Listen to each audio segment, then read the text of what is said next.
Okie dokie. Hello.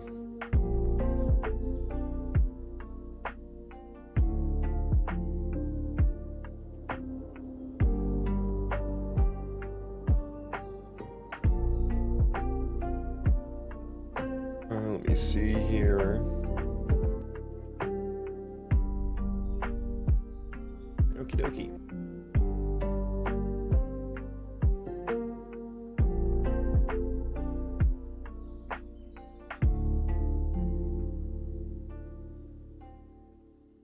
Let me get set up. I really need an intro screen. Yes, I do. Yes, I really do.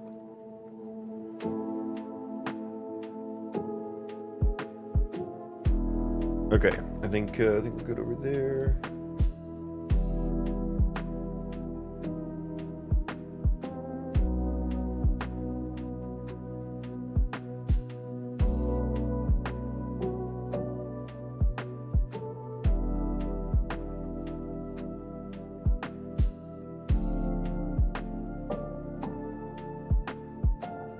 Okay, let's do stuff. Let's do stuff.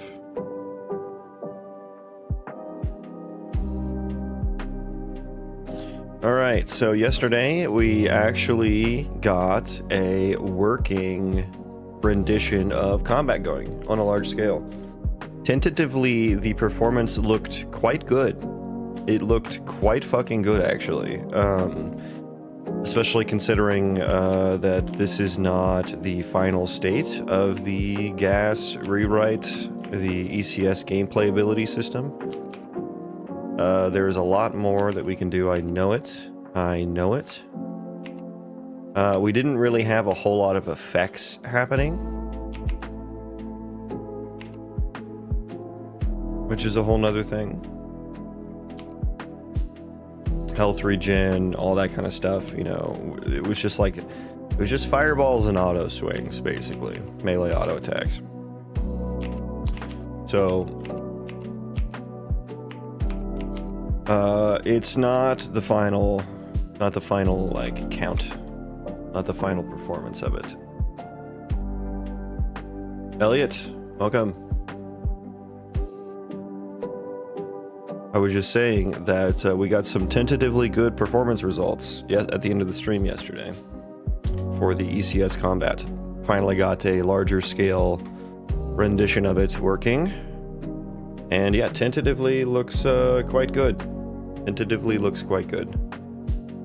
Yeah, not the final implementation. There's probably a lot more performance I can get. For instance, I am recalculating every attribute every time, even when they don't necessarily need to be recalculated. That's a big one. Yes, hello everyone over on YouTube Shorts. Emilis said hi 3 times, so hi. Yes, hi. Thank you. So we can go ahead and let's go ahead and spawn 1,000. Forget if this is this with fireballs? This is with fireballs. Well, that's a great start, isn't it? That is a great start.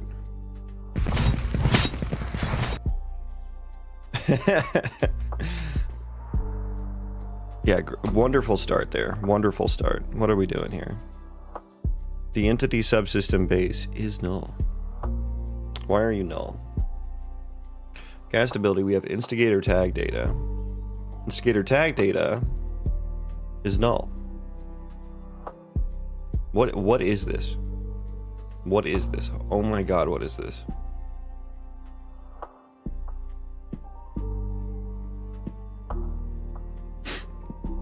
My end ability.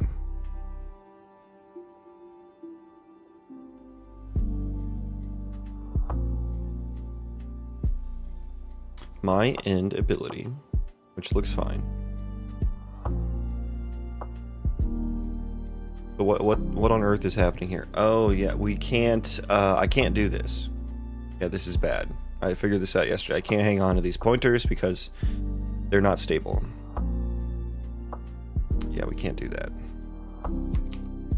These are not stable pointers because the archetypes change. Killing me.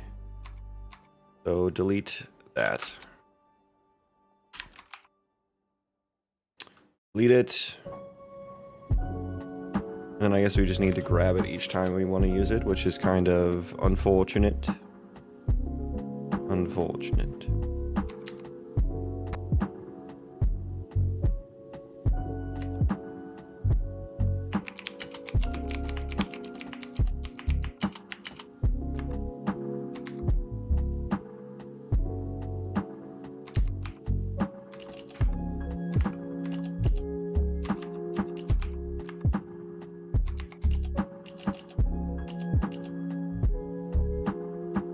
Okay, let's rebuild that.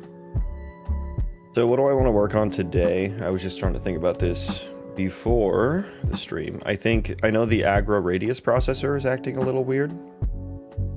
They are not very deterministically aggroing to targets within their radius when they should be. So we need to dive into that. That's probably the biggest issue at the moment.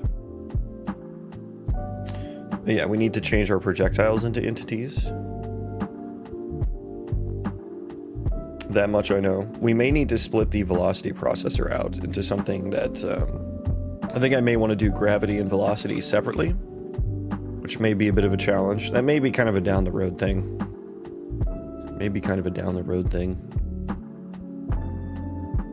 Because yeah, the projectiles will not give a shit about gravity.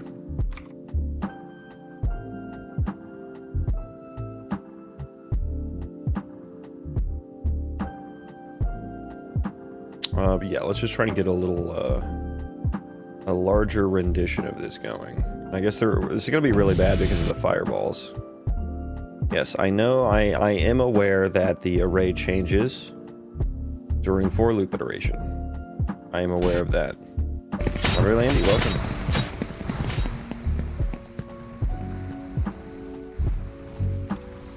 Are we all getting 10 to 15 FPS? Hell yeah. I mean, this is super laggy, actually. But it's the fireballs that are at fault here. And this is 1,000 entities. This is not being parallel processed either.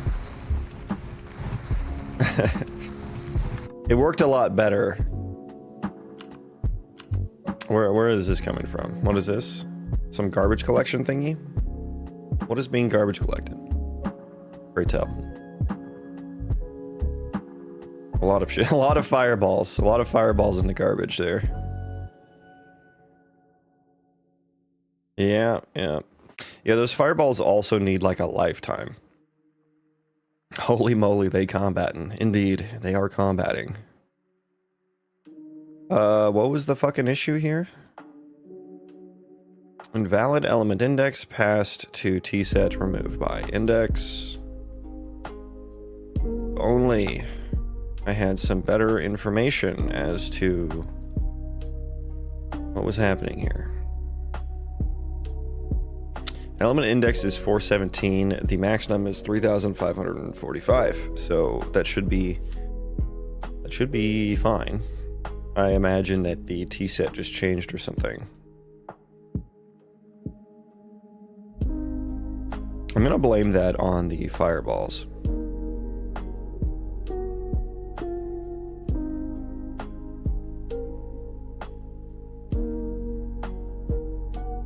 I'm gonna blame that on the fireballs.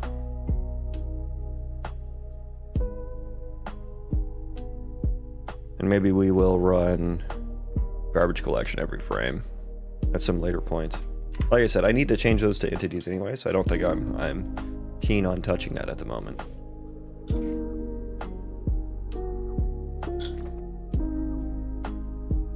It's a nice gloomy rainy day where I'm at, and I love that. I love me some nice cozy rainy days. It's getting a little chilly, finally. It's getting a little chilly outside. Love that as well. Let me change my archetypes.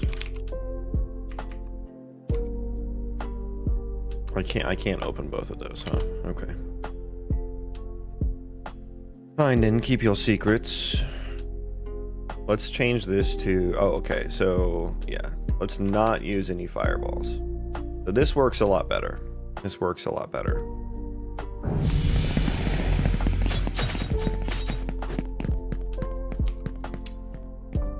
It's actually kind of faster than it was yesterday. About 15 FPS.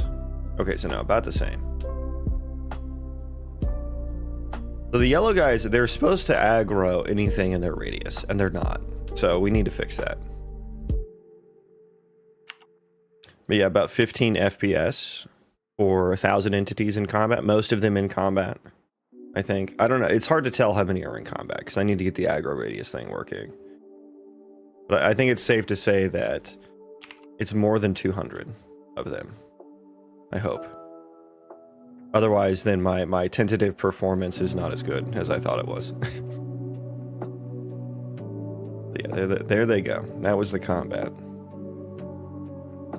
And by comparison, where I was at before was about 200 entities in combat running at 20 FPS. So if I have 1,000, and I'm not even parallel processing this, so it's like miles better. Like once I parallel process this, oh boy, we are going to be off to the fucking races. Attribute processor 1.5 milliseconds. Large gaps here, which I don't like. We don't like that.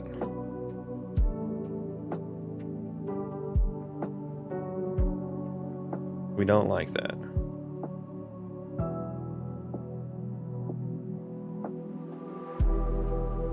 The playback commands is taking a surprising amount of time as well.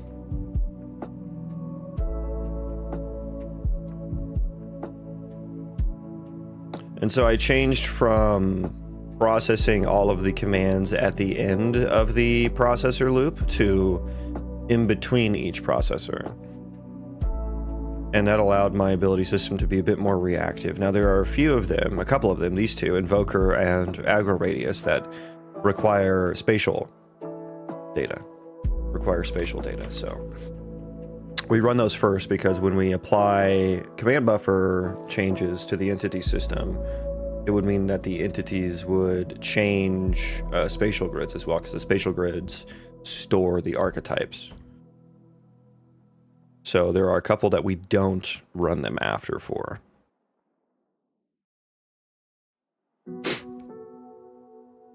So yeah. That's working nicely. It's taking longer than I thought it would. It is taking longer than I thought it would. That's got to be mostly... It's got to be mostly ads or something, right? Maybe I want to put a CPU, what is it? Stat CPU cycle something. What is the fucking thing? Trace CPU profiler event scope. There we go. Holy, is this Unity? What program is that? This is Unreal Engine. It's Unreal Engine.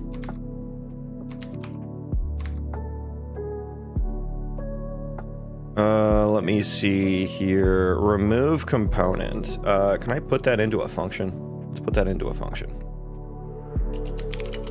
View entity subsystem base. Remove entity data. And then I'm going to put that there. Yes. And then let's move this into a component.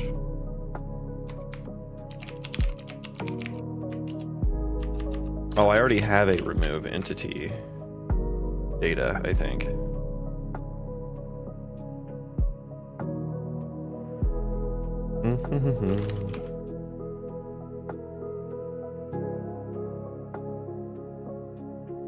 Oh, did I mess that up? Yes, I did. Yes, I did. Uh-oh.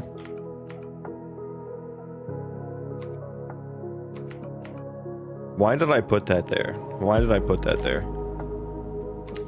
That doesn't go there.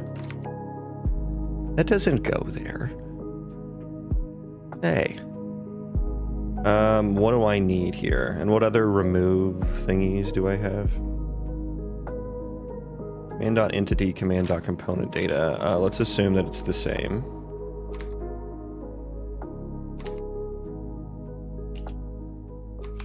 Component type.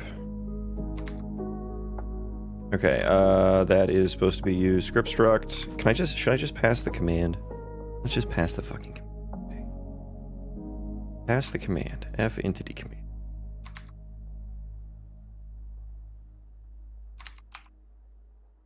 Beautiful.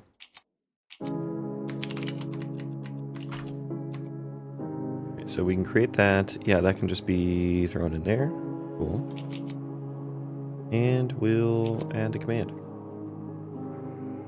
Add component, remove component, destroy entity. Okay, that looks a little bit nicer. And we get a little bit more information about performance. Draconin, welcome. Gotta get coffee and get ready for stand-up. Ugh, the dreaded stand-up. The dreaded morning stand-up. Good luck in your stand-up. And good luck with your coffee. And Godspeed.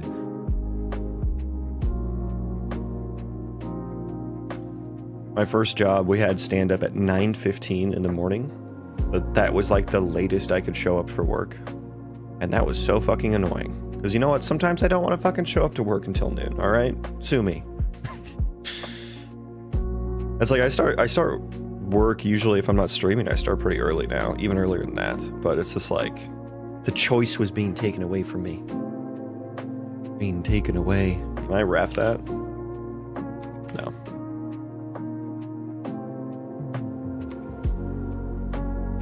Wait, why can't I? Oh, we want to copy there.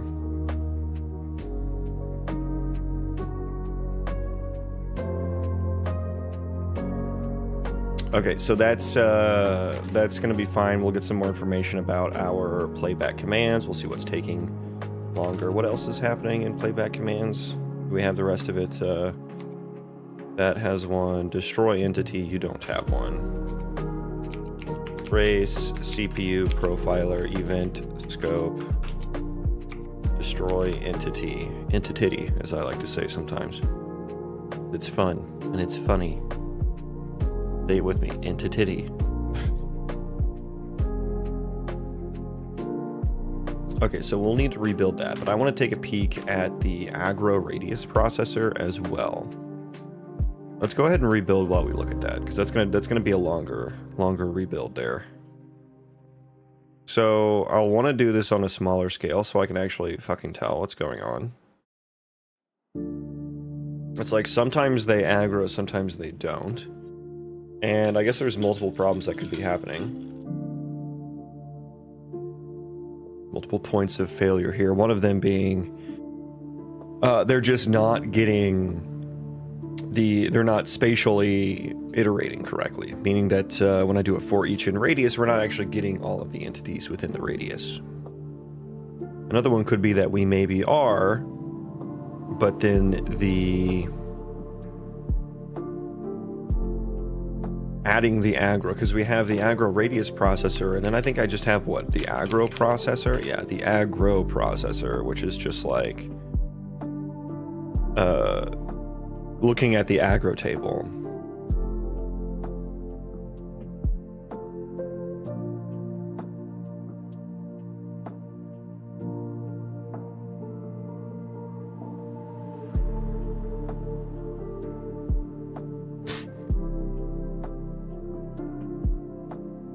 So this could be not working properly.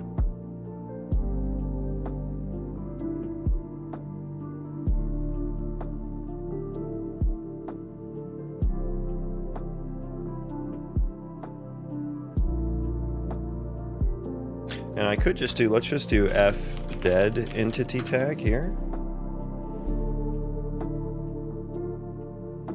And then can I do a U ability? No, we can just do this. This is fine. Target dead. So I think that's going to be a bit more efficient there. If target dead. Well, I guess I don't. Yeah, I guess I don't need that in a variable at all.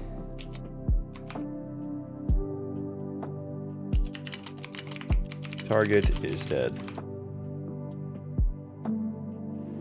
How are we looking? Okay, we're getting close there. Aggro radius. Yeah, my suspicion is that the radius thing is not working, although I thought... So I know the invoker one is working properly. Well, I mean, I've changed things since then, so maybe I broke it.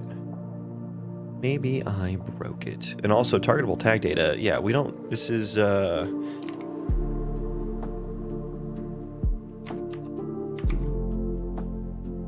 Get over there. Targetable tag data. Oh, and do I need to go back in here? Okay, no, we want, I can just do with none f dead tag. There we go. Beautiful. Then I don't need the applied tags anymore at all. Oh, that's beautiful. It's just baked right in. Just baked right in. Okay, let's run live coding there. We can get rid of this guy. We can close the archetypes for now. I don't need that. Okay, live coding succeeded. Why did I say that so weird? Let's just run a full scale one real quick. Just kind of like take a peek at what's...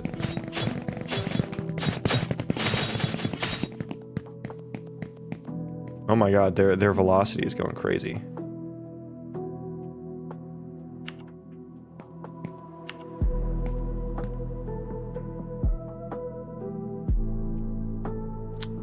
I want to see the playback command real quick.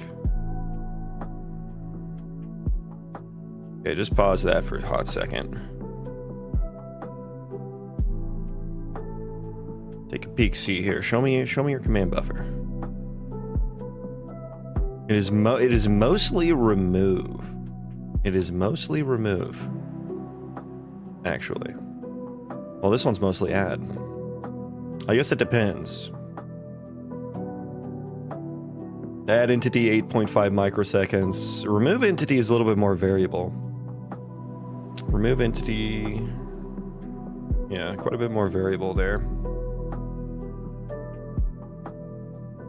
Do I clear it? Hang on, do I clear it?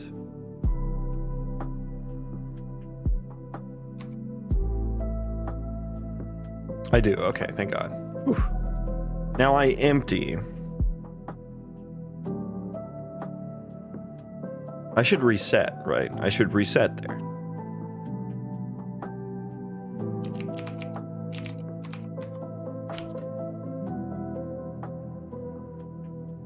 To keep the command buffer space.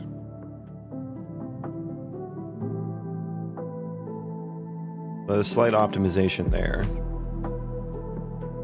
Very small. But anyways, let's change this to a smaller scale test so I can breakpoint debug a little bit better. Let's go to the entity spawner. We're gonna try and get a 2. We're gonna try and get 2 entities of different colors. Those are the same color.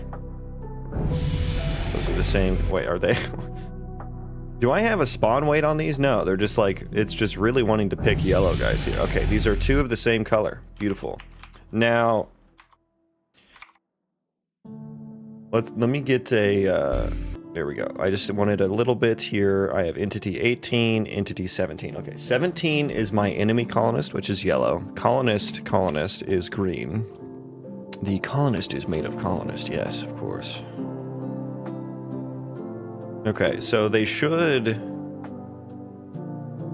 aggroing. Now let me check the archetypes here.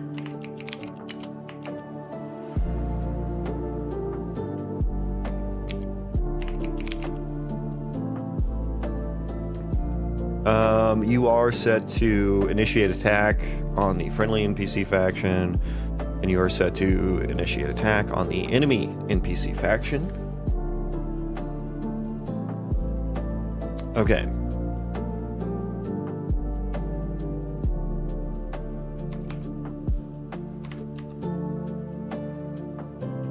Okay, so let's get a breakpoint going.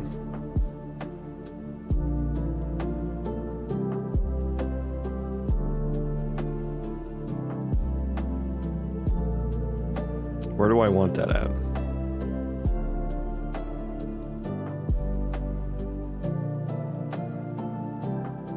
Yeah, if they have a target, skip. If they're not set to initiate it, we should always get past that right now. Aggro radius squared. And all welcome in.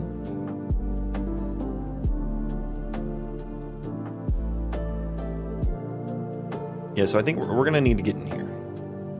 We're going to need to get in here. Okay, so I said 18 was... 18 is the colonist. Okay, so let's play. We are iterating over the enemy. Show me the archetypes here. We have 3 different archetypes. Probably one for the player, one for himself. And these are like fucking impossible to read. These are just indices, right? These are just indices. Archetype and indices. Okay, so show me the archetype then. Yeah, this debug information is like impossible to see. This is all entity 18. Entity 0 is the player for sure.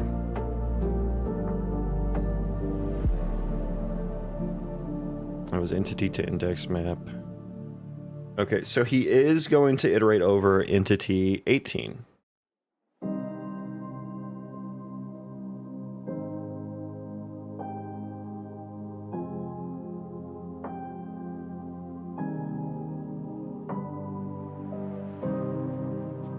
Okay, so let's just run through it, I guess. So the indices are always going to be 1. This is... Which archetype was this? Entity. So this is me. This is the player character, which I don't remember, I don't remember what their aggro is towards me.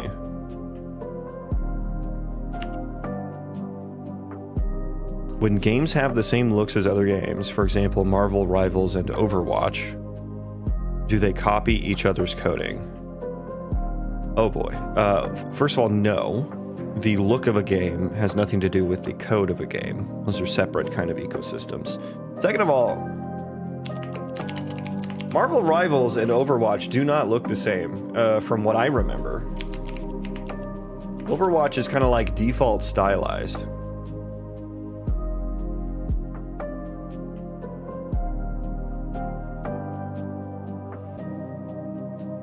And then Marvel Rivals actually has some...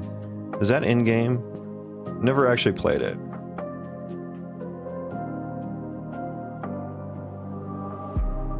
Is that actually... That looks drawn. I see some actual in-game... It's all concept art.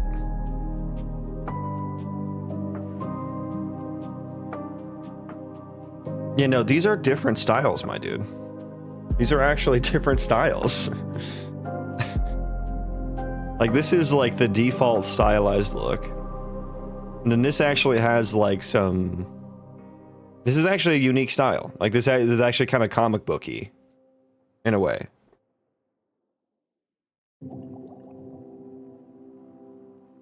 Like, this is actually a unique style. Like, this is kind of like painted. Like, you can actually see like outlines and stuff.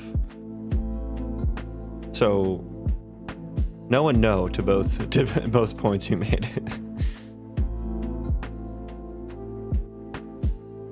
Marvel excels in amazing use of shaders and effects, but the map layout and world do feel similar. Yeah, I mean, they're very similar games, right? I haven't played Marvel Rivals, but like they're the 5v5 hero shooter that is ever so popular now. So, I can imagine the games feel the same. But yeah, I think Marvel Rivals is a bit more unique in its look than Overwatch. Ooh, look at the egg house. I want to go to an egg house. Anyways, back to debugging. Back to being a debuggy boy.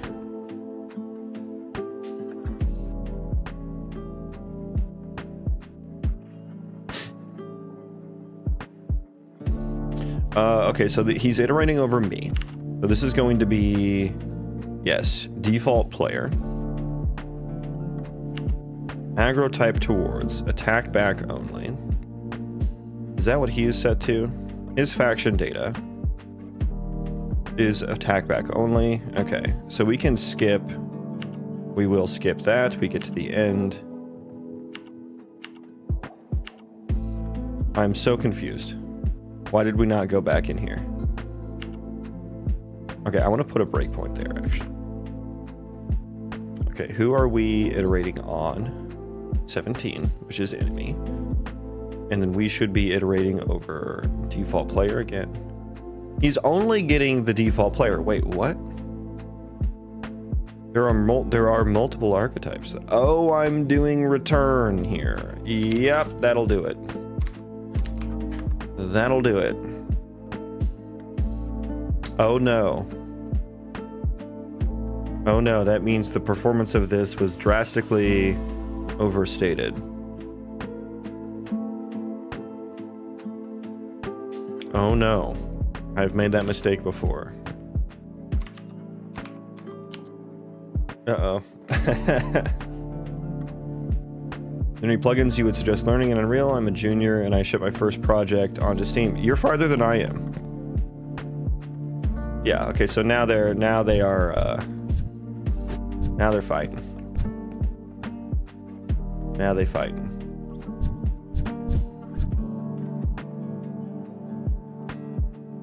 I want to learn to grow as a programmer. Any good plugins for Writer Unreal to use? Yeah, nothing specific, I don't think. Wow. Can I heal him? No.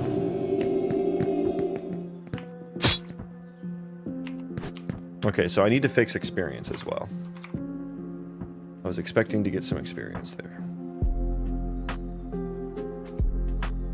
Okay, so I think we fixed the aggro processor. We'll test it here.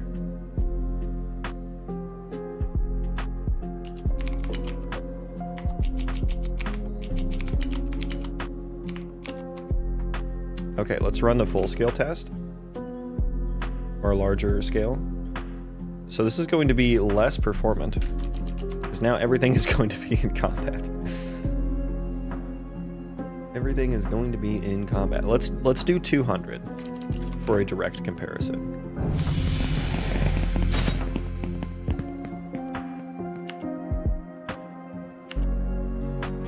I still have a guy not doing anything right there. Oh, am I running the vlogger? Yeah, that's gonna tank performance. Stop that. Oh, beautiful. Okay, hang on. Let's restart that. Ignore that one. We'll start it again there. Oh my god, it's running so much fucking better. Holy shit, that's running so much better. For reference, this used to be 20 FPS. Now it is 50. And I'm not even doing any parallel processing. Bye-bye, gas. Friendship ended with gas. Now my own shit is my friend. Wow. Wow, wow, wow. That is so much more performant. It's almost too good to be true territory. So we gotta make sure everything's actually doing stuff. Where are these little spiky boys coming from? Perform reachability analysis on objects internal. A little bit of garbage collection shenanigans happening there. Some more garbage collection shenanigans.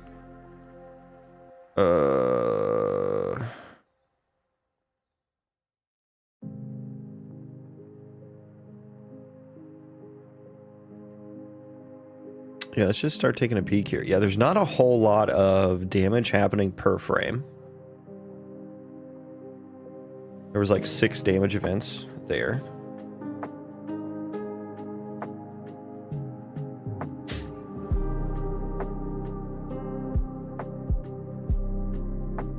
And this isn't even my full power.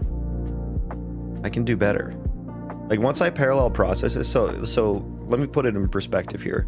Our processor loop here is taking 11.6 milliseconds. It's this block right here. 11.6 milliseconds. And look at all these threads that are doing nothing. Look at all this empty space here that I could be saturating. Right, so imagine I'm going to take about 12, and this is just rough, you know, napkin math here. So background worker 0, 1, 2, 3. We'll say most CPUs have 8 cores, right? We'll say 8 cores. Or 8 threads. You have game thread, 7 cores. So we can do little back of the napkin math here for, we'll say 12 milliseconds divided by 8. 1.5 milliseconds per thread. There's a little bit of overhead too with dispatching the threads and stuff and syncing back up afterwards, but yeah, for 200 entities in combat, right? So that's going to be Phenomenal. That's going to be phenomenal.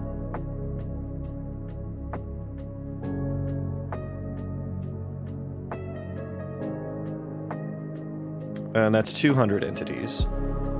Let's go 1,000.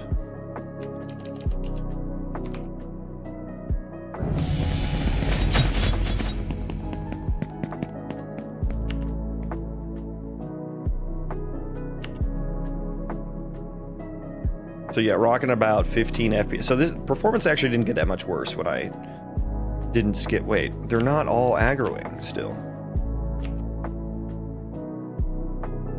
They're not all aggroing still. What are you fuckers doing standing around?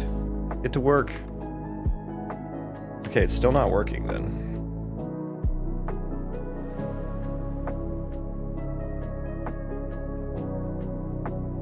Ba ba ba ba ba ba ba. Ba da da da da da do.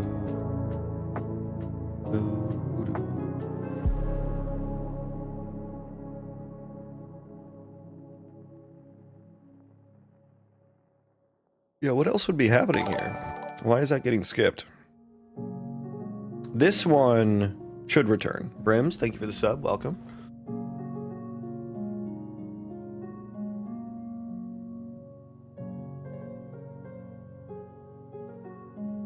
Seemed like a third wasn't doing anything. Yeah, I would have to agree. We need to figure that out. Which poses a good question, actually. Were they not doing anything, or were they just not attacking?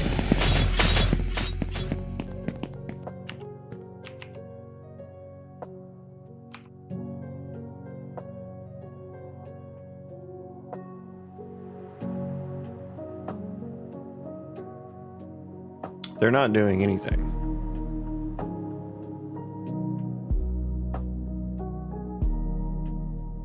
Oh no, is my performance about to get a lot worse when I actually turn these guys all on? They're facing a direction, though.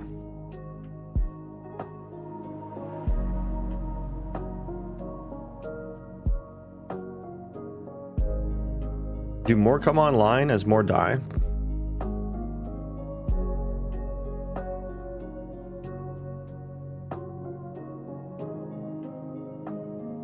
If they were all facing the same way, I would say they just never got turned on. The greens are absolutely genociding the yellows here.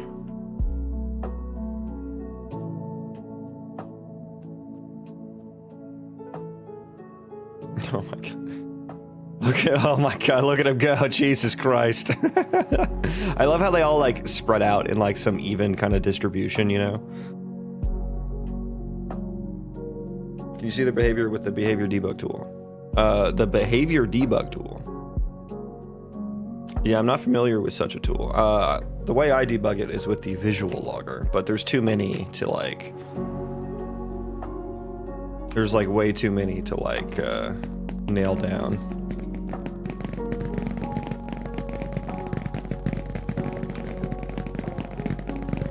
So I have to do it on a smaller scale to really get into it.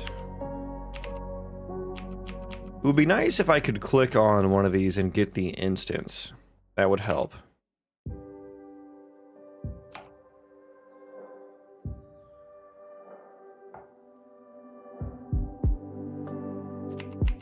Because yeah, some of them just aren't doing anything.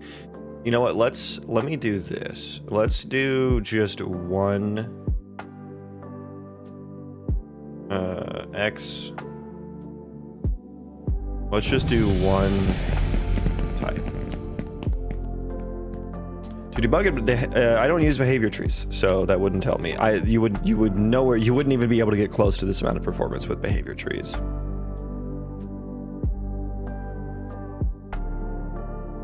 I think there was just more green guys. I think the numbers actually. I think their state trees might have broke or something. Because these guys are, I'm not seeing any of them that are stuck now.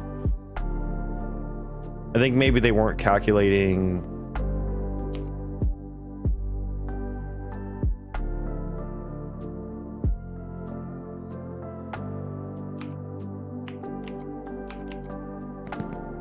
And these are not actors either. These are all instant static meshes.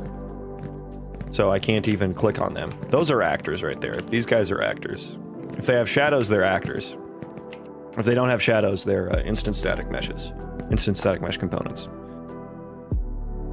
So those are all one, that's all one component. And that are vertex animated. So it's a little bit more complicated to debug this kind of stuff. A little bit. But yeah, let's do this. I will run the vlogger though. Let's do that. Let's run the vlogger for enemy warrior archetype. Yeah, I think their combat tree was just broken. And let's go down to like fucking, go back down to like 200 so my computer doesn't just like fucking shit itself.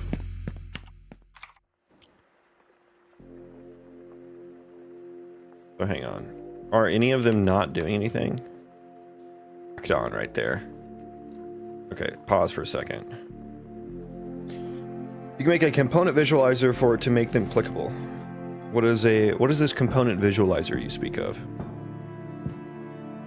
To make each instance clickable? Because that would be nice. Because all I would need to know is I want to be able to click on one and be like, hey, which entity is this? And then I can look it up in the vlogger, you know? F component visualizer? Hell yeah, dude.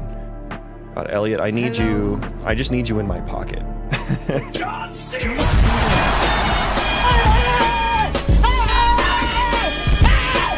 Why are you running? Why are you running? Welcome in. Tap steady. I'm unfamiliar. I am unfamiliar with your work. Please tell us.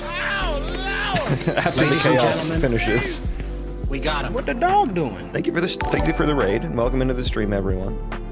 Tell me about what you do. What kind of are you doing game development as well? What kind of development do you do? I myself have been working on. I have built my own ECS, which is, you know, like just a data-driven kind of architecture to very efficiently run thousands and thousands of entities. And I was using GAS, Game Playability System, which is like a built-in Unreal Engine framework, which is very nice for most games, but it was not performant enough for me. I was getting about 200 entities in combat at about 20 FPS, so I've rewritten GAS. I've been rewriting GAS over the past like 2 or 3 weeks, 3 plus weeks now, and we're finally getting into some performance testing for it now, and we're just trying to iron out some kinks with the combat. I too have Lego Baradur behind my desk. Okay, the follow is incoming. Yeah, that's my favorite Lego. My favorite Lego. Yeah, so welcome in everyone. I'm working on it's going to be an RPG Colony Sim Roguelite with procedural destructible terrain and AI generated quests. And you know what? Let's go ahead and show that. That's the fun stuff. That's what the people want to see. So here's my procedural terrain. Clear that. Stop it. We'll take a peek at you later. So here's my procedural terrain. This is just one small section of the world. One small section of the world. Every world will be different. You know, it's like a seeded RNG, you know, seeded number system. And we've got underground caves and stuff like that. Here's my guy. Here are, yeah, here's a little bit of the world. So some of the terrain chunks aren't spawned yet. This is just like a really good seed. This is like a really fucking cool seed, actually. Yeah, go away, please. No, thank you. No, thank you.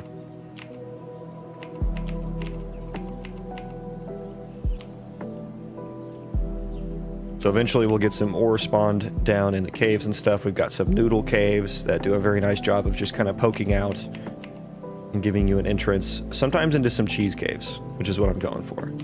I need the noodles to go into the cheeses, and then that's when we get a nice, you know, nice kind of pasta. So yeah, let's go down there. Go down and run around. Just gonna slide my ass down there.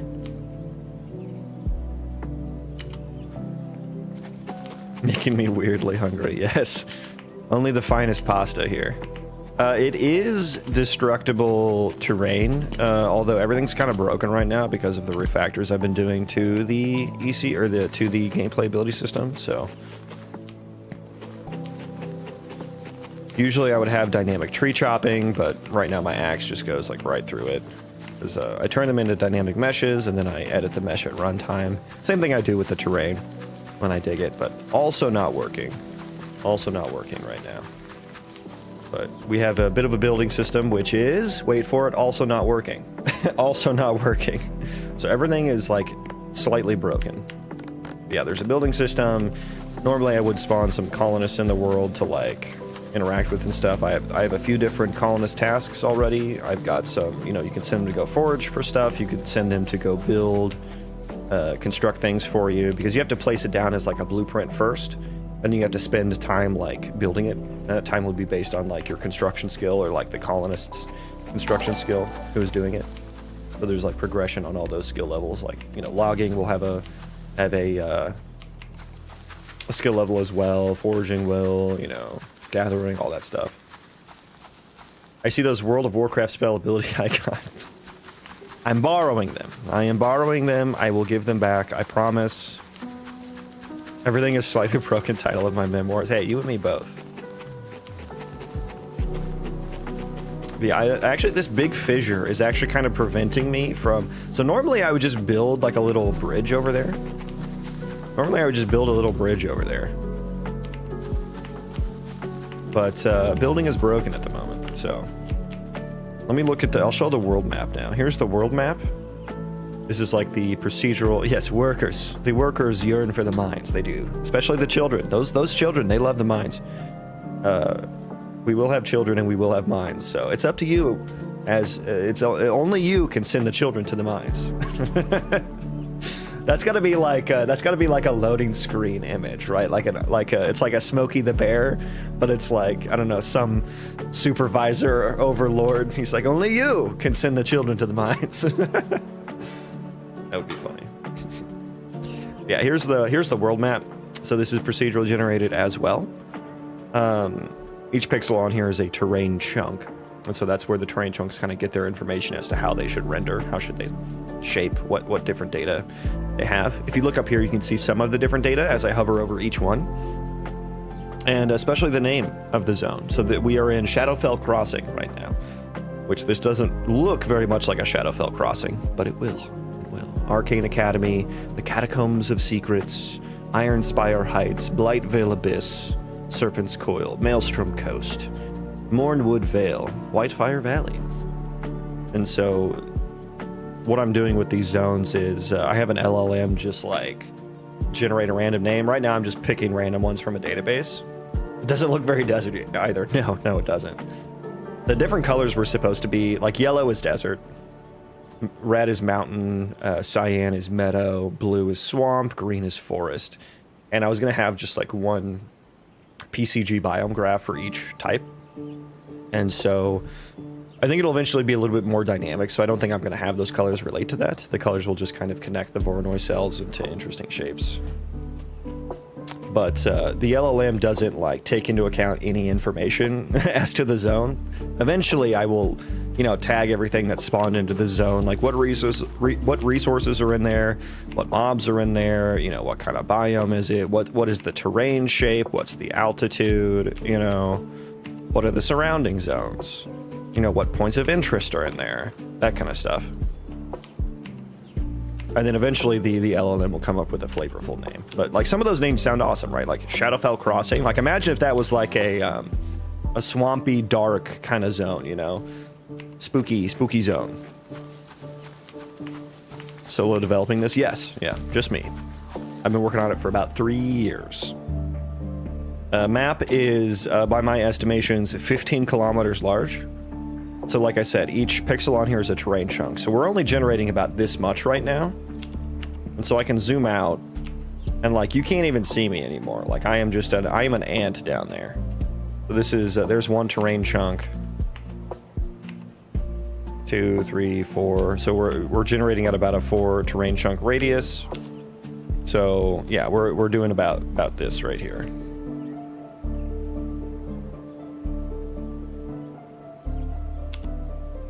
I feel like I have 3 working brain cells seeing everything you've made. I'm happy to go into more detail about any of the systems that I've done. I promise you it makes sense. I always wanted to get into procedural generation, but I never did because I couldn't wrap my head around noise maps and the process of actually randomizing it. What was your experience when learning? So when I first started learning procedural generation, it was at the same time as learning Unreal Engine and learning game dev and learning C++.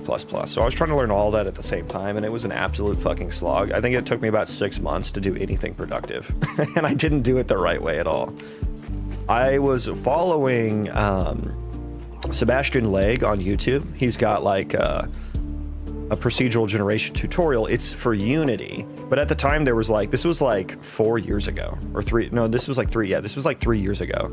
So I couldn't find any like tutorials that were very good for Unreal Engine procedural generation. So I just followed that one and then just tried to like correlate it to Unreal Engine. I eventually had to diverge from it because it just became too different. But yeah, it was a slog. It was an absolute slog. But you can get like a height map version of procedural generation up and going pretty easily. I'll say easily. A lot easier than doing the 3D, like, my terrain generation now is done in 3 separate compute shaders that run on the GPU, right? Like, I do a height map generation, I do a 3D noise generation, and then I built a custom marching cubes algorithm to kind of stitch them together. And that's how it punches through, right? Like, I want the 3D noise to punch through the height map. That's how you get like this section right here, right? So it's gotten a lot more complicated, and the 3D noise part of it was an absolute fucking pain to get working. I will say that. But yeah, I think it's coming together fucking nicely. Gotta run and get ready for work, but it's been awesome finding your stream and game, dude. Hope to catch you soon. Yeah, I'll have to check you out afterwards. I appreciate the raid. Yeah, good. Have a good day at work. Have a good day at work, my friend. You excited for any of the 5.7 PCG updates? What updates are coming to PCG? I don't know that I saw any that were... I am excited about nanite foliage. That's gonna be pretty sweet. I need to get some actual nanite assets though, instead of these fucking pieces of shit here. These fucking, what do they call them? Like the poster card or whatever. The translucent, dirty translucency.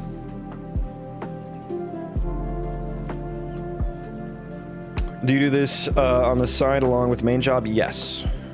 Yes, I do. I am a software engineer. Same, I'll stick to web development. Hey, I do web development for my job. Pays the bills. Pays the bills. Look at this noodle. Look at this nice little noodle here. Come with me. Take my hand. And you'll see a world of Noodle Nation. I think it's just performance updates to PCG stuff, but I'm too unfamiliar, I see. Yeah, I saw that they were adding some nodes, although none of them looked like they would be super useful to me. Oh, and look at, dude, that is fucking sick right there. Look at that. So this, I generate 2 different forms of 3D noise. One of them are the noodles, and one of them is the cheese. This is the cheese. You can tell by the cheesiness. And this is the noodle. And you can tell because of the noodliness. Now, this noodle, I was just saying this looked like a cool noodle. So this noodle here just happened to like barely graze by the cheese noise, and it created this like fucking almost prison cell eek. Dude, that is fucking sick that happened. Because, like, what if you just, like, took a peek through here, and then it's just, like, there's a giant goblin city right here, you know? That would be fucking sick. Or, like, a big Balrog. For now, until I quit. Is that on the docket? Are we quitting soon? I feel you. I do feel you. Sovereign, welcome. I hate Python, but I'm actually excited for 5.7 PCG Python node. As in, like, in the same way that there's an HLSL node. You can just write Python, like arbitrary Python. Oh no, not Python. Yeah, so we've got Python, we've got C++, we've got HLSL, and then we also have Verse now. Or we're going to get Verse. You get all technical with terms like noodliness. that is industry standard, I believe. I got that from it was a talk by the guy who rebuilt the Minecraft cave generation. I think he called them spaghetti caves, actually. And then I called them noodle caves. Versus in UE6, right? Yeah, yeah. I just don't know that we need more things to learn. You can write it on the node. I won't need to make a new BP for every new BP for a node. Everything I want to do something custom. I mean, yeah, I could see some uses for that. I could see that being nice. Can I just do that with C++ though, so I don't have to like fucking guess at like variable names and stuff, you know, or like what the types should be? I don't want to have to go correlate those back to like, okay, there's a blueprint version of this thing, there's a C++ version of this thing, and now there's also a Python version of some function, right? I wish those were more samular, yeah. That's the right way to say that. How long would it take the average person to learn how to do this without any knowledge? Buddy, no one has the answer to that question. There is no answer to that question. One, because everyone's different. Two, I am not, you know, I didn't come into this with zero knowledge. Like I was a software engineer, so like I can't answer questions like that. I suppose you're asking because you're interested in learning it, and I would encourage you to go try to learn it, and it will quickly become evident to you how long it will take you to do so.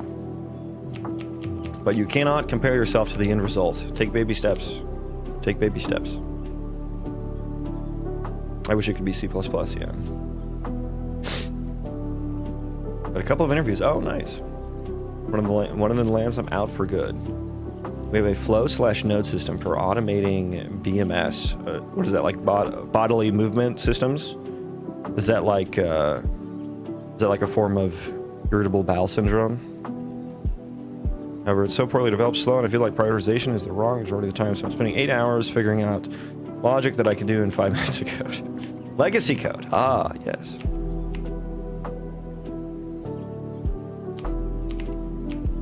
Building management systems. Ah, okay, so nothing to do with IBS. Gotcha.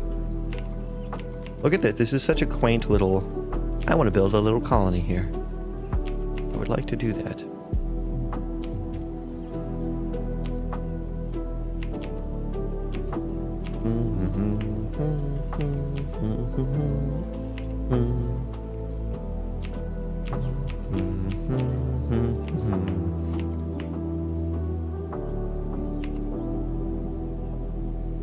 Anyways, yeah, that's my game. That's my game.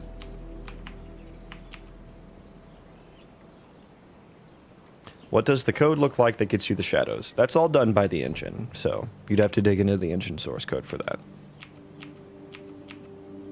That would be all like HLSL code. But yeah, that's all like provided for you.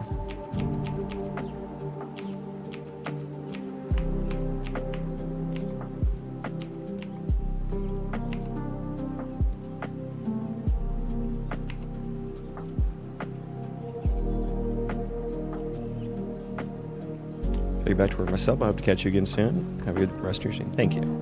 Have a good rest of your day, and thank you for stopping by.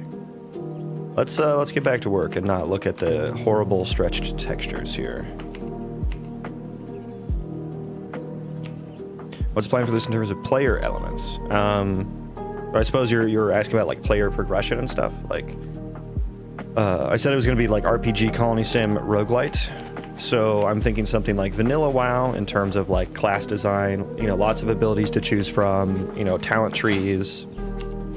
And Colony Sim in terms of something like RimWorld is one of my inspirations.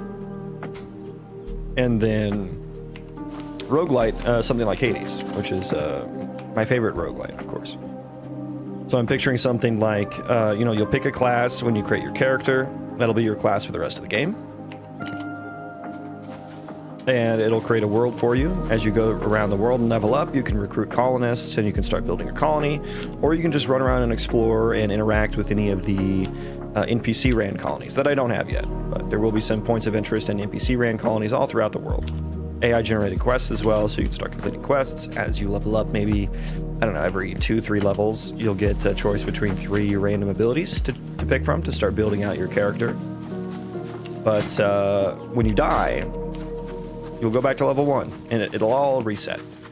So hopefully that means hopefully I have enough abilities to make each run different for your class, you know. So picture like a mage in WoW, you can have arcane spells, fire spells, and frost spells, right? There are 3 different talent trees for each of those things. So you'll want to pick talents that are complementary to the abilities that you've rolled. And you'll want to pick abilities that kind of like go together. And most roguelites are like kind of short runs, like 30 minutes to an hour, I would say. I'm going to experiment with like a longer form roguelite, one that you spend, you know, dozens of hours getting to max level, right? And this is an idea I had while playing hardcore vanilla WoW. So it made me realize that like hardcore game modes are really just long form roguelikes with no meta progression. And I am planning on having some meta progression as well.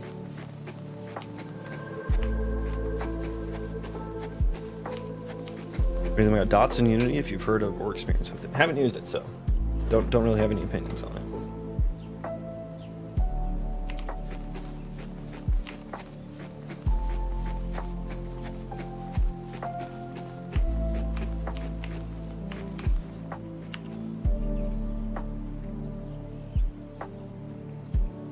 What systems have you built out so far?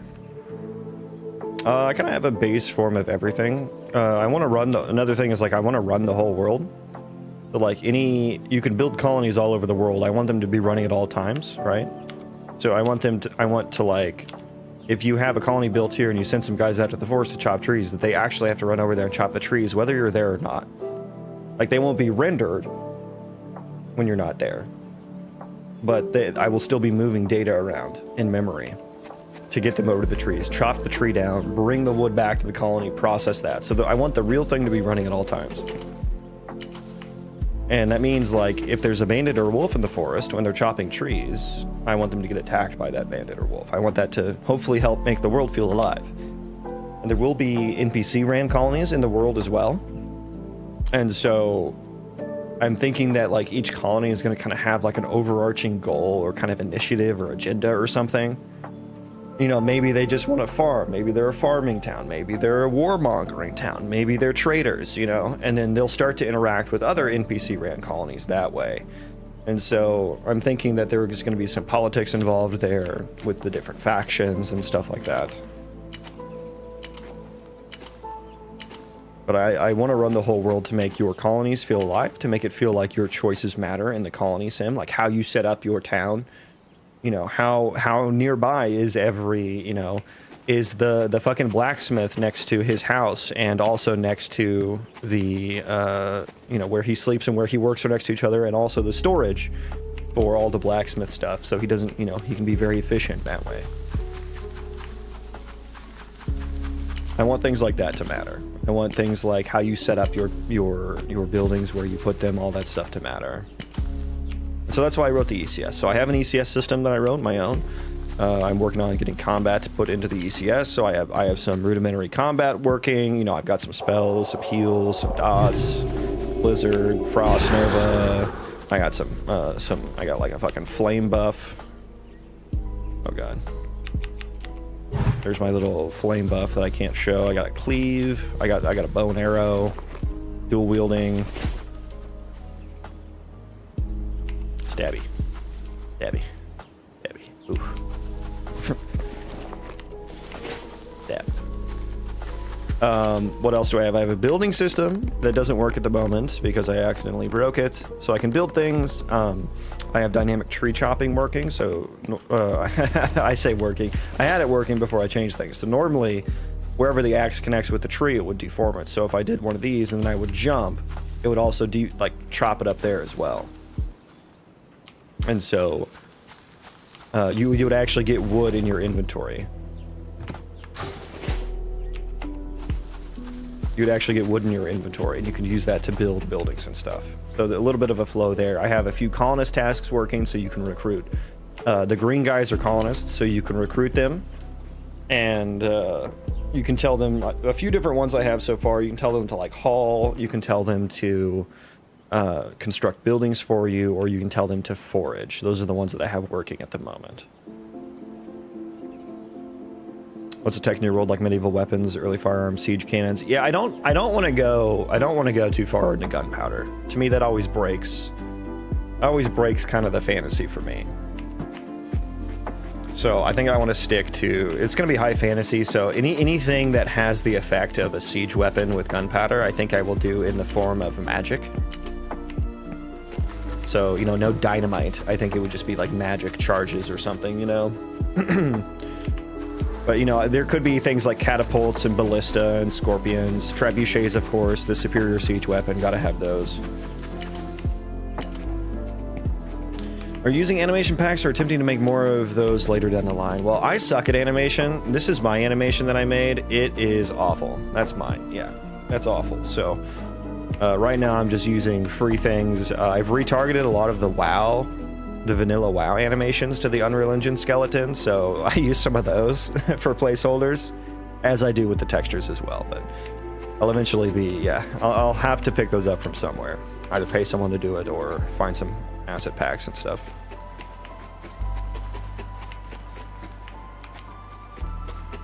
Would you be able to show the code you used to build the world map? I mean, that there's a lot of code for that. That is not just code that is in one spot.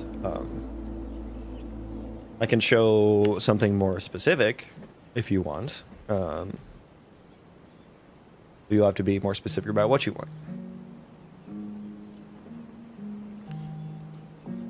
Roguelite been nice. Looking for something to scratch that spot. Yeah, roguelites are so fun, man. They're so fun. It's like one of the things I want to focus on is like replayability. That's a big thing for me. You know, RimWorld, one of my all-time favorite games. Boolean, welcome. Welcome in. RimWorld, one of my all-time favorite games, and replayability. Like, I don't even fucking play RimWorld to beat it anymore. I don't want to win in that game. I just want the journey, right? And that's kind of that's the kind of vibe that I want for this game, right? Of course, there will be, you know, some goal, some boss or something, you know, to anchor yourself towards, but mostly I just want it to be in the stories that are told by the interactions between you and your colonists and other colonists, and all the crazy things that can ensue. How about the noise map code? So I can show, which noise map do you want? Do you want the 3D noise map? Do you want the compute shader, or the marching cubes shader? Or do you want the, I'll just go height map generator first. This is the first one that runs. So this is, it's a compute shader, so it's all in HLSL. And I do a lot of different things where I like blend, I have to do a weighted average distance-based blend per vertex between all the current terrain chunk that I'm generating, and then I pass in all of the noise parameters of the surrounding neighboring terrain chunks. And that's how I get these different noises that are drastic. Like, this is a different zone down here. You see this noise is different than this noise up here. This noise is more, it's a larger scaled up noise, so it's more flowing, has higher peaks, lower valleys. It also has an altitude modifier, which I apply with a pre-sampled curve, which is, yeah, altitude curve value. So I grab 200 points off of a curve, pass them into the compute shader, and apply those to on a per vertex basis. But then blending, like this chunk, I have to take every vertex in the chunk, and here are all the vertices in the chunk, right? That's kind of the resolution of the terrain chunk here. So for each dot here, I have to grab I have to act like it is being generated with the noise parameters from the neighboring terrain chunks, from each of the 8 neighboring terrain chunks. And then I have to do a weighted average blend between that based on its distance to where it would be in the neighboring chunk. So that's what all that code is. And I have to do it this way because passing structs into compute shaders is a nightmare. It's an absolute nightmare. But I just use, as for the actual noise calculation, I use noise func, which I grabbed these. These are internal to the engine functions here. This is what actually runs inside. Like, if you've ever played with the material graph in Unreal Engine, there's a noise node. These are what run underneath the noise node. So you can do gradient noise, value noise, Voronoi noise. There's a couple other ones that are texture based, and those don't work for compute shaders, so I had to cut those out, which is why I had to copy this function like that.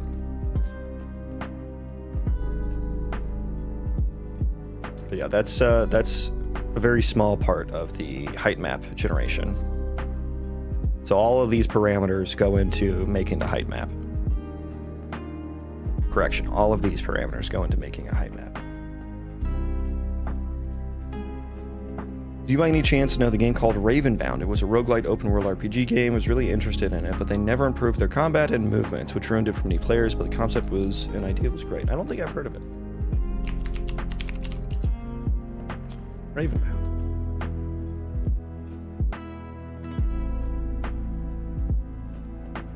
It does not look familiar. What about the combat and movement was so bad? Looks like it could be halfway decent, you know?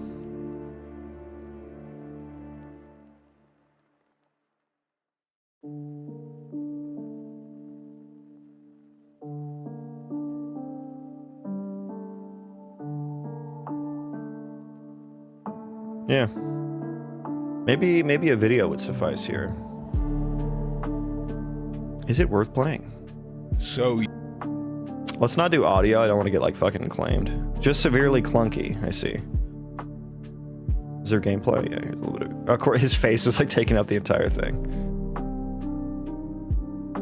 Oh, it looks like fucking Enshrouded. Oh god, it is clunky. Jesus. Yeah, the grappling hook, the Enshrouded grappling hook that is literally just pressing a button. There's some oh, Jesus Christ, what happened there? What the fuck?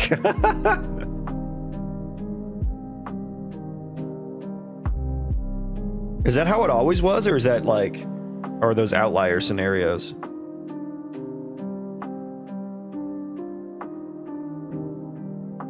Show me some more combat.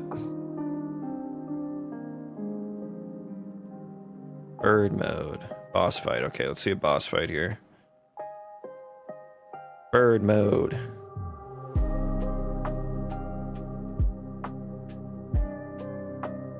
Alright, can I load the video, please? That would be nice. I can't tell if he's just cutting or if the game is super. Okay, he's cutting. He's cutting the. Okay, can I just get some like? Okay, I want a new video. Ravenbound gameplay. 16-minute gameplay reveal. In front of a Capital One ad. Pretty much always. Oh boy. Yeah, that's bad. How are mirrors coded in video games? Always seem like magic to me. You'd have to talk to someone who knows about rendering and shaders. I mean, it's really just it's like a lot of ray tracing. You're just doing you're doing line traces like from an angle, out of an angle. Mirrors are definitely very hard or very difficult things. Usually not worth it. Usually not worth it to code. To like run at a high level, right? Like there are ways you can do it very realistically, but it's for the performance that it takes to do so. Okay, some combat here. God, the dodge is so drastic. Like, good God, like that needs magic on it to make it look real. You know what I mean? This will soak up damage while held, but if you stay defensive for too long, it will drain completely, which leaves you vulnerable. I mean, this is like the good. This is like their reveal trailer. So this is like the good. This is it looking good. Yeah, it's like Souls-based combat, right? Which is not what I want to go for.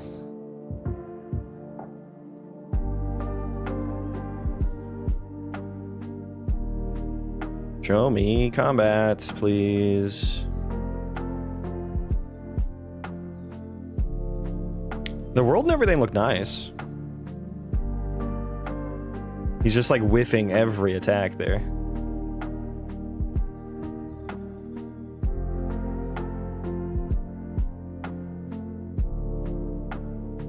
The game looks like it needs more time in the oven. I mean, everything kind of looks like it could be nice, so yeah. God, that looks like Hearthstone. Good God, that looks way too close to Hearthstone. I'm kind of tired of cards in video games, I'll be honest. Like, oh, it's a card. You get abilities from cards. Which I was gonna do a kind of a card, not like, it's not gonna like be a card, but kind of like a card shape for choosing my abilities. And you know what? Now maybe I won't. This combat doesn't look too bad. I'm not a fan of Souls like based combat where it's all like collision based and, you know, spam left click, dodge, spam left click, you know. This looked like it had a bit more abilities in it, so maybe I would like it a little bit more, but yeah. What is this? Oh yeah, Black Desert. I used to play this game a lot. Black Desert did a lot of things super well. Yeah, the grapples, like PvP was all about grapples. Unfortunately, the things that they did wrong in this game ruined the entire game. Like the upgrade system, the monetization. And actually, like, the combat is very flashy, but it is so tiring because of like how much cognitive overhead the combat has. Like you are spamming combos and stuff in that game. It is fun though. It is fun combat. I just can't do it for very long without getting fucking tired.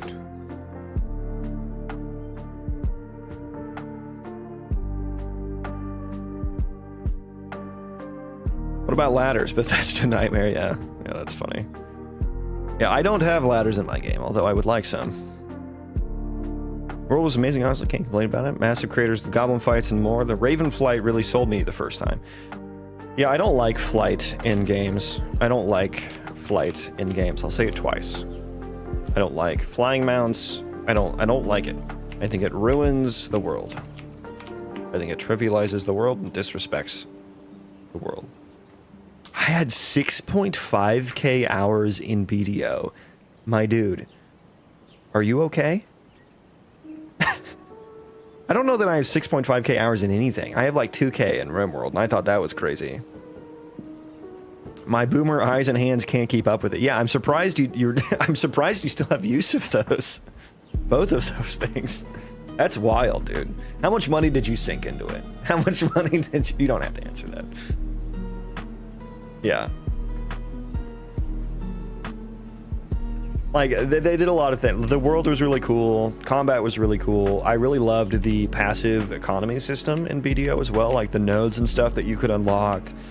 I like how questing meant that you got, like, more, you know, like, I forget what it was called, but, like, the node points. Like, you could get more economy nodes. And there are a lot of different ways you could do economy, like processing and stuff like that. You could kind of, like, pick your fucking hustle. Like, you could pick... I was making weapon stones. Weapon and armor stones. Upgrade stones. That was my hustle. And I would have to go to the... And there was always, like, one part of whatever pipeline you set up that you would have to go do manually. And a lot of times it would be, like, lower level things that you can't automatically get from the nodes. And it would be something... Like, for alchemy, it was, like, weeds. You just needed weeds. And it was really nice because, like, weeds always sold on the auction house. So lower level players could sell weeds, but the auction house was also controlled by the game. Like, there was a min and max value that you could sell things for, which I thought was kind of lame. And I kind of get why they would do that, but I would like to see what the auction house would look like without that. But what that means is, though, you have to go out and manually do things in the world as a part of your pipeline. And so, like, when you go out and grind, you have to make a decision between grinding for just raw gold. Like, there were the Sausins were always really good for, like, gold. You go to that camp to grind there, or you could grind for XP. There was other camps that were, like, good or bad for XP, or you could grind for drops. Like, maybe there's a piece of gear that you need, so you could go grind at one of those places that drops that. Or I always just like to go grind at I wouldn't grind it at the quarry, because that dropped the gems that you would need to make the weapon stones. So I would just go there and grind. And that way I, you know, get some XP. It's not, obviously not the best XP, but I would also get those drops for my passive side hustle. Never played BDO, but I wonder if the auction limits were to try to prevent RMT. Yeah, that's one reason, I think. I think it's also for their own monetization purposes, which I think is the bigger reason. Like, the game is so nefarious in terms of its monetization. Like, the whole upgrade, like, you literally have to destroy pieces of gear to upgrade your own piece of gear. And, like, there's a chance to destroy your gear, the gear that you have upgraded. You can just entirely lose it. And there's not that much gear.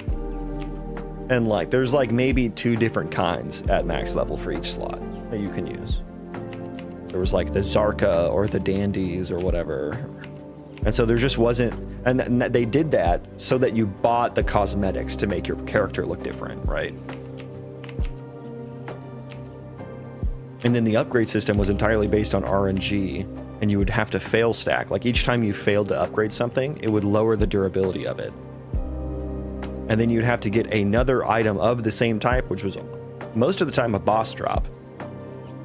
And you'd have to combine that to increase the durability back up, otherwise you would lose it. So you literally have to destroy pieces of gear into your upgraded piece of gear in order to keep upgrading it.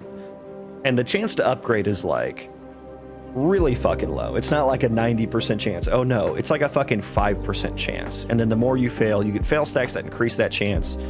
So what you would have to do is this really lame pattern of you get like a shitty piece of gear that you don't care about that's like super cheap so that you can buy other pieces of it to increase the durability, and you would fail stack on that. And you want to fail to build up that percentage, that bonus that you get.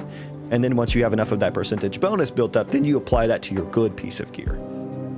But it's like sometimes you could fail at either part of that process. You can fail in terms of like you actually succeed in upgrading the shitty piece of gear, which you don't actually want to upgrade. It was a really, really frustrating, shitty system, and it was so bad. It was so bad.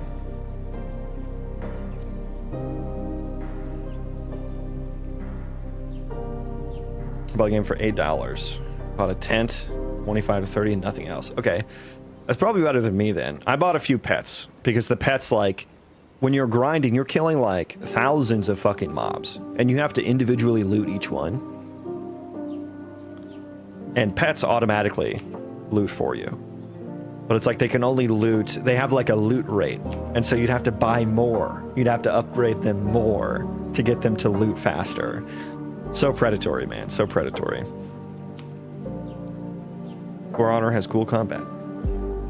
Exactly, enhancing stuff is the worst I've seen. Yeah, it was really bad. I just wish if they took that out and then just had more gear, it would be a great game. Like if they had like a, you know, like a World of Warcraft type gear system.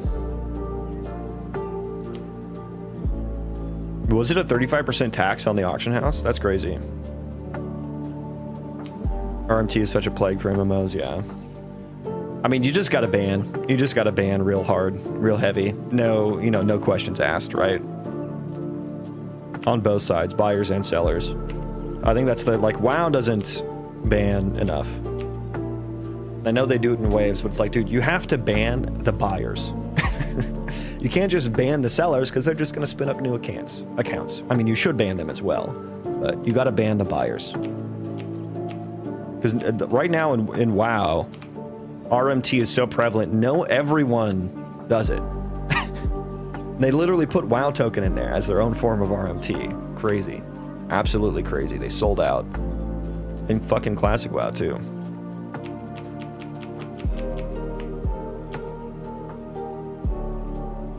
Pets and maids were given an event, so I had them all T4 before I knew it. I only got one free one. What the hell? I mean, you played for longer than me, so that makes sense. And god damn, does that game just shower you with fucking goodies when you haven't logged on for a while? You know? Classic was bad. Explain. Just in terms of RNT or the game overall?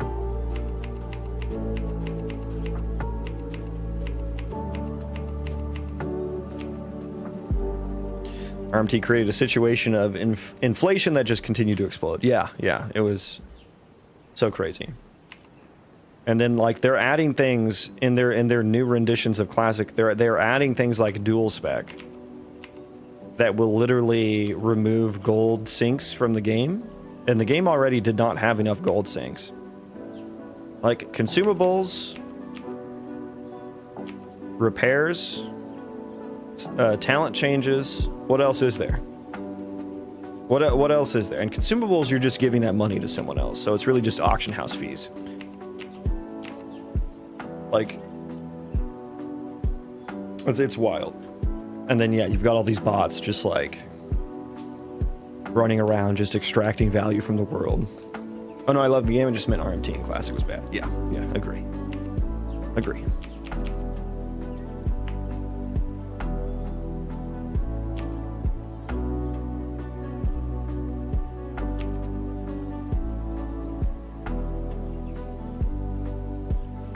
I don't want to sound racist. Oh boy.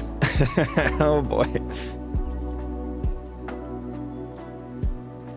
But a problem with drivers' hardcore accounts that were played 24/7. I mean, I often had mine running at all times, but that was just like for processing and stuff, right? I wasn't actually like botting it or anything.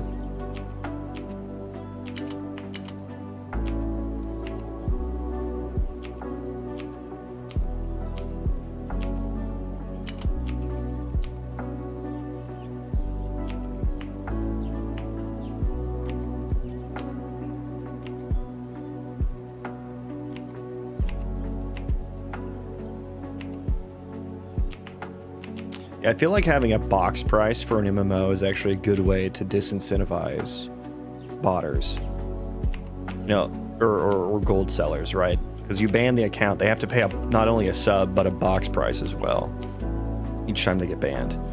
And like right now for Classic, there's no box price. So Classic botters can, if all they need is more than $15 a month or whatever, and I'm sure they VPN to get a cheaper rate, right? And then I think like whatever sub price that you're paying, localized sub price, like you can only get access to those servers that are local to that region, right? Like you can't have someone who's paying $5 a month from Brazil for a sub and someone who's paying $15 or $20 a month from the United States on the same server, in my opinion, or else RMT becomes a bigger problem.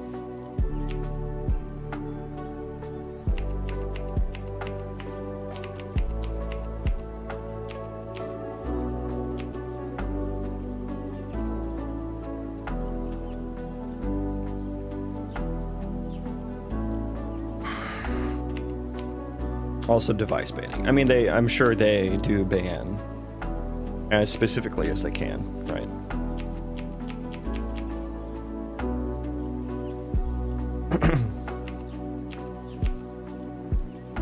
That doesn't stop. Doesn't stop them. VPNs are a thing. I'm not sure what you can do to spoof device properties. Like you can do like Mac spoofing and stuff, right? So I'm not even sure what. You'd have to do like a device fingerprint, but even then you can like just change that pretty easily.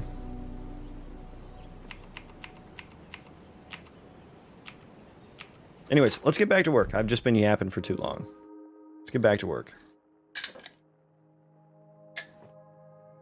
So we have some guys that are not doing anything in our testy test here. We were doing 200. Let's bump it up to 500. I don't know that I saw enough. That we're just standing around not doing anything. Okay, let me look here. Okay, we definitely have some guys standing around not doing anything, like that guy right there. But just give me some frames here. Okay, pause.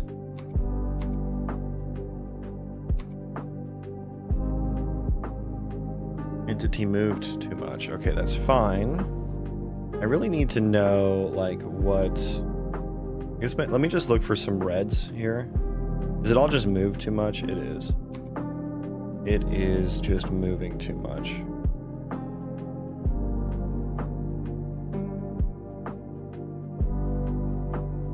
How about this one?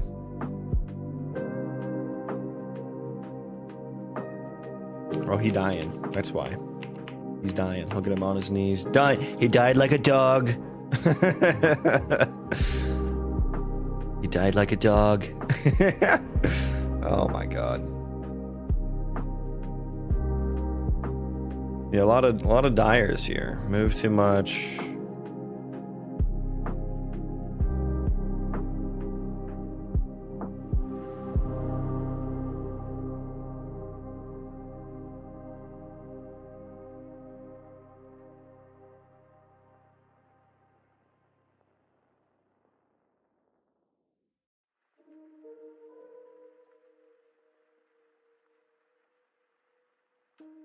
Okay, nothing is. I was hoping that there would be some red boys.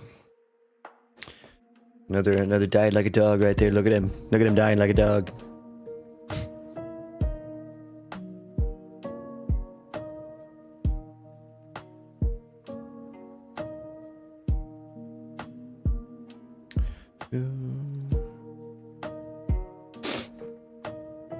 Okay, so how am I gonna figure out which guys are which here? Fuck, I forgot to write down. I got raided right when Elliot gave me the juice.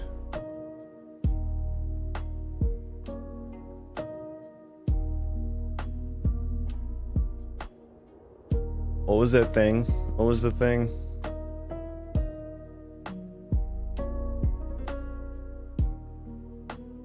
F component visualizer. There we go. There we go. Yeah, I think I'll need that actually. That would actually help a lot here.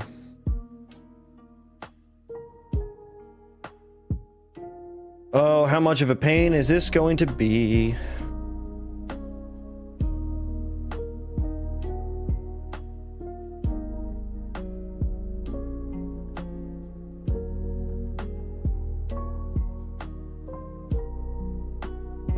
Let me find a good example for something here. Because I assume you have to like put this on something. Just to make it and register it in your module or something. Yeah, but don't I have to like put it on something, right?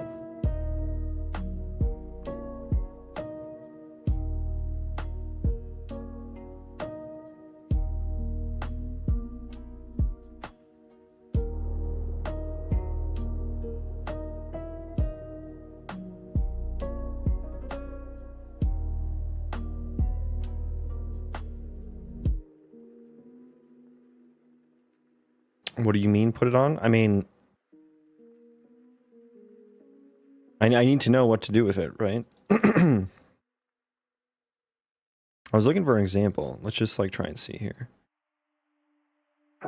Like how is this used? Zone shape visualizer. Okay, you have to, is it a U object?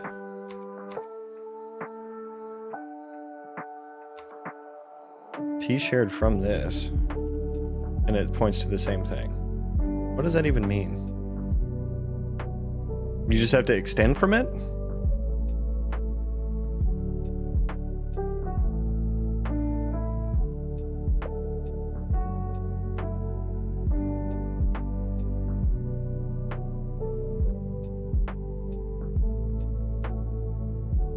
I may have to look into it at a later point. Find component visualizer.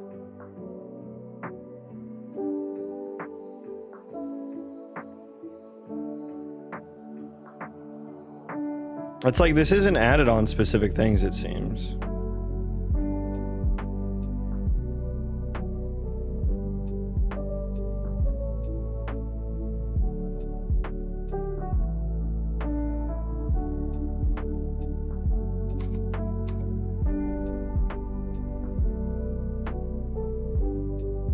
No, you register it globally.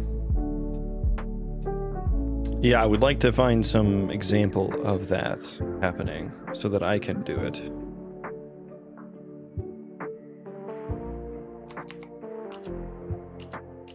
Notify property modified. Register component visualizer. There's a potentially useful situation. Where's this call from? We just make a component visualizer and we register it how? How so? We just call the onRegister function, which does nothing. Okay. Okay.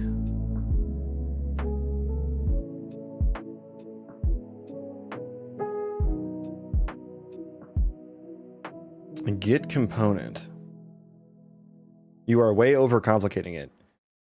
I mean, I have zero information to go off of here. Like, I have zero information. I have zero examples. Isn't that game dev in a nutshell? Yeah, I mean, I'm overcomplicating it just by nature of like, I don't have the answer as to how to use it. Like, do I extend from it? Do I just make one and it just exists? Like, I just go new F component visualizer and everything works? Because I don't think that is how it works.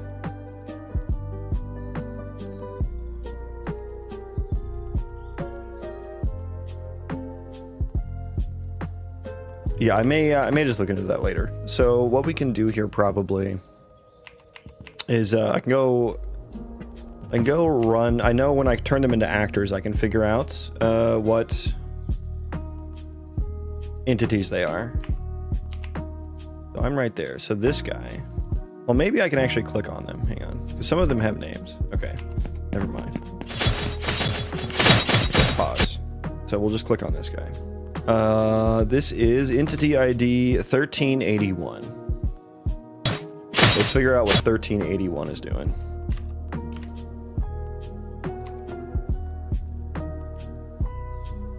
(1381) has 0. His velocity is doing stuff. What is this? Found precision loss. Found precision loss while converting matrix to GPU format.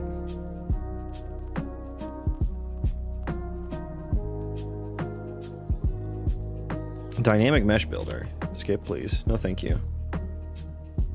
No, thank you. Let's see what state you're in here. Show me your state. You are in combat. You're in combat and you're just fucking stuck. Okay, that's why. So I'm gonna assume focal location. Where is focal location? Why is that just like...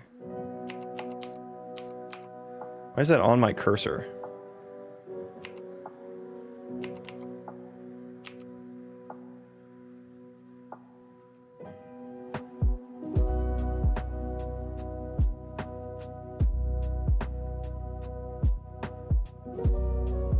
Okay, so he's just stuck in combat.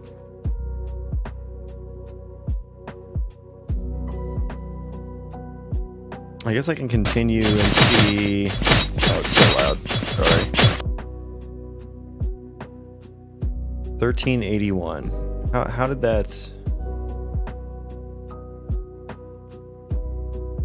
Where's 1381? Okay, what's your, like, who's your target?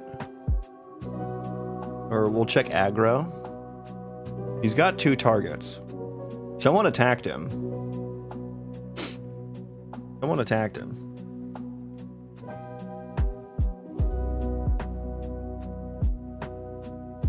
He's got the right target. Let's look at input velocity. Input velocity is 0.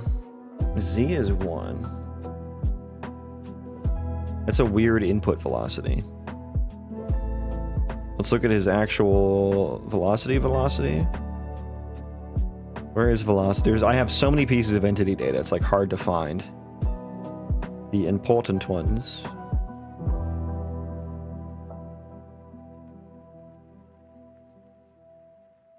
State tree, entity data, target, there's velocity. His velocity is also 0, so he's not even trying to move. Move to data.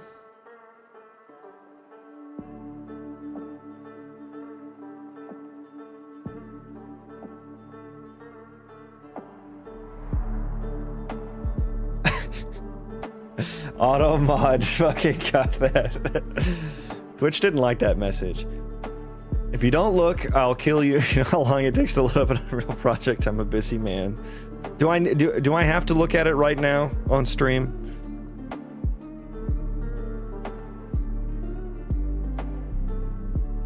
I don't. You know how long it takes to load up Discord? I'm a busy man too. I'm streaming. Ghost interactable visualizer. Okay, so you create a visualizer by extending from the component visualizer.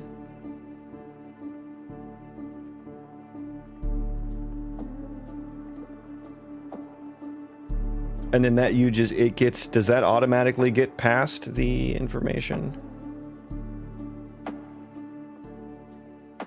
Let me look at what you did in startup module here.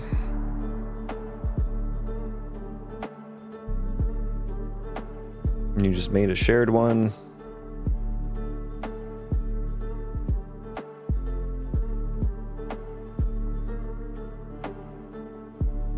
You did a trigger visualizer and ghost visualizer, okay. Register, okay, and the Unreal Editor has a specific function to register the visualizer. Okay. Registered visualizers.add. Do you, let me guess, you have to unregister them on shutdown manually?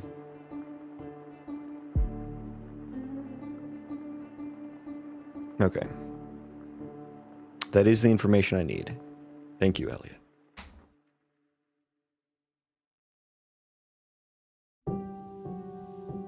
I have this scenario kind of pinned down, though, at the moment. So I will come back to that.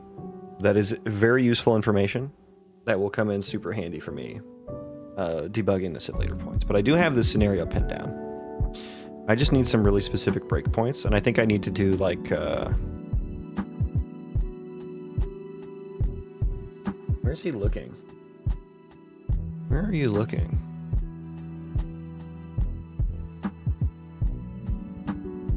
His speed is 0.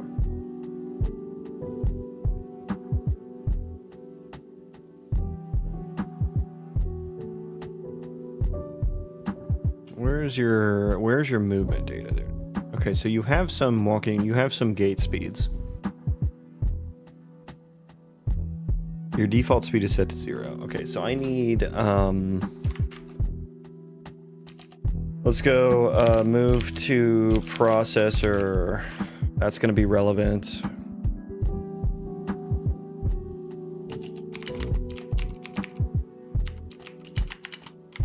$1381.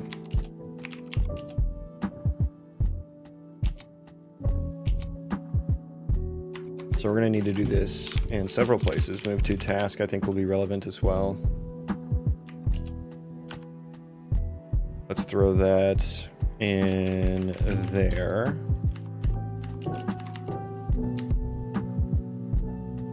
Move to task, move to processor. Probably, I'm going to say calc ability location may be relevant as well, because you have a move to...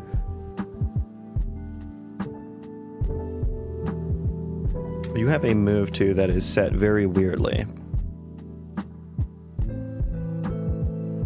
Movement, he doesn't even have a movement type added. Actually, I think those two might suffice. Let's start there. Run live coding there.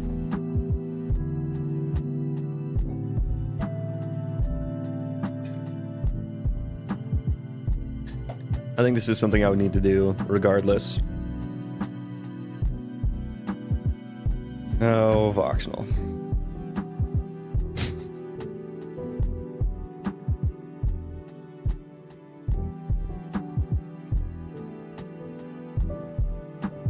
Okay. Play. We are in the move to processor, and there's a gnat in front of my fucking screen. Oh, he's too close to my screen. I missed.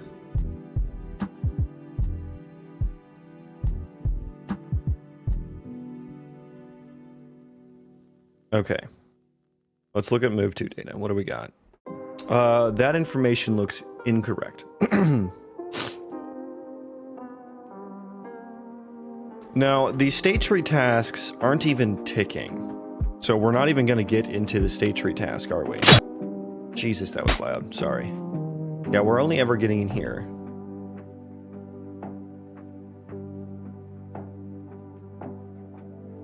Okay. Okay. I need to have seen the history of how he got into this state. Move to data is in an invalid state. He has 0 speed. How would that have happened?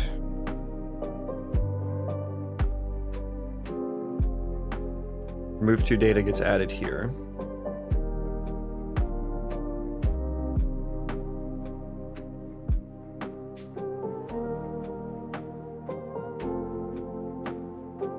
wonder if we just added the data and then it didn't tick again after that. So how do most of them actually still work then? It should tick by nature of the state tree node task thing.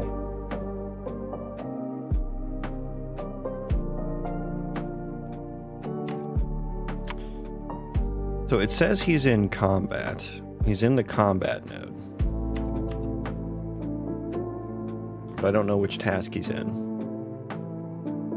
I guess they're all active, right? So it would have ran all of them, but then he's just stuck because it's not ticking. So one of those should be ticking. The movement one should be ticking.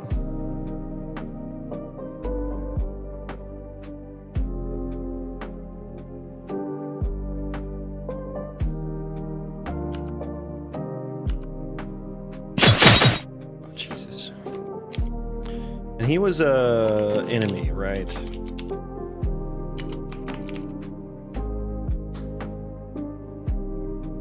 So he's in this task.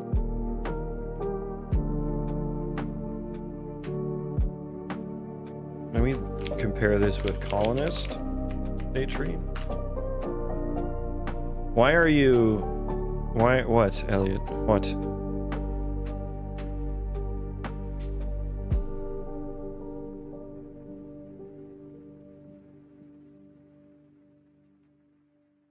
The sound. Oh, yeah, yeah. Sorry about that. Sorry.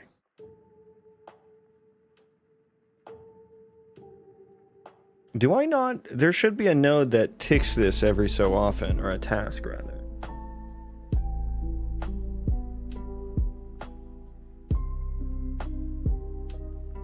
I thought there would be. Oh, did I never change that for combat? On wander move to, we tick every 1 second.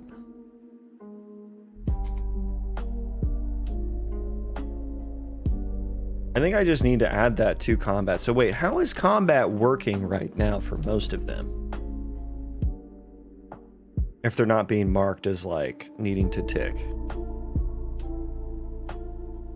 How is that happening?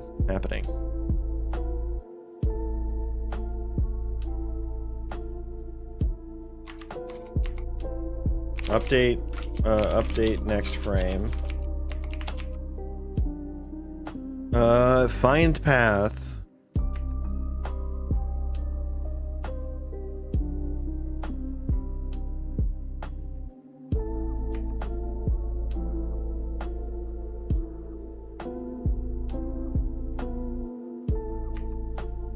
I wonder if it's from them taking damage is what causes them to update. Executability has update next frame.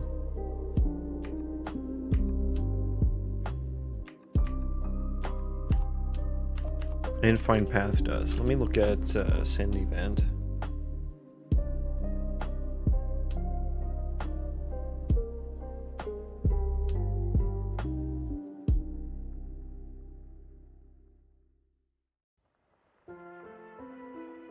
What? I don't. Where is the event? Like the in there should be a in combat event. No?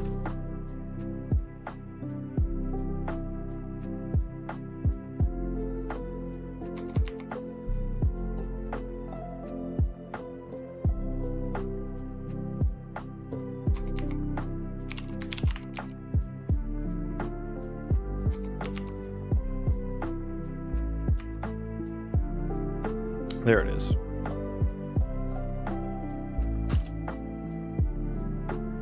So this, I think, would tick it as well, because it received an event. And this happens...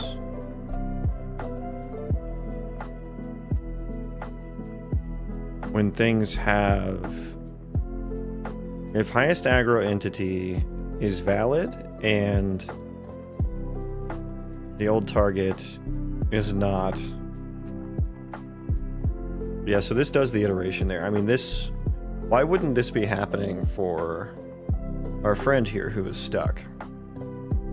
I guess let's see if it's happening and validate that assumption. I'm gonna grab this. It's gonna be loud again, guys, and I'm sorry. I am sorry.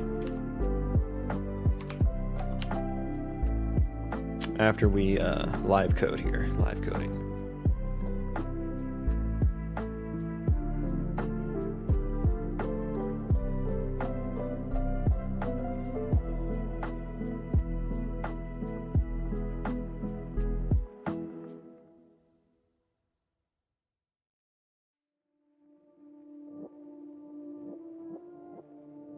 Okay. So we're gonna click play, plug your ears. 3, 2, 1. Okay, the sound didn't happen. We're good there. Okay, it does happen for Aggro processor. However, we don't get in there. Oof, loud, okay. Old target, 7193. Oh, they're equal. So his target has never changed.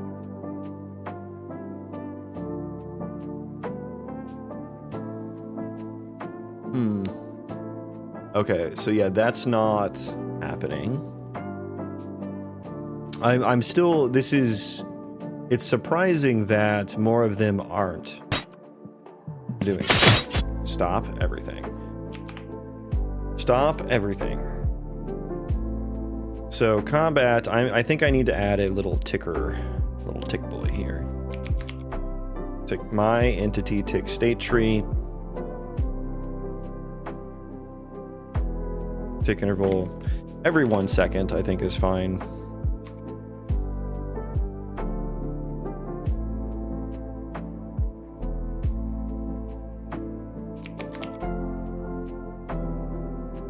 Every 1 second is fine. We can return failed, I suppose.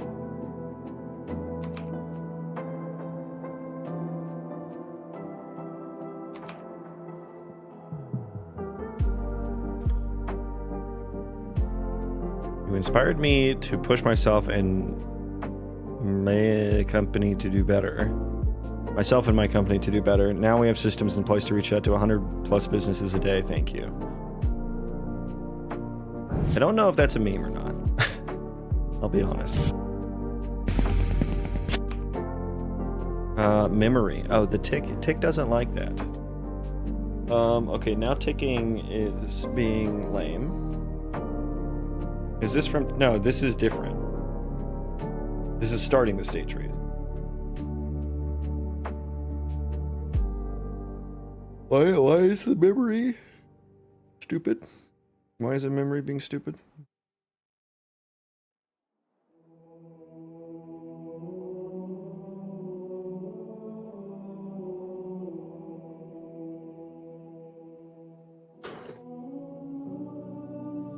When resetting, we're destroying instanced structs.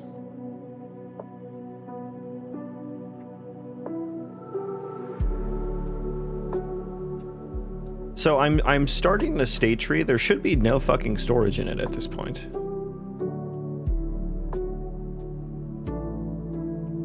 The state tree instance data. Like, why are you... I see temporary instances is invalid.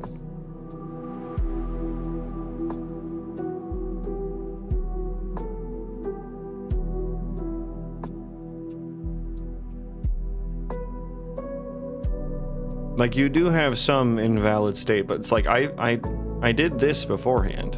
Like, how do you have invalid state here?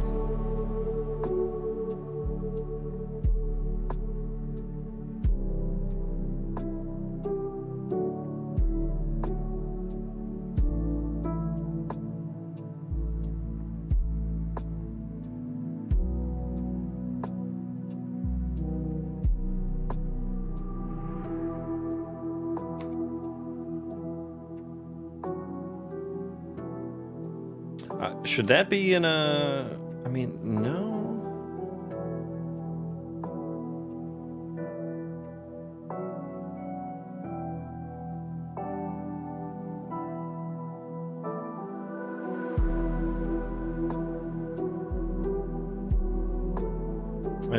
Is this something we can continue from? No, I don't think. I don't think so.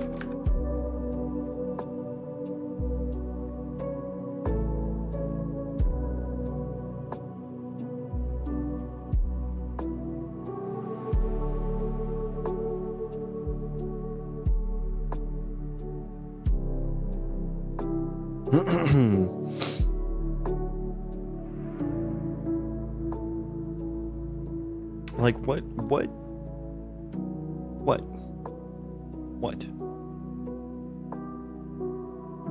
Why are you lame? Why are you lame?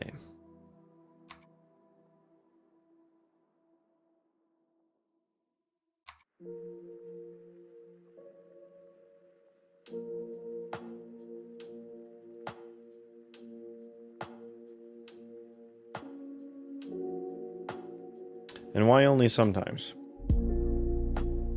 This is C++.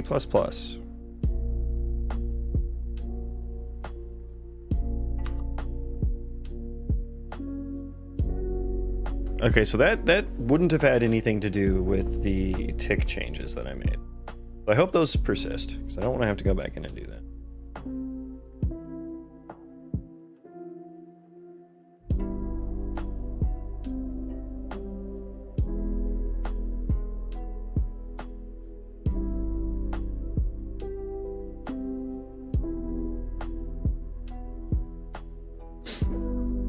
I don't know why I would need to reset or do that there in any case, anyways.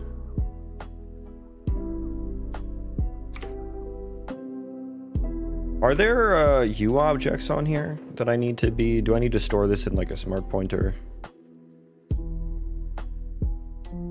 I wouldn't have thought so.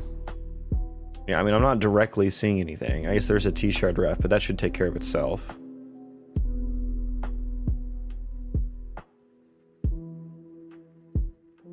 Read this little blurb here.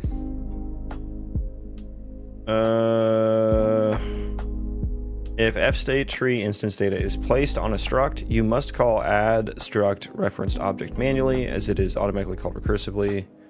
What does that do?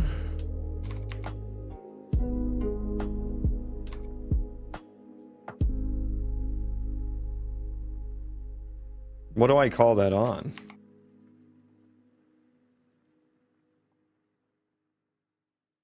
It's an instanced struct function.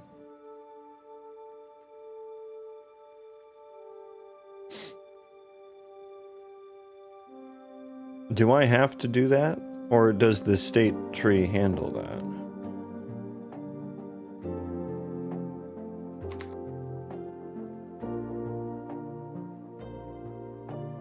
Where was the state tree processor?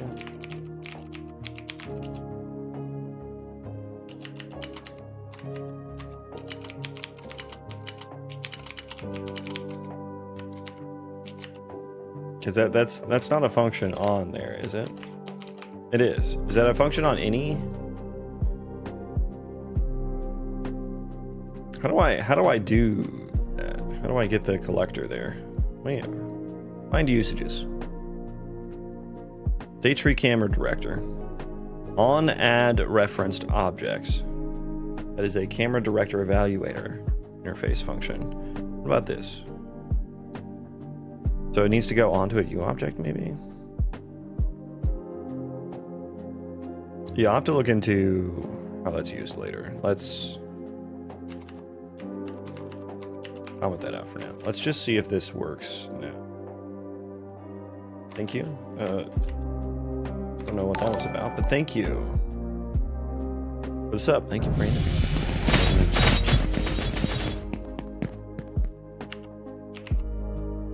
Yeah, we still have a lot of guys standing there doing nothing.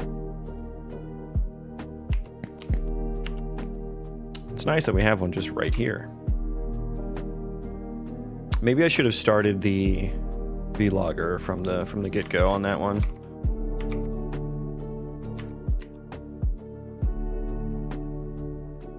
Okay, let's I guess we'll just verify that this is in the same state as before. We are 375. Entity 375. Are we stuck in combat once again? First of all, did those ticks happen? Did those persist? They did. Okay, so he should be ticking if he's in combat. He is. Update within 1. Last update time seconds is 0. But yet he's not updating. Last update time in seconds is 0. Almost like he's not... Is he getting state tree processed? Is that what's wrong?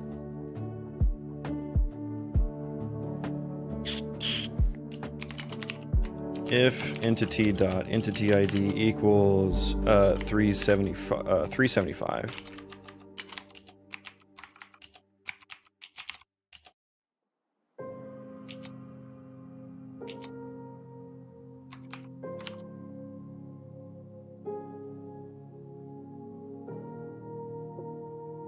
Oh dear. Okay, we gotta rebuild. Fuck. Oh, that sucks. Okay. I don't know what the hell that was about.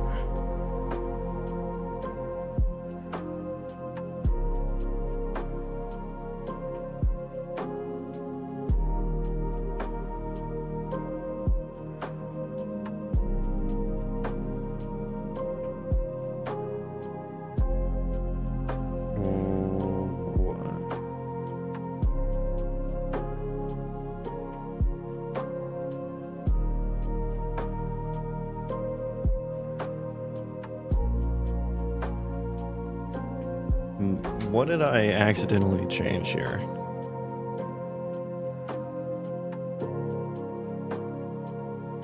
Huh? All I did was change the state tree processor. What the hell?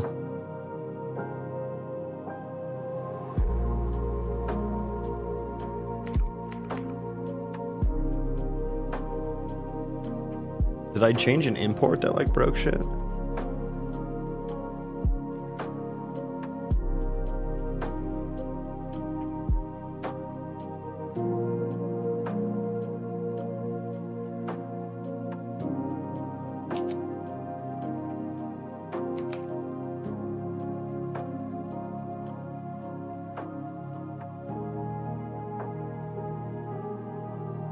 Gameplay ability base.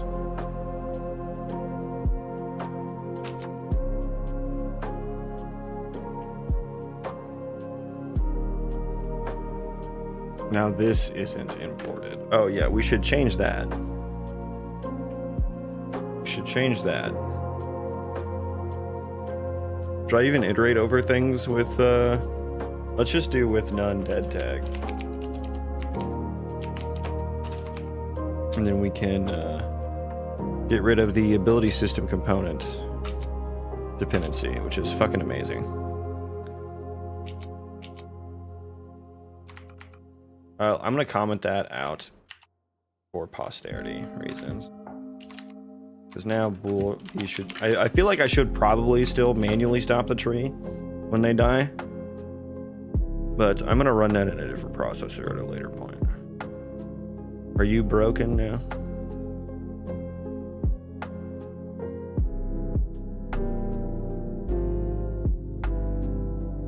Why are you complaining? I don't understand. Why are you complaining?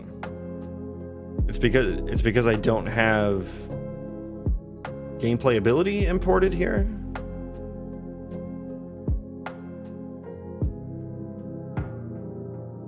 I am going to put this into... Do I have the CPP file for it? No, I don't.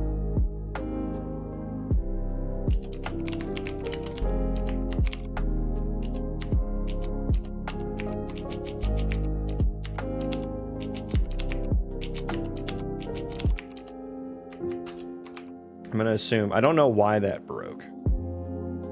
I think I probably changed an import somewhere that I didn't realize that... did that. Congrats on working ECS combat. Thank you. Long time coming. Long time coming. So now we'll wait. Is it coffee time? I think it's coffee time. Me thinks it's coffee number 2 time. So BRB. You all should get yourselves another cup of coffee. You deserve it.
Yay, it compiled.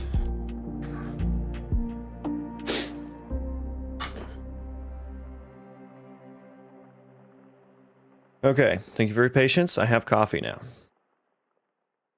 Ich habe einen Kaffee.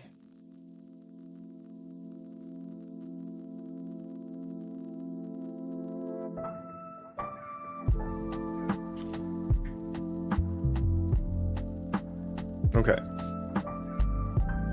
So the tick maybe wasn't the answer. Let's see now, though.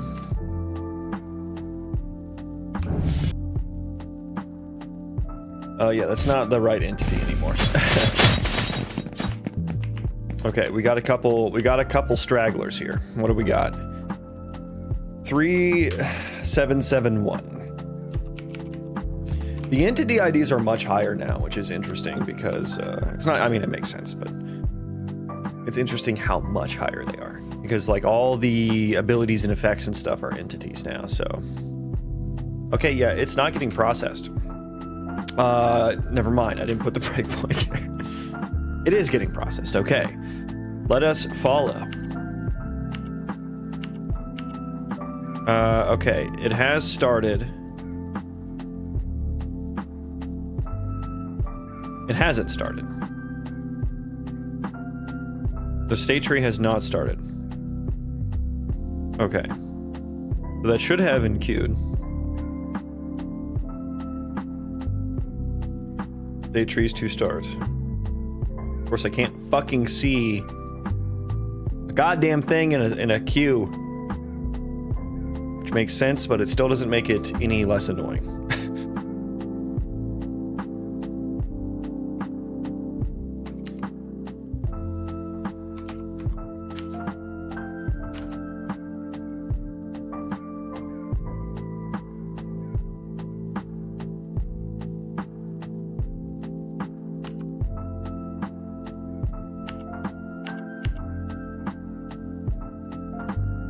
It has not been started. Queued to start is true, though. So it's just not getting started. What happened here? What happened here? Okay, we've got some bum state trees. There's a ton of them that aren't getting started.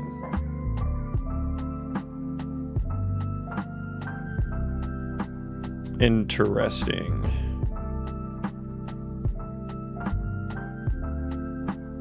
How? How? If state tree context is valid.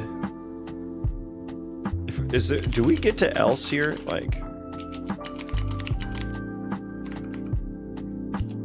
does this ever happen?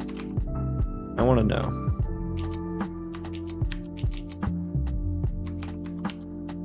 We will need to entirely restart the scenario here.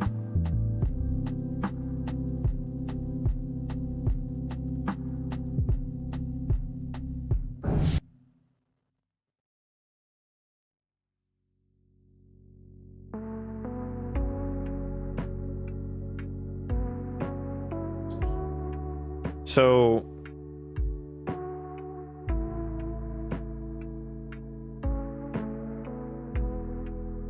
if it has started, I should just... Let's just do this. Or it has started. How? I guess we just accidentally added it in the queue again? Wait, how did that happen? Because...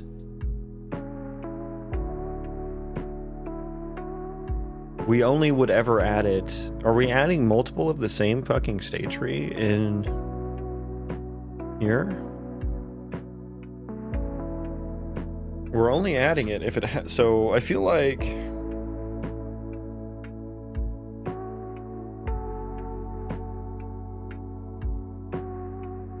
B has started is true here. It only ever happens from here, which would have D-queued it.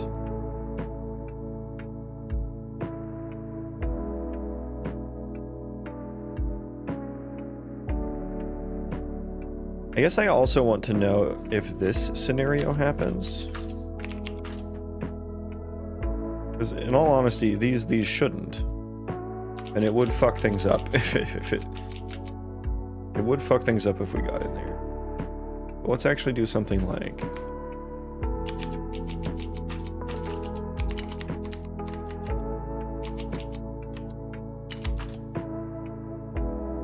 It has started. We do want to return there. Yeah, we do want to return there. And then this, we can just change to if it's not valid.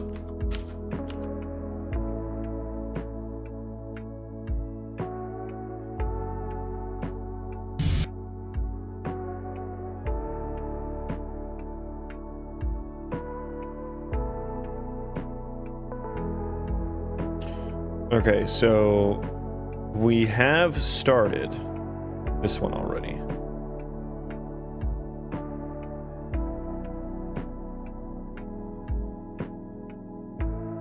We should never stop the state tree. That is just always set to false now. So we should never get there.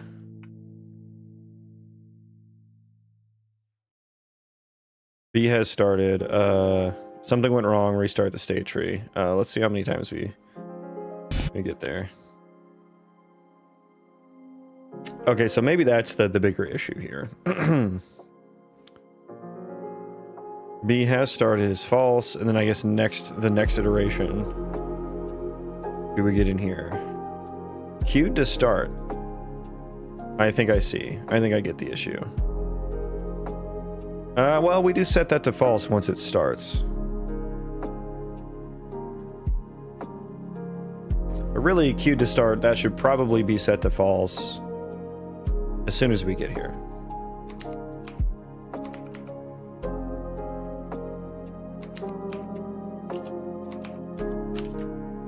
I forget what scenario I was running into that led to this needing to happen. Is live coding running?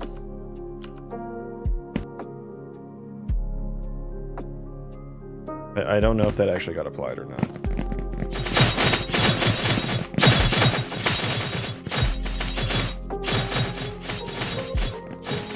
Okay, I don't think anyone's standing around now, though. Except that guy. What are you fucking doing, bro? Your eyeball is just poking out of your head. Oh, I didn't bake the eyeball textures. Or I don't have those set to the right ones. Okay, there are a bunch of stander arounders. There's less. But maybe those are guys that were already automatically stuck. Let's just rerun again to see if there's... Are there any stuck boys?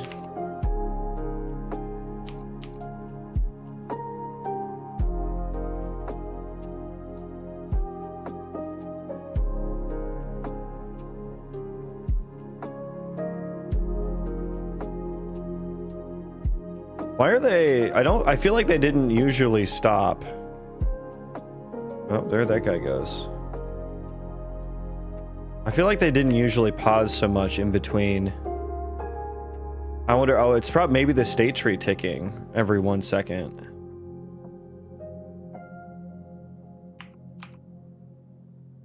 But I think that's helping with the stander arounders.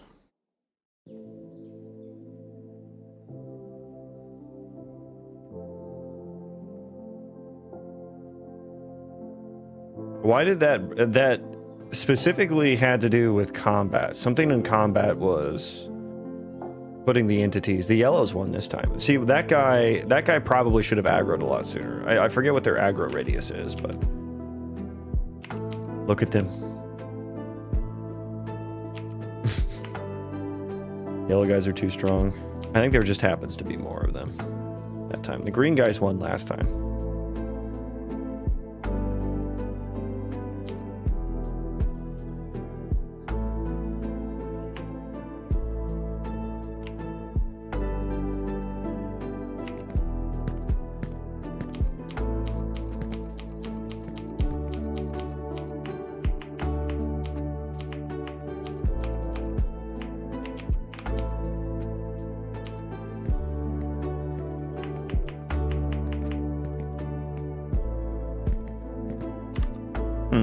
Yeah, I forget what these scenarios were right here.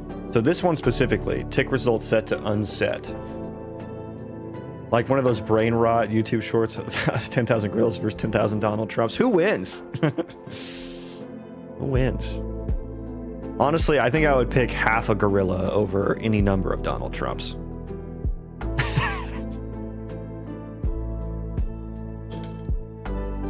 You got a link to that video, though? I'd like to watch that.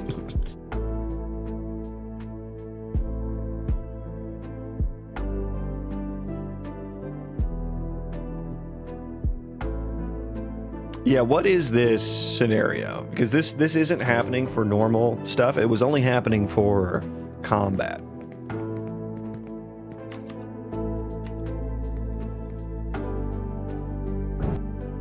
And we immediately fucking got here. Can I see what... I guess we will have already stopped at this point. Maybe I want to go a little bit earlier, but... The tick result was unset. And I feel like something happens when I don't restart the state tree there. Like, it doesn't like that the tick result is unset or something. State tree data. Okay, let's figure out what fucking state we were in. I hate looking through this. Route. We were just en route.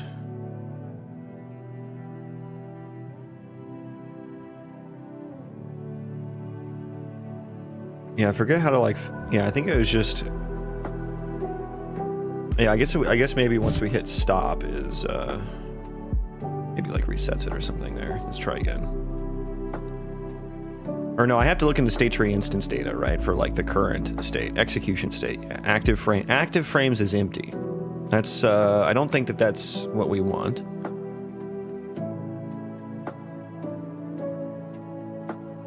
Queue to start and has started.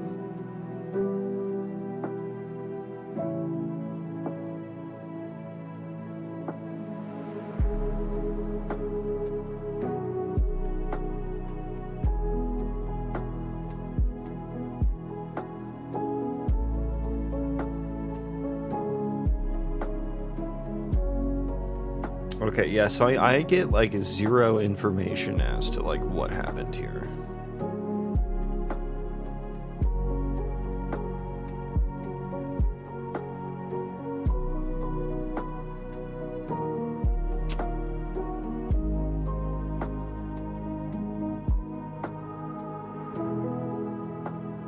No active frames or anything. I mean, let's just see what happens if I don't do that.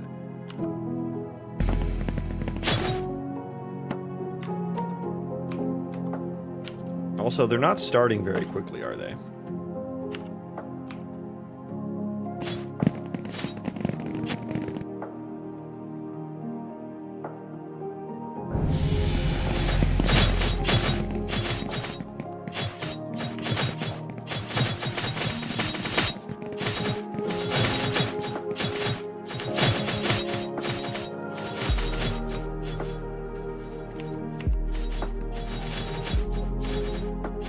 Yeah, we get a bunch of stragglers.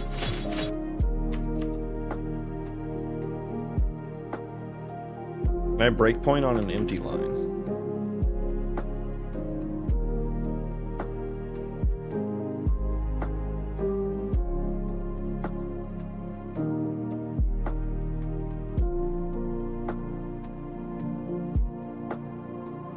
What am I looking for? Execution state. Active frames is just empty.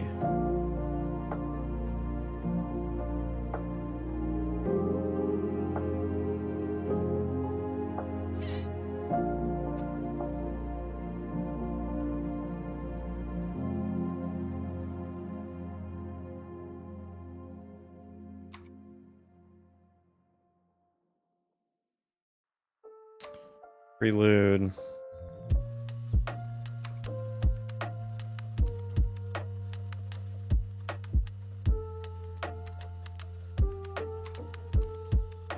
There's the unset. Where would it return unset at? XX state tree run status.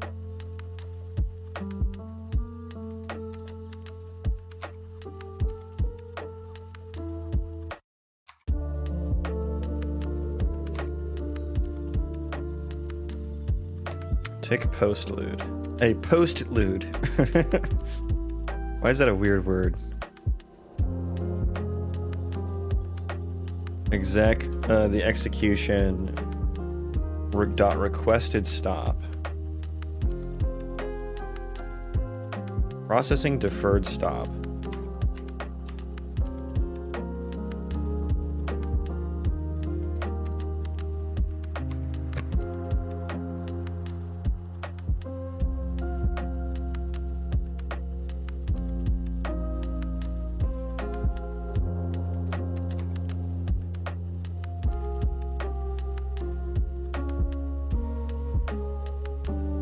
Yeah, it seems weird. I feel like I maybe have some weird state set up to where there's like, I don't know, maybe some transition that's not transitioning to something, or a transition that just results in an empty state or something. I don't know. I would have thought that it would be a little bit more, I don't know, explicit about telling me what's going on. Maybe I can...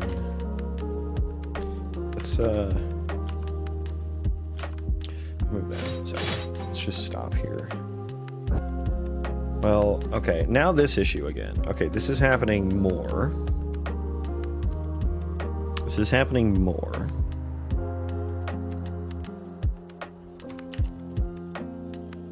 So do I call this on something else? Or do I call it on this? Also, let's just... I reset it, and then I set it to an empty one. Maybe let's not do that. Let's just make sure it's reset, which maybe it already is.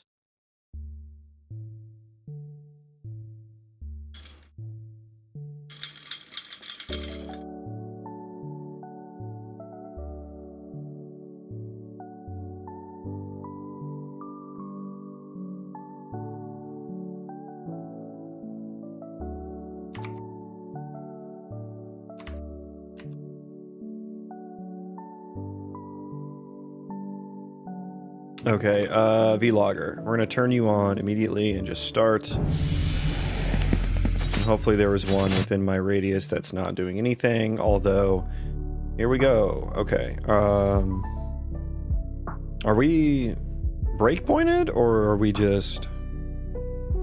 or are we crashing on something?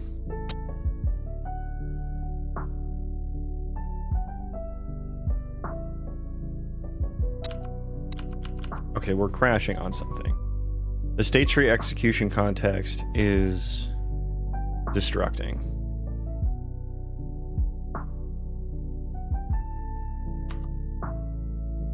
Root state tree is ready to run.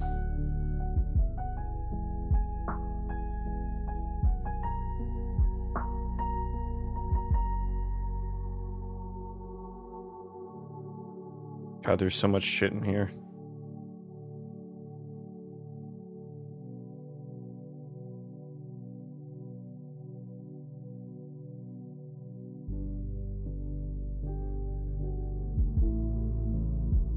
B is linked. Is ready. What was the... States is greater than 0, and then property bindings is valid.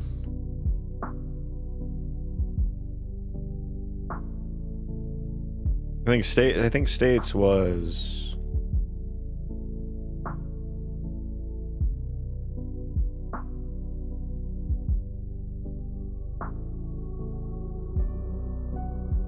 Where the fuck is it?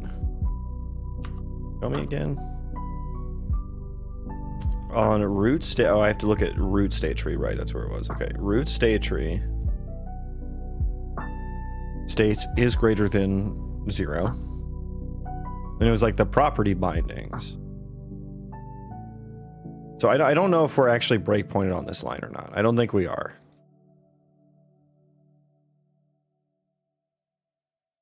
Where is property bindings?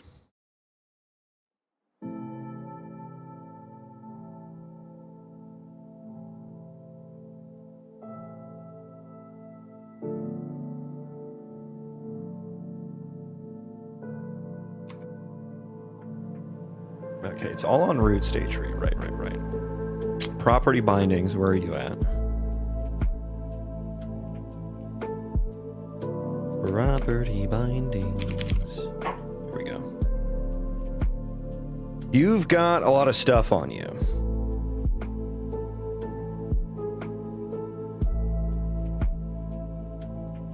I don't know, you look, I don't know what to look at there. You look fine, I suppose.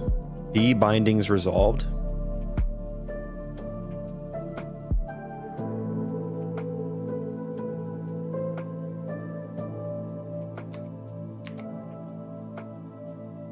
I don't know where that B bindings resolved is true. Okay, so yeah, that's all valid. So yeah, we just got here because the entity system context was not being destructed properly. And that was exec active frames.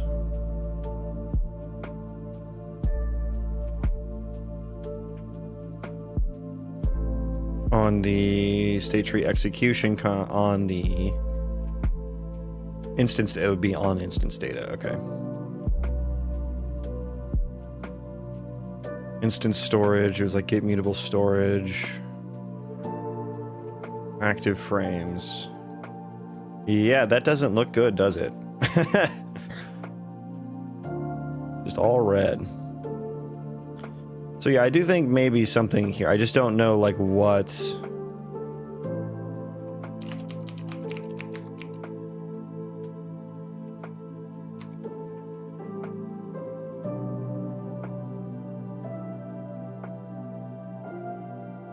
Add struct reference objects.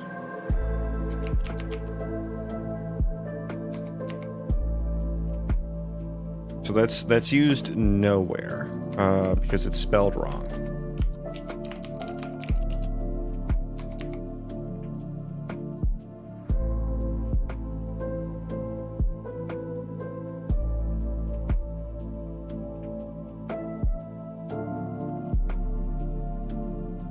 Yeah, like I don't know whether to call this on some other objects and then add the instance data as like struct, you know, whatever this is, or I need to call.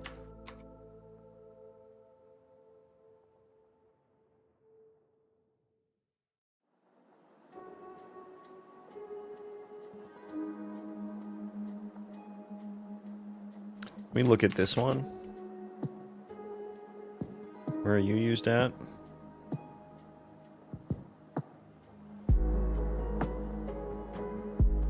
Only in one place.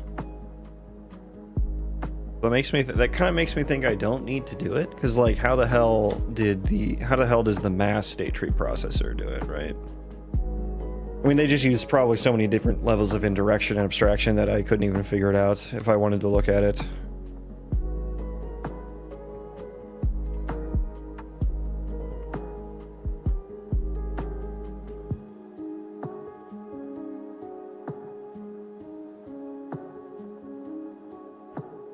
I suppose let's add it on the proxy actor if I had to choose.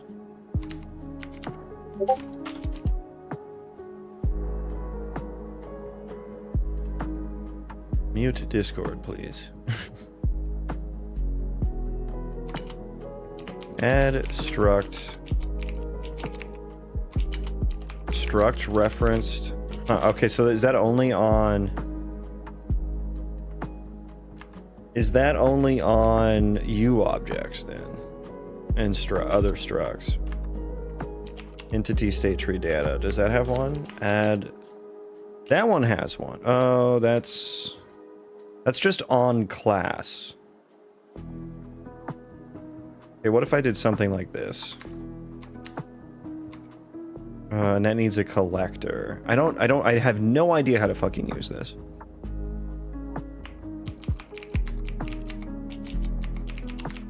Add struct referenced object.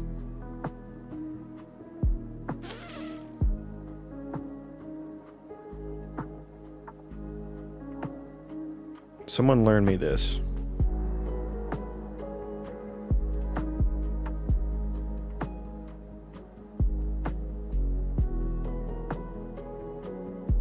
Do I need to override? I think maybe I need to override the struct referenced objects on this. Does that exist?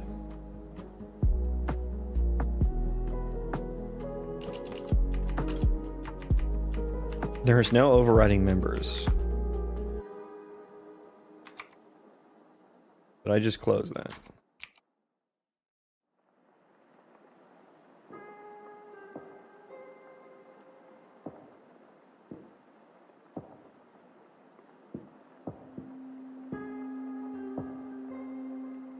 Add struct. Let me make sure I spelled that correctly.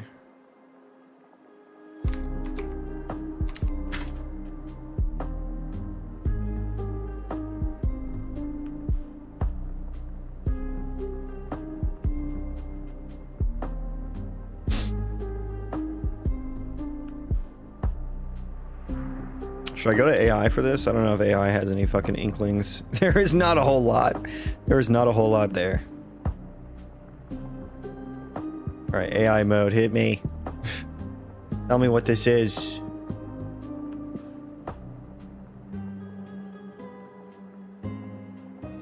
For any custom struct that holds U objects. Is it just like a static thing then, I wonder? Like a static,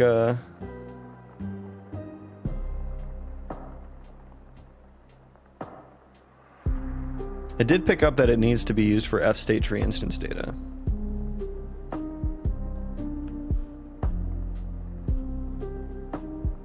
I wonder if I should just make it a T shared ref. Would that just be better?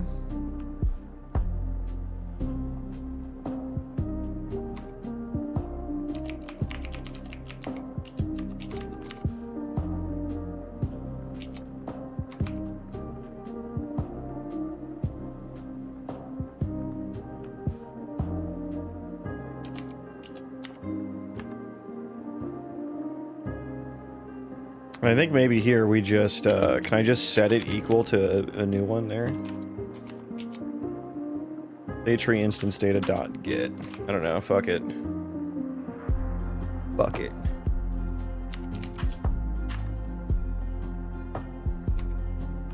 I have no idea if that's gonna work. I've never used a T-shared ref before.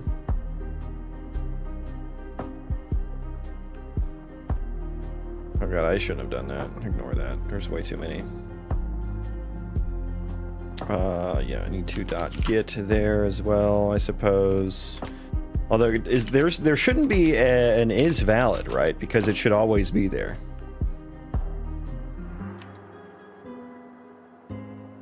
Right. So a T-shared ref. Do you even need to initialize a T-shared ref?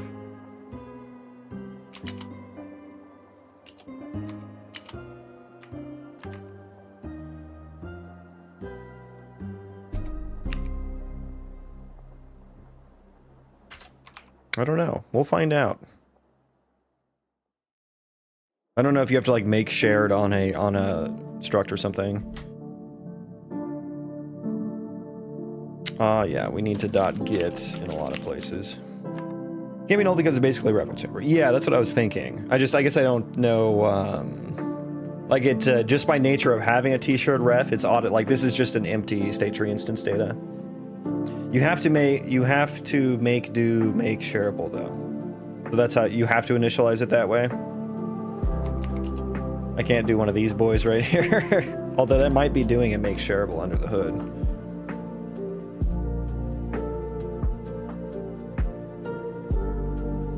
I had a stroke typing that. It's okay, we all stroke out from time to time. Yeah, I don't know. Do you have any inklings on? I don't know how much you've been paying attention. I don't know, let's fuck it. Let's see what happens. Let's see if that like breaks or whatever. And we'll see if we need to explicitly make shareable or not. A reference to a null pointer is UB. I haven't. I'm rewriting my frame buffer attachment shit. Oh, that sounds just super fun. Yeah, so something weird is happening with the T-shared ref here, so yeah. Do I get like some message here? Oh, yeah, the T-shared ref constructor is for internal usage only. Please do not use it. Understood. Make shared or make shareable? Which one is which? Can Can you return the types for me here? Make shareable returns T raw pointer property. So make shared returns T shared. That returns a T shared ref. What are you mad at? I guess maybe do I need to just create one of these? Create an empty one? No? You return a T shared ref.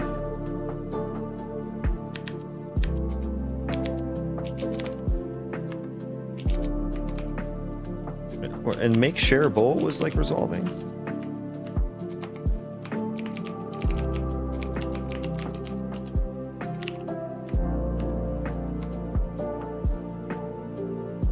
That requires a pointer.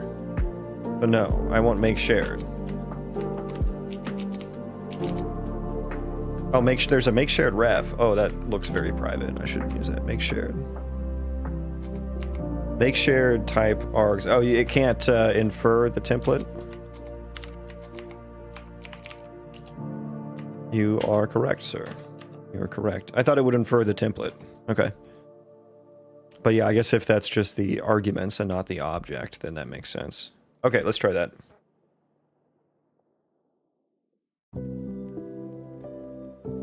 Is this a bug bounty? No.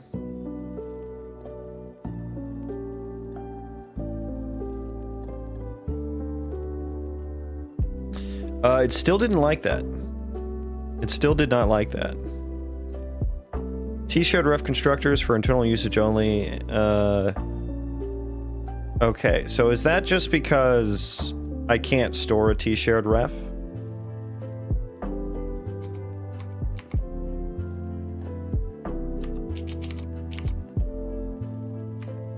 I can't put that like on.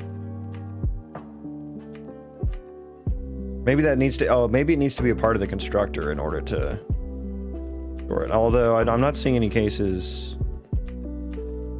where there is a property. There's an array, but that's different. Maybe I do need a T-shared pointer then, or something. Can I put a T-shared ref on? Can I have a variable on an object for that?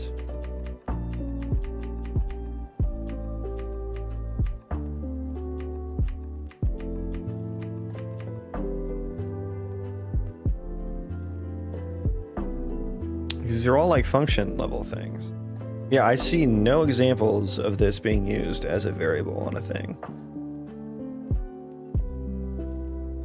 Okay, so T-shared pointer it is then. T-shared pointer it is then.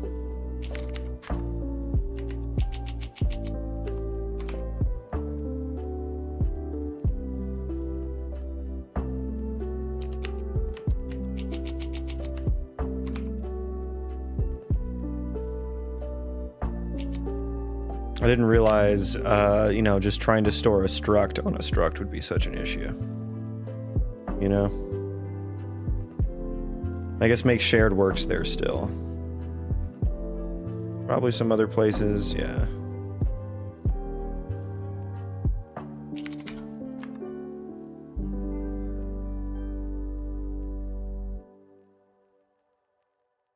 How much money for you to become a character used in AI-generated videos without any filter? What?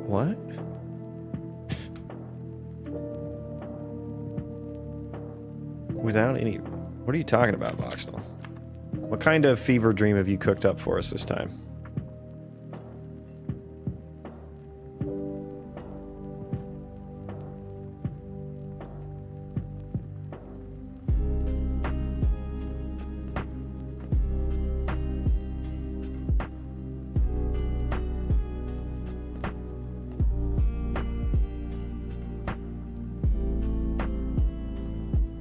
Alright. Let's see if the engine fucking craps its pants here.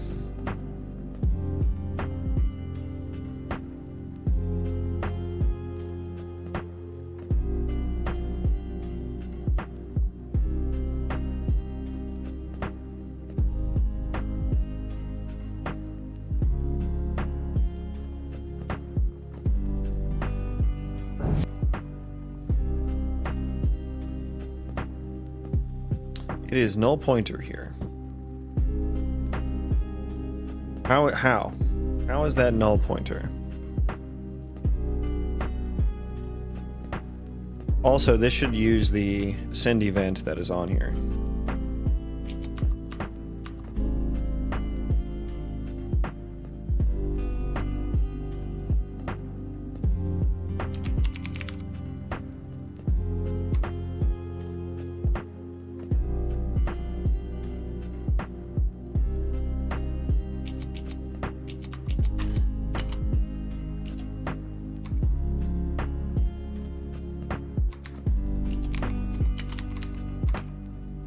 I mean, we'll try that. I mean, maybe there's like a frame at the beginning or something where it's not valid. Although, let me look. Let me go a breakpoint here. And just make sure that that's like valid.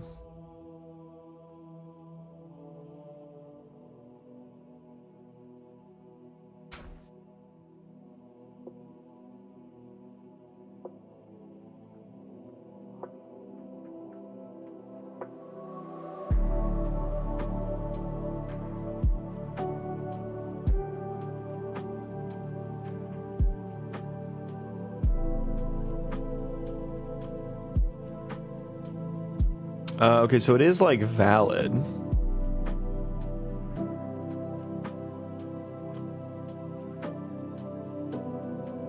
Is it like still valid at this point? Yeah. I guess we'll just... Yeah, so it's null pointer. How is it going null pointer?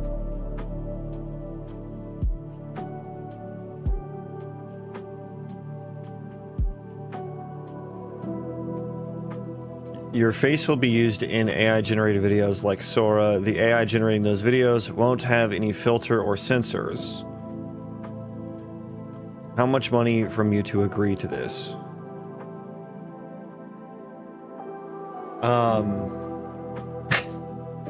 Seems like a completely nonsensical scenario that I would even get any money from that. Bro, what are people asking? I don't know. Yeah, Voxnell, you can already do that, and I don't get any money from it. You could probably send it a bunch of screenshots from my streams and be like, make a my drone video, and it would. And I don't get any money from that. Also, why are you thinking about that?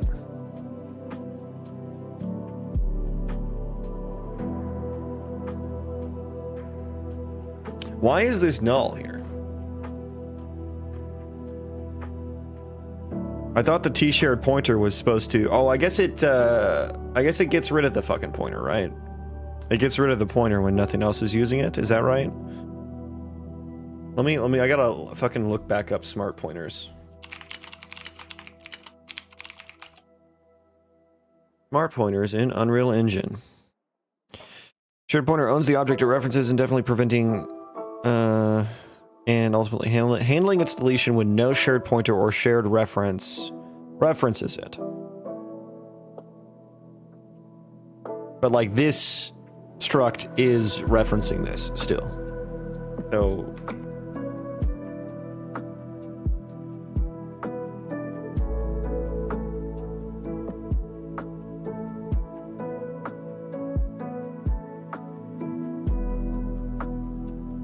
when a unique pointer goes out of scope, it will automatically delete. I feel like a shared reference is what I want, but it didn't allow me to like store that. And I feel like I need a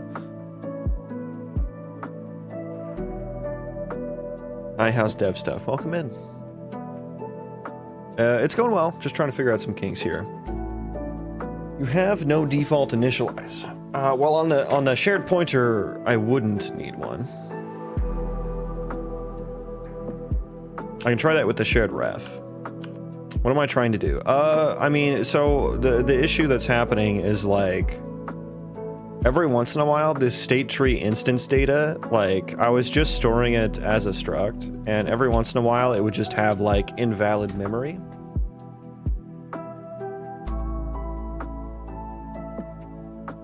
And so I was like, okay, maybe it needs to be like a shared pointer or a smart pointer or something like that. It does say if Now, I don't know how to use this. It does say if state tree instance data is placed on a struct, you must call add struct referenced objects manually, as it is not called recursively. And that would make sense. Like, I think that would make sense to do, but I don't know, like, what to fucking do that on. It's like I have to call that manually, but how do I get this, like, collector object thing? Do I have to override that on this fucking processor for every single thing? It seems weird.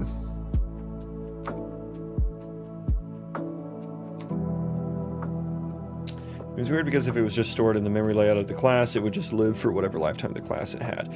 I think it has to do with, like, it has a bunch of, like, instance structs and stuff inside of it. So I'll put it back to this, and I'll show you, I'll show what the error is.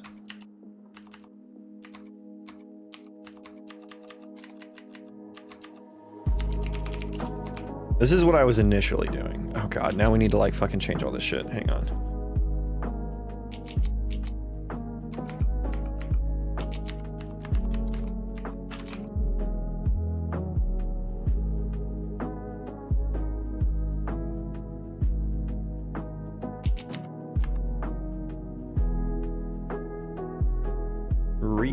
Okay.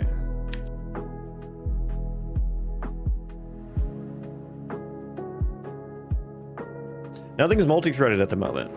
Nothing's multi-threaded, Elliot. But yeah, like my entity datas aren't like parented to any sort of view property, view object or anything. So I have encountered needing to use strong pointer. Do I make it a struct? Can you make a strong pointer from a struct? Is that possible? I thought a shared pointer was for struct, like the similar thing, but for a shared pointer. But yeah, like memory is going fucksy wucksy somewhere. And I thought having it in like a shared pointer would fix the issue. But it was just, the shared pointer version of it was just showing as null in some places.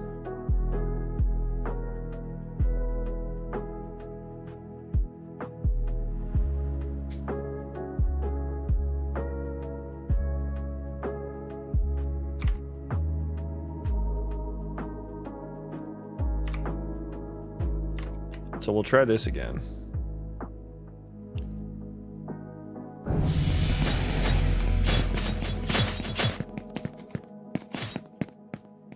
Yeah, sometimes it happens, sometimes it doesn't.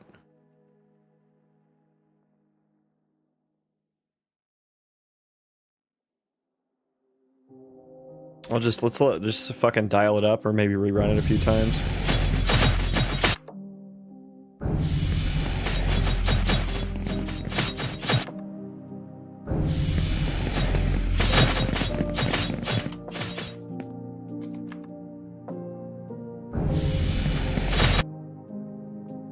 There we go.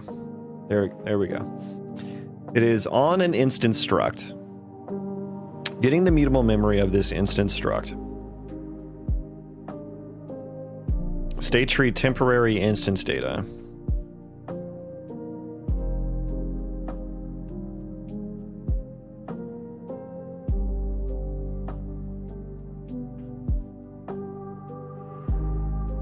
Which it just says invalid in the debugger.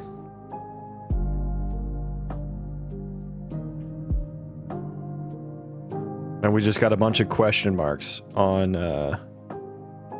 this shit. So yeah, the memory is like getting lost.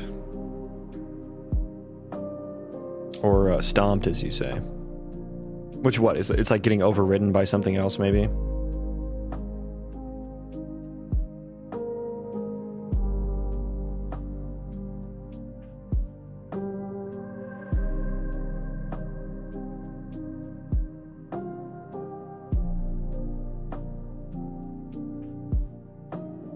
Temporary instances reset. Couldn't even read that memory.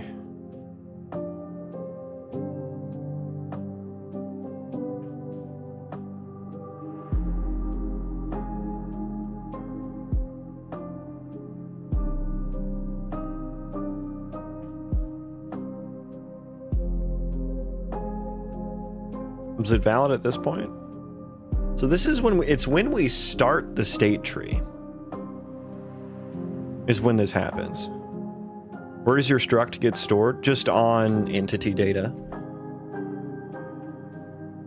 The one that holds the thing you want to make it's just state tree. You're asking where does state tree entity data get stored? Like where is my entity data stored?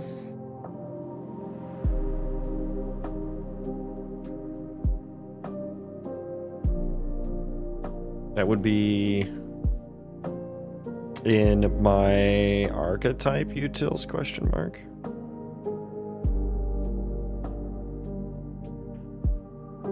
It would be in this.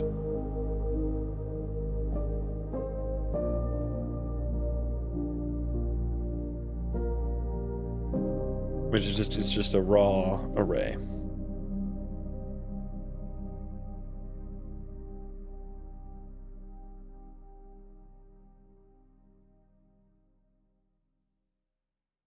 Which is then stored in archetype.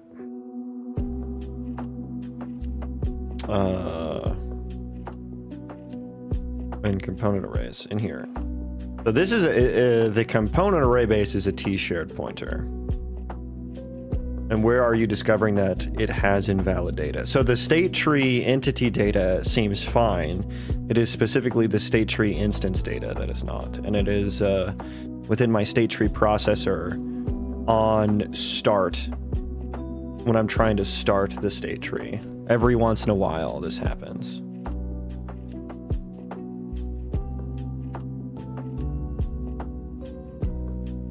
And this is technically, this is in tick. I have to start on the game thread. So I do it in tick. Tick of the state tree processor.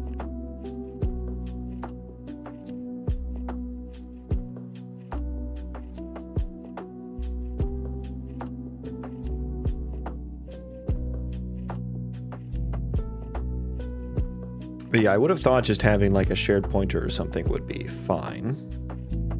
And maybe I can try the T-shared ref here. And then just do the, make sure there's a default thingo. So, yeah. That is precisely what I was thinking.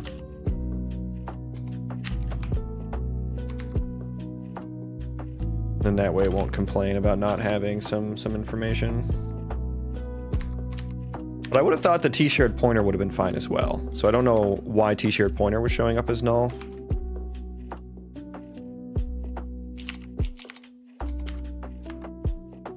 Is this a C language? It is C++. Let's try that. We'll give that a shot and see what happens. See if we can actually start up. Although this feels sus to me because I saw 0 examples of storing a T-shared ref as a property on a struct or on a property anywhere. So I feel like this is probably a no-no for some reason.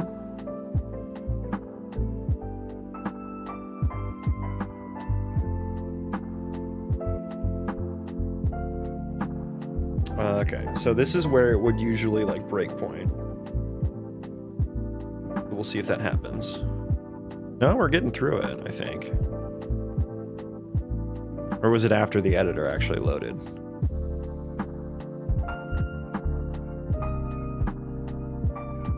Okay, it started up fine. Started up fine.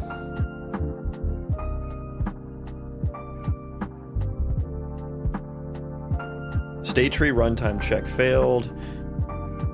The owner is different from the owner previously set. What? State tree instance data seems fine-ish, at least.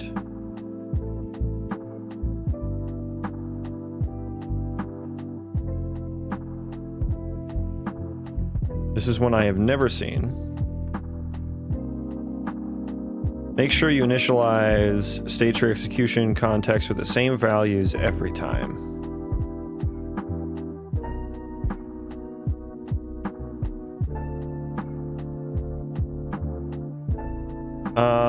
Do I need to... Maybe I need to reset this. Because I was doing that before. I think maybe we weren't resetting that. Let's try that.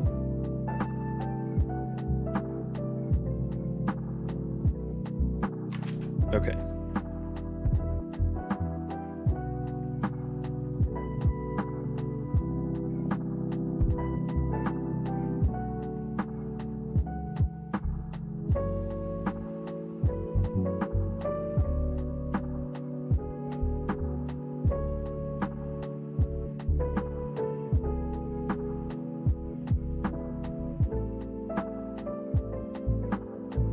Okay, let's try that now. Still, yeah, still hitting this. Who are the owners here?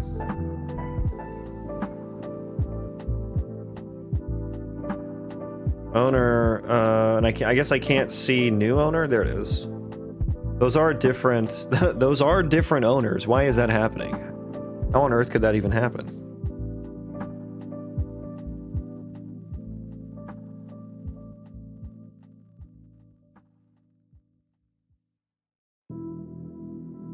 How on earth could that even happen?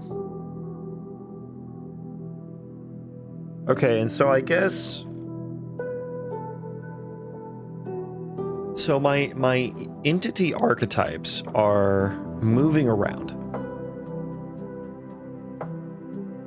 So is this pointing to a different proxy actor because we've literally moved the archetype? And the archetype has on it state tree data. We've moved the state tree data.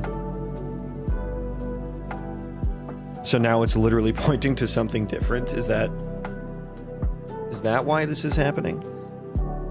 What happens if I just continue? I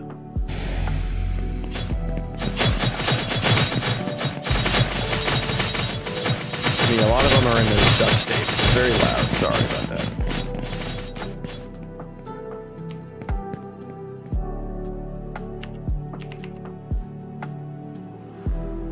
Most of them have ironed themselves out.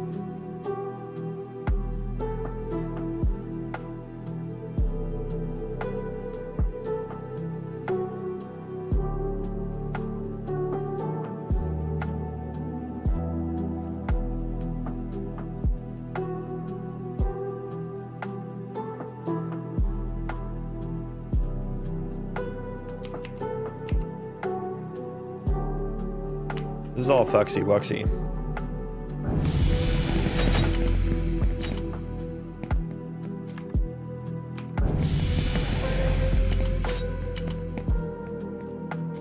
So I don't think the memory issue isn't happening anymore.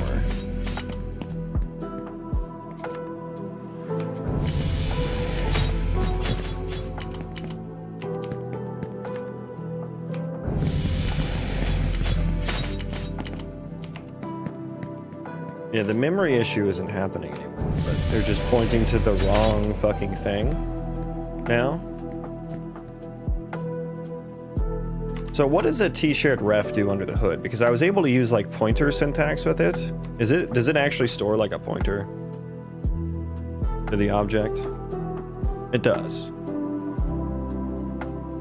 So does using a t-shirt ref break cache locality? It stores a reference. Then what's all this about? That looks like a pointer to me, no?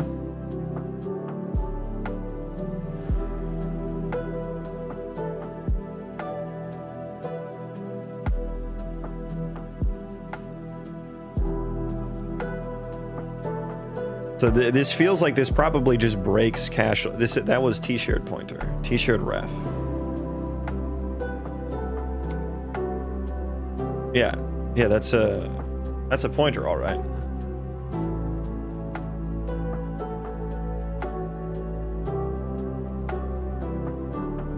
I feel like I should try and get the add referenced structs or whatever. I feel like I should try to do that. Whatever makes that work.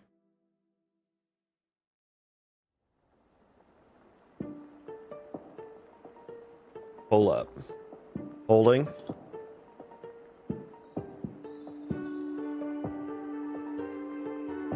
Do I just need to rewrite the state tree? I think I need to rewrite the whole state tree.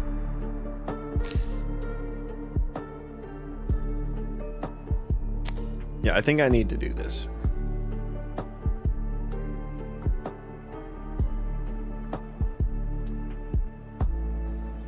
Weird. I thought it was a reference count object. It was basically a reference wrapper. Yeah, I mean that was that would have been my assumption too. You said it in much smarter words than I would have. So this kind of breaks cache locality then as well, which is not what I want. That's only 32, but I mean, the thing is, like, everything in the state tree instance data is pointers because it's all like instance structs and stuff. So I guess it doesn't really fucking matter. It's not going to be very cache performant regardless of which way we cut it. The state tree is a pointer as well.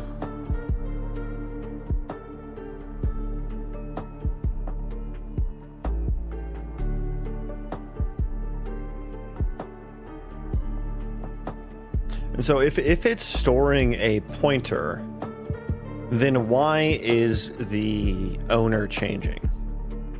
I think I have to restart the engine to get that assertion to show back up. I think that's the case there. Why would it be pointing to a different proxy actor? Let's get that assertion to show back up. Maybe let's just spawn one guy and see if it happens for one guy. Or if this is like a multi-guy thing. Just spawn me one. Okay, spawn me two. Yeah, as soon as I get more than one. Okay, this is set context.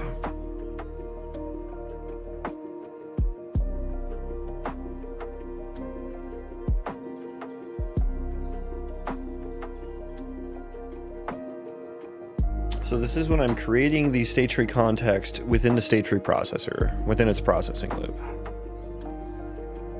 And this instance storage, I guess, has an old owner that's not the same. It's not pointing to the same one anymore.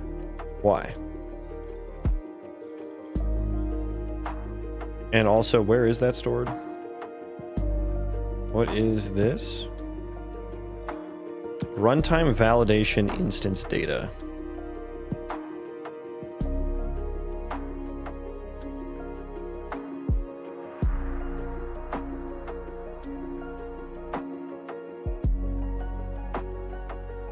Which is on storage, read-only execution context, get runtime validation, root state tree.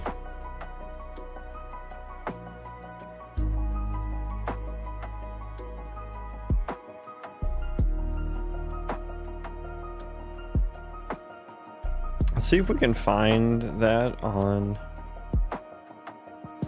the storage.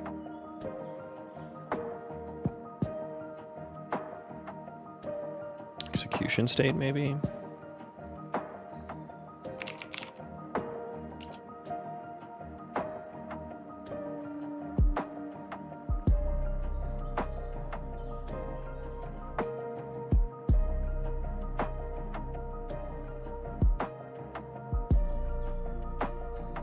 No way that's on the state tree. I wouldn't think so.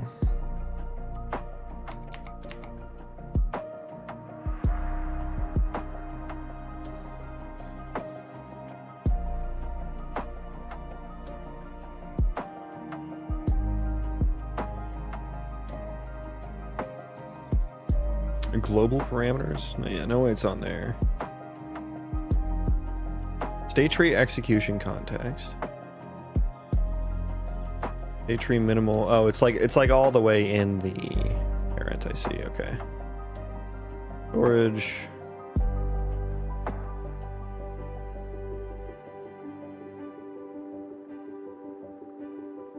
Wait, where is this information at?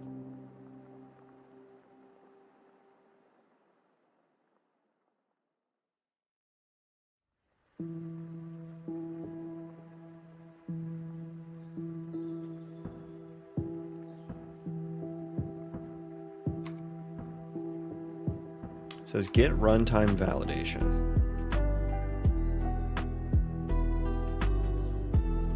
There is runtime validation data on storage? Oh, there is. I'm dumb. I didn't see it. So yeah, the old owner is there. How is that happening?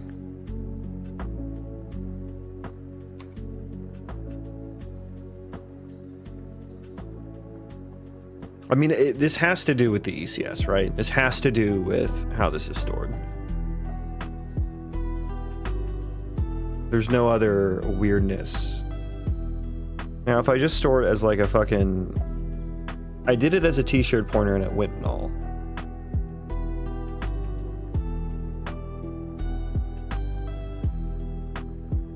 I mean, but this is a pointer as well.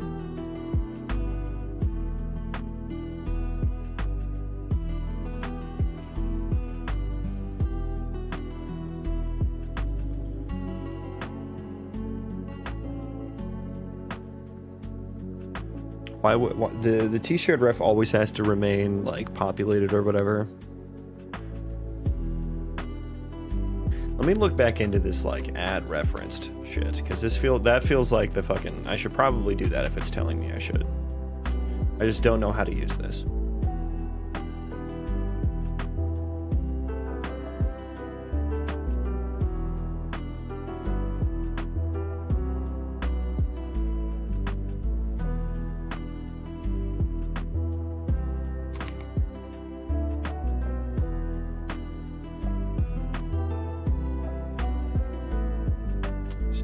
Instance storage is called by state tree instance data.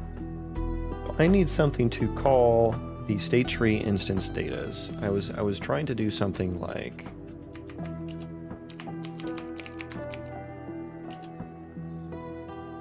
CPP struct, and then the memory of the struct. So we're going to change this back to a raw dog.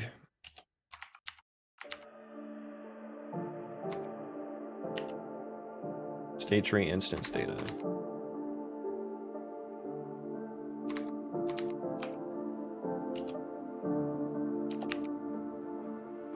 What's your... We'll just stop there. You want the memory and then the collector. Yeah, I don't know how to get this collector.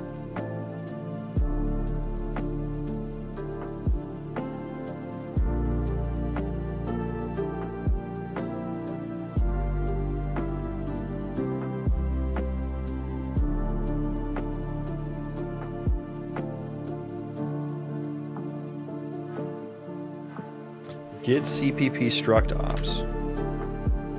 Can I do that?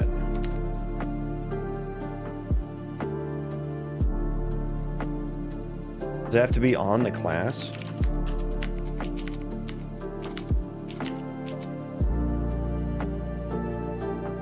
Group struct. You can't do that on a UI, right?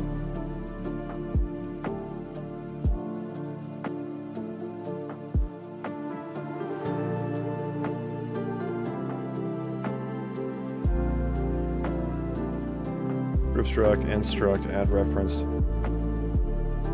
If set, native code needs to run find reference to objects. Yeah, that's fine. Struct flags.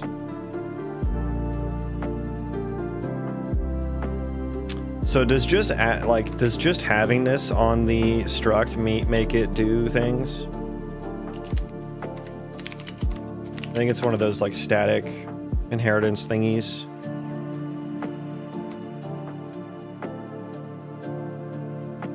I don't know the signature. Let me go back to this guy. I'm gonna copy that. I'm gonna copy that guy. Yeah, we're gonna copy that signature there, and just make sure that that is called from within here.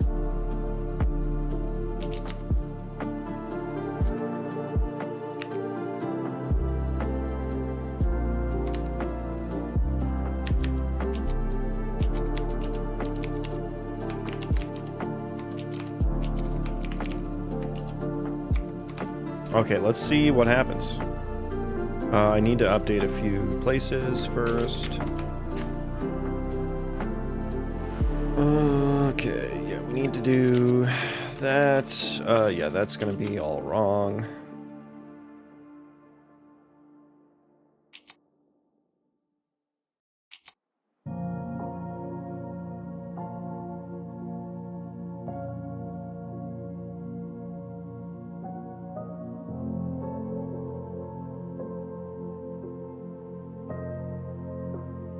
Okay.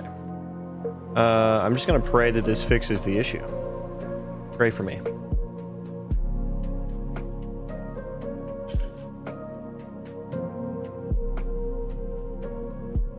How many times do I need to be able to run the combat before I determine that this fixed the issue? Because it was happening indeterminately, randomly, it seemed.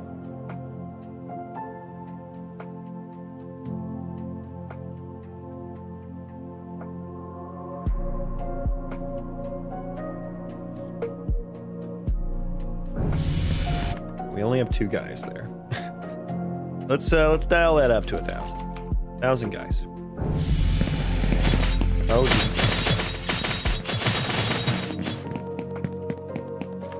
okay, let's keep going. Hang on, should I put a? Let me put a breakpoint here. We'll see. We'll see if I actually get hit. It's not getting hit, which makes me think it's just not even working. And that we've just gotten lucky.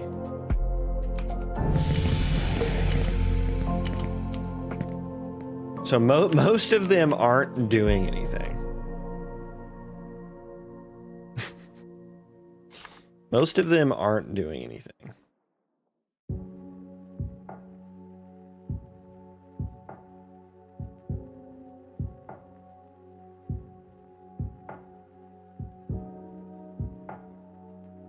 Weird, okay.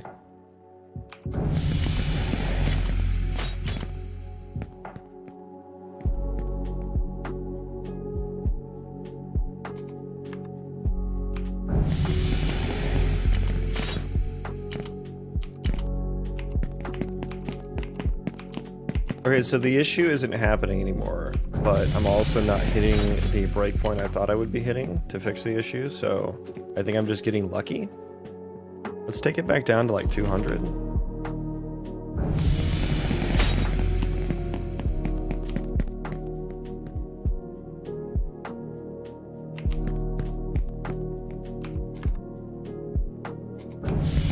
Sorry for the super repetitive sounds.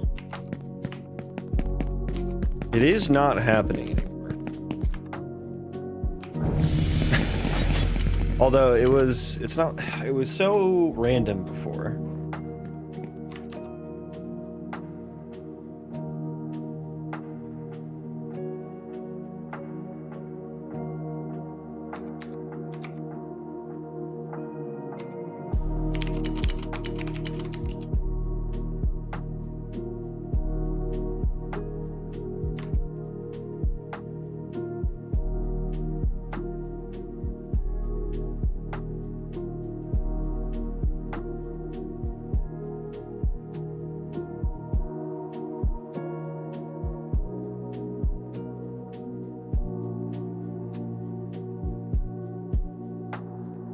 It doesn't even show, it doesn't even C#, what?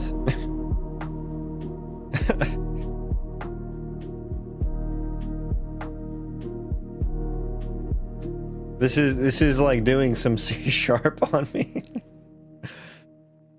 Oh, so bad. All right, let me hit Gemini with that, like the actual fucking model.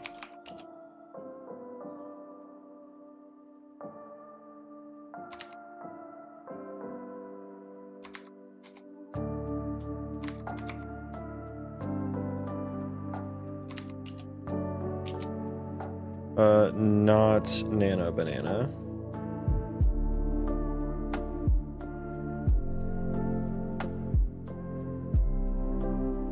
Yeah. let that cook. See if you can give me any ideas on how to use it.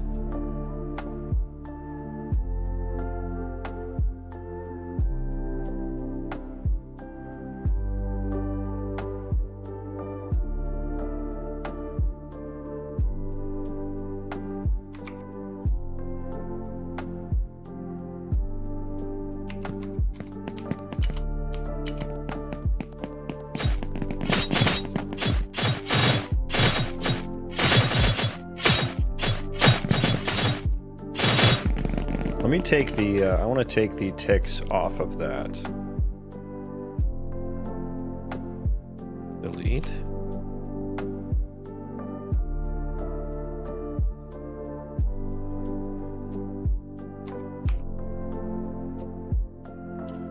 You have to manually compile these.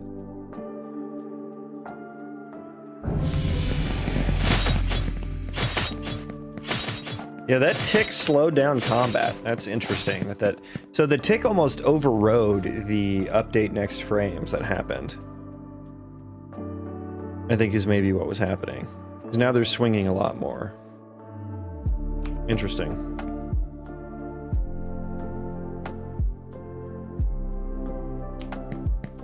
Interesting. Okay, Gemini. Oh my god. You gave me so much code. It always does. It's doing so much. Make sure Unreal's garbage collector aware of UObject pointers. Is it only UObject pointers? Because the shit I was looking at made it seem like it was for like instanced structs as well.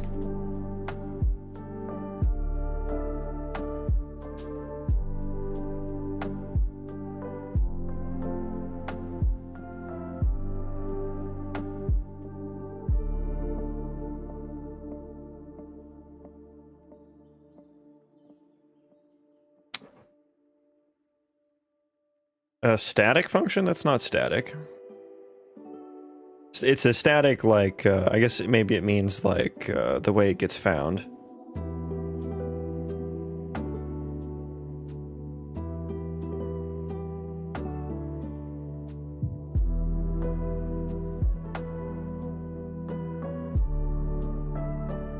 With add struct reference objects equals true. Set this to true to enable our custom GC function.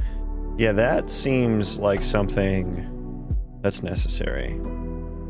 Let me look that up before I just blindly copy paste. That is a flag, and it is being used in that very same way. Okay, yeah, and it was saying in the CPP file. I can do that.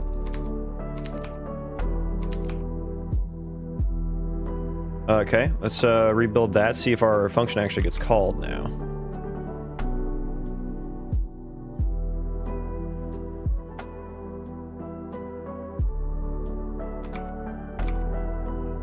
Dude, it's kind of crazy the kind of depth that it had, like that it pulled, because I Google searched, there was no mention of that. That's actually kind of cracked. That it just pulled that out. It was able to actually discern that from the Unreal Engine source code. And that was 2.5. Word on the street is that Gemini 3.0 is coming out soon. Those have been the rumors. I don't have any information that the public does not, but that is the speculation. That breakpoint still didn't get hit. But also we're not crashing, so let's turn back on that stop and start thingo.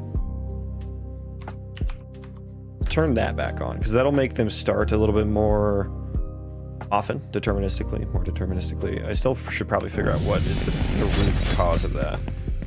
But that may make this error pop up a little bit more reliably.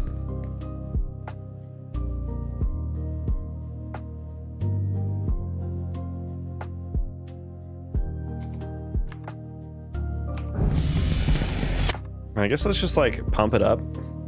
Pump the jam.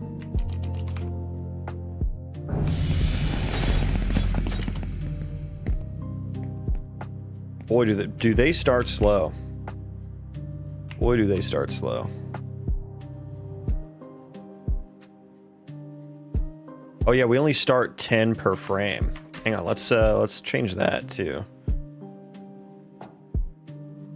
100.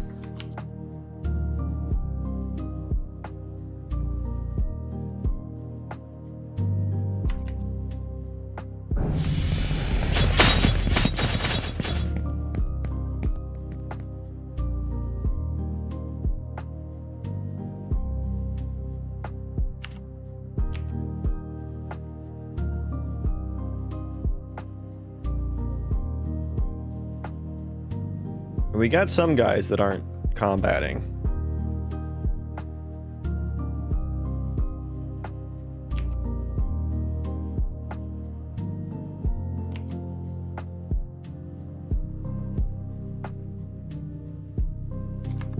Let's run a, I want to see the, let's do a trace on that.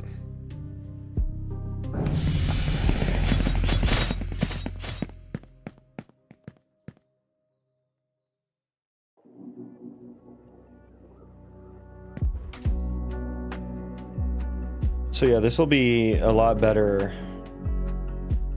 example. God, they are just moving and grooving, aren't they?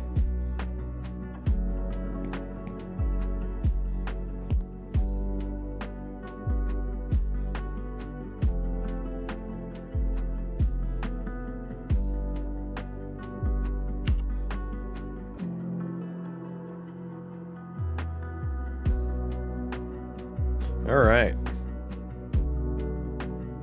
Wait, what happened here?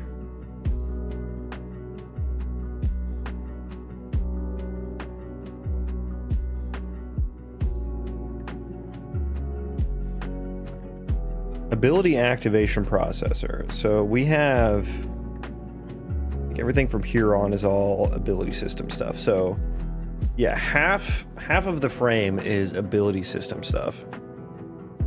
Ability activation processor actually seems to be the worst.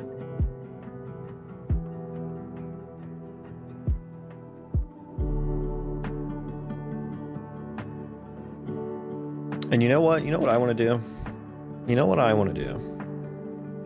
Let's do you, my gameplay, gamer. I spelled absolutely nothing correctly. You, my gameplay, ability base. I want to go into, yeah, let's look at, we're going to start doing some CPU, or what was it, trace, CPU, profiler, event scope. There's a string one, event scope string. So I want to do something like, let's do fstring class name. Class get name, we can do class name. Yeah, that's what we want. I guess I need to do that thing. I can't. Can I do this? Scope ring. Yeah, we'll have to do it that way. So yeah, that. Give me that. And I need to see what, like, activate ability is another one? Who the fuck is activate ability? There it is. Activate ability and then end ability as well. And then that way I can see not only the classes that are getting activated, but the time, like what parts are taking up the longest in here. Because that's a lot of empty space that I can't really fucking tell what's going on.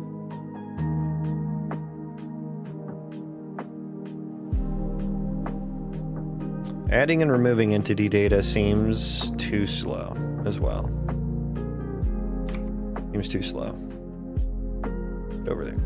Oh, we are already over there. Okay. Sorry.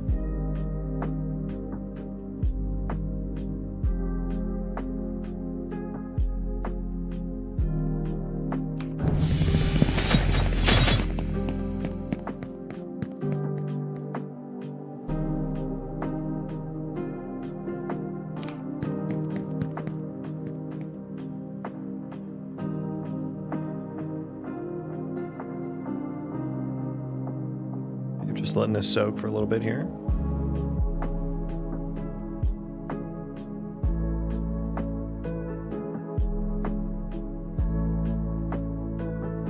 Okay, now we're getting the performance back, so I'm going to stop that. We can just pause, close, open the most recent one.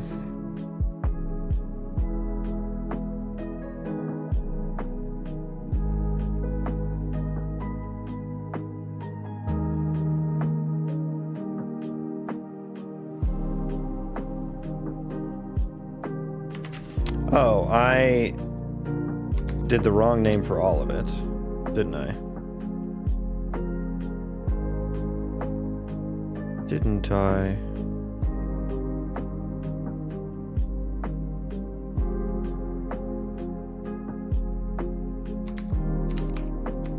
First of all, fix that.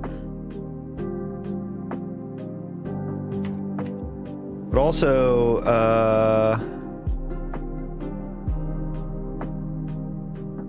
what is that log from? I think I also want the...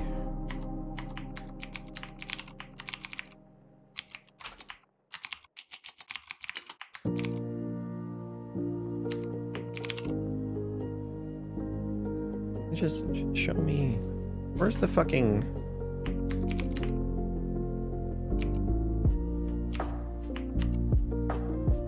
Where are my goddamn processors?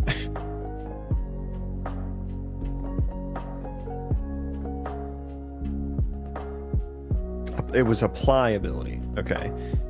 I guess let's do a trace CPU profiler event scope for this guy.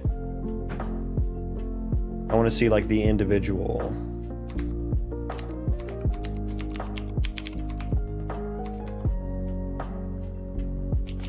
I'll just say iteration here. I want to see how long each one takes here. Because there's just so much empty space here. It's kind of hard to...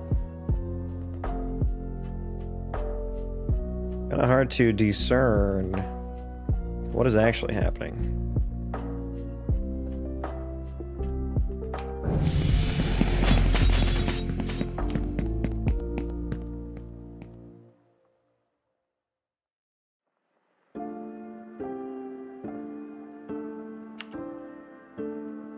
Okay, that's probably good.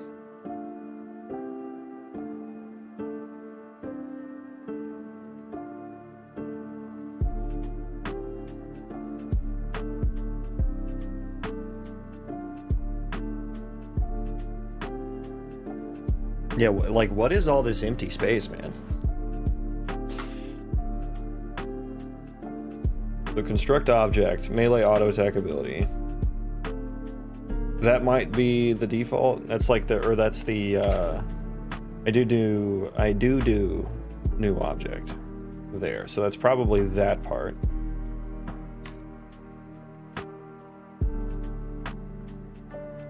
Oh, you know what? A lot of these don't call the parent in the blueprints. I need to go through and audit those. That's why I'm not seeing very much.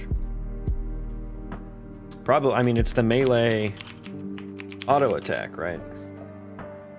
Oh, you don't override. So yeah, you should be being shown there more. For all of them. Yeah, that is my can activate ability implementation, which was here.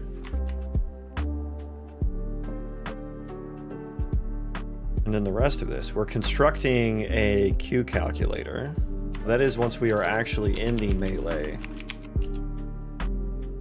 So yeah, they don't call, some of these don't call the super.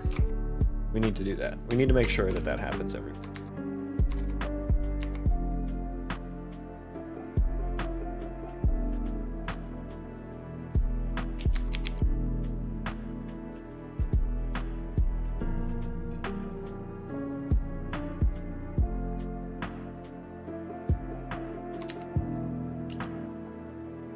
Oh, well, it does there. That one's maybe fine. They do, actually. They do. Let's do... I mean, this one calls the super as well. On can activate ability. They actually all do. So it was really only melee auto attack that wasn't doing it.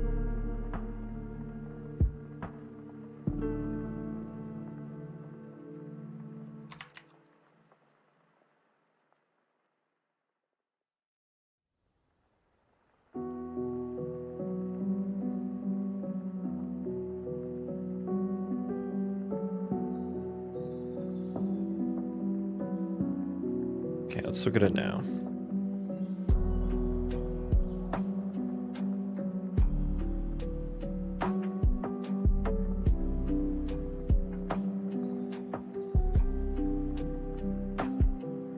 Bro, the can activate ability happens within...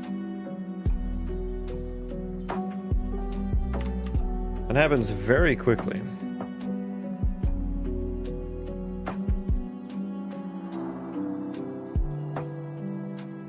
And I guess the scope of the... Oh, I called it here and I was already actually calling it. That was actually false.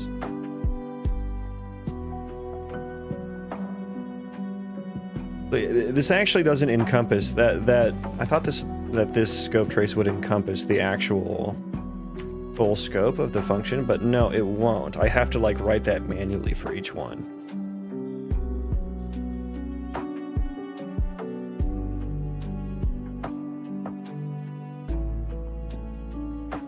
I guess let's just like make an ad hoc one here.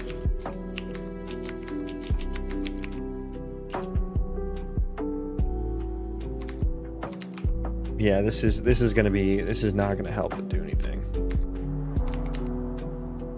So it's just noise at this point.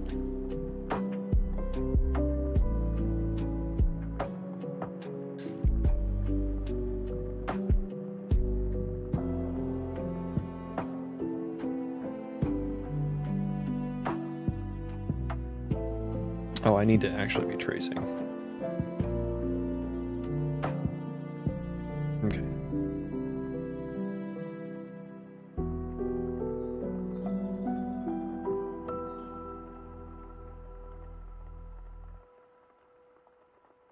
There we go. That's better. That's better. That's what I was expecting. Okay.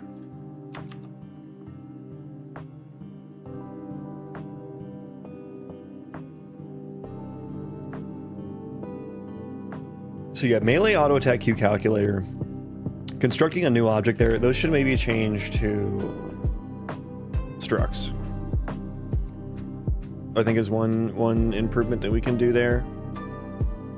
I think that will make the rest of it much faster.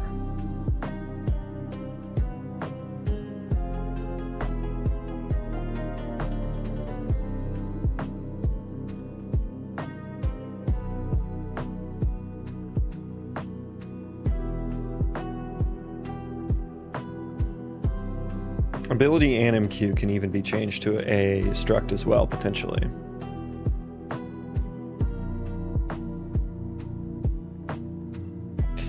Let's think about this. So we have 97 milliseconds. Back of the napkin math here. So let's go just 100 milliseconds divided by 8 threads, 12.5 per thread. That's 1,000 things in combat, right? So that's under 60 FPS. And honestly, look at all these. Look at this chunk of timer manager. Like, I think I want to write my own timer processor too, because I can do better than that, right? I can do better than that. So instead of using timers, we should use an ECS processor too. That's on the list of things I want to do. But there's 23 milliseconds there that we can fucking save, potentially. Not like entirely, but we can do better. We can do better. So it's actually, the activate abilities is worse than the attribute processor.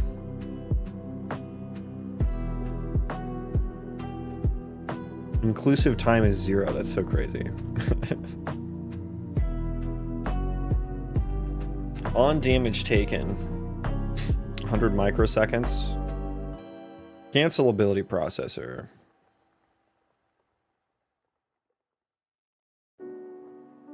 High end ability implementation.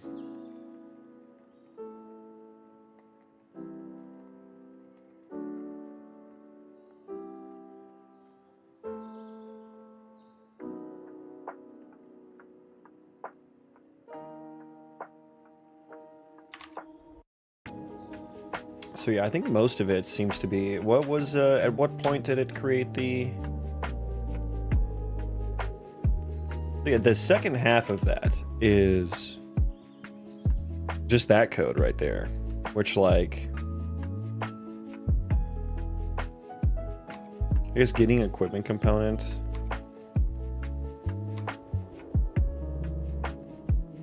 Setting a timer. Yeah, there's a lot. There's a lot on the table there.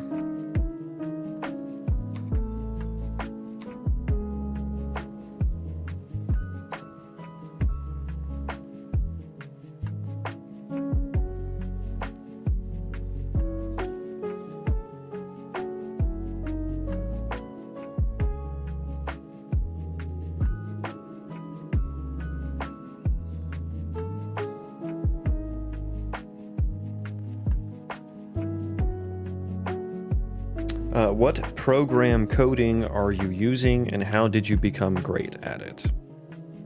So this is Unreal Engine and JetBrains Writer. I wouldn't say I'm great at it, but I got better by doing it. You just gotta come up with projects to work on, and you'll learn along the way.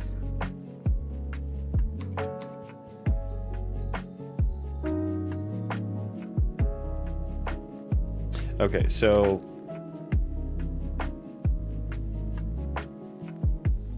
I would also like to make my playback commands quite a bit more performant. Just 3.4 milliseconds for removing a batch of stuff.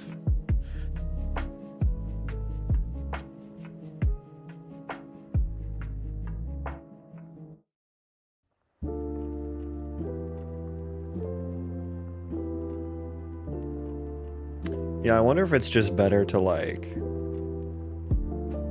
rather than adding and removing entity data, like, just keep the data on there at all times, and then but just, like, empty it, like, reset the data or something, you know, like an array or whatever it may be. You know, maybe that's faster processing-wise, but that would take up more memory.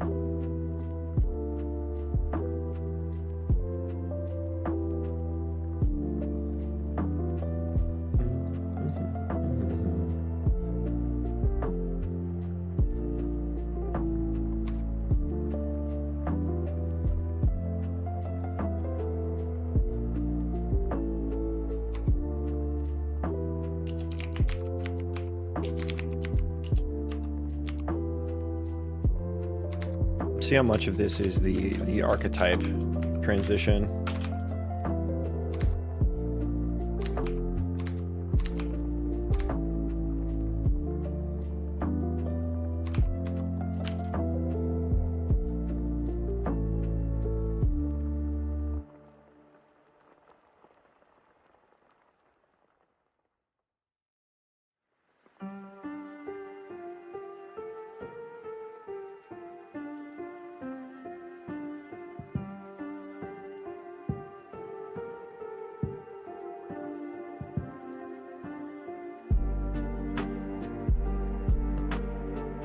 All right. Look here. We're looking in the playback commands. Most of it is changing the archetype. Most of it is changing the archetype.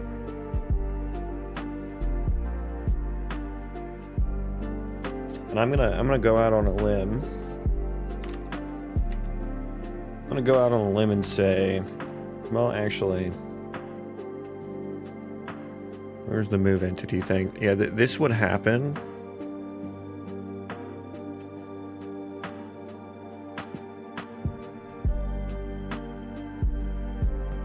I think there's an optimization I can make. IGS Ghost, welcome.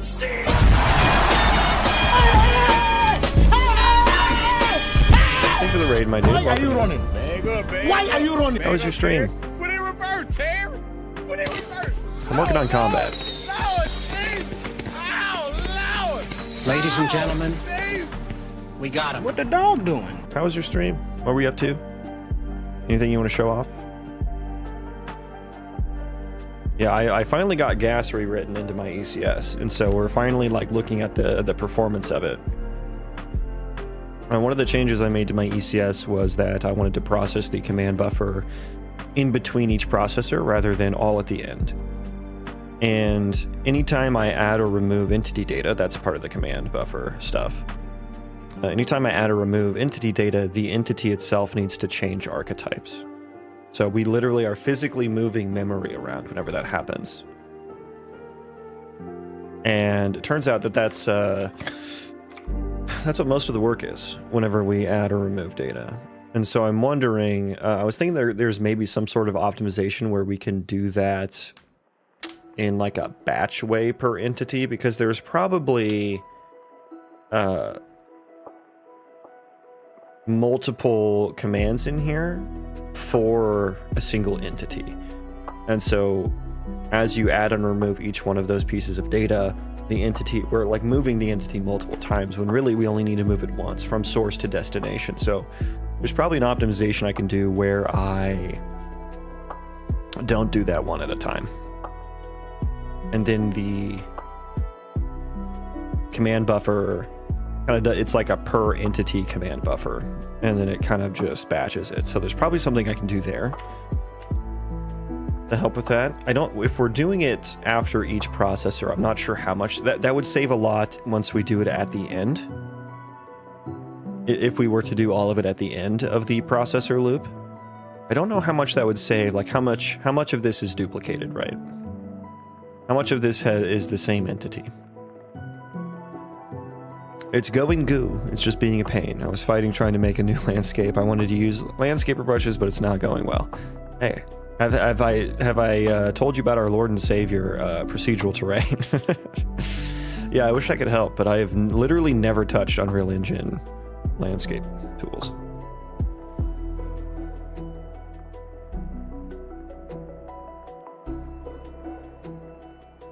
Looks like Python. No, it doesn't. No, it objectively does not look like Python. Python is snake case. That is not snake case. CPP files do not store Python code. Python does not have brackets. There's so many reasons why it's not Python. He deleted his message. Looks... I'll never understand. Message retracted. Yep, I see it. If you don't know what language it is, that's fine. You're more than welcome to ask, and I will tell you.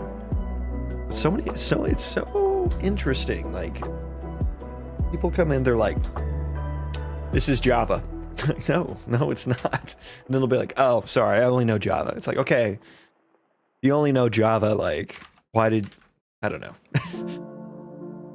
It just gives you like insight into the mind of someone on the internet, right? Like all that bullshit you read on the internet, all the fucking brain rot comes from people with that kind of fucking mindset where they're just like, "Oh, this is X," and it's like, no, not even close.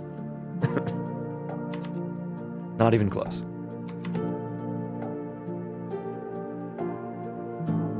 And it's like, I get that there are some people like that. I underestimated how many people are like that. Literally every single stream, multiple times a stream. Multiple times a stream, people will come in and say, "Is this language that if you knew anything about programming languages, you would understand that it's not that language?"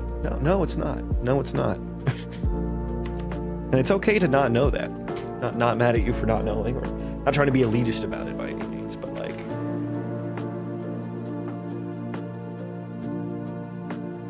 Anyways, what am I doing? I'm really thinking about looking more into procedural terrain. You should do it, dude. It'd be fun. Hunting in procedural terrain, you know, you gotta... That's like part of the... I've never hunted before, so correct me if I'm wrong, but I feel like exploring the world, or exploring a forest or a woods or a hunting area that you're not familiar with is probably part of it, right? That's why people go on like hunting trips and stuff to go to a territory they're new at. I feel like that could be fun for people who are into that kind of stuff.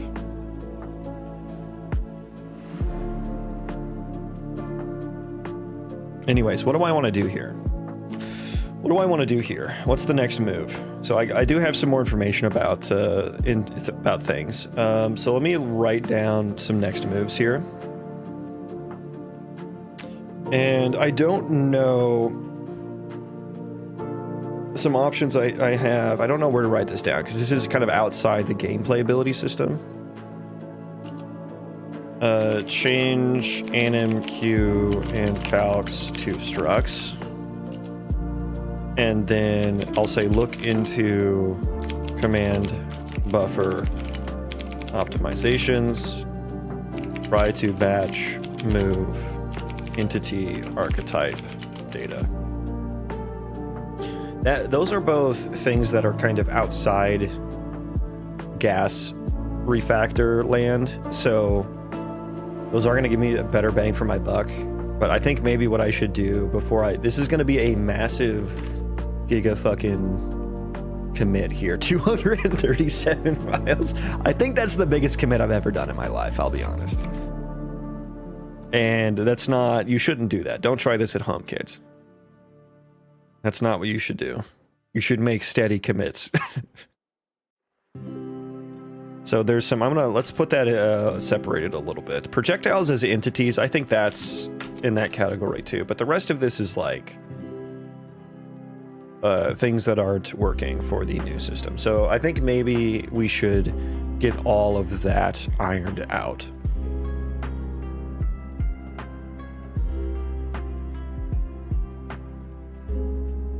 What's the commit message? Yeah, that's a good question.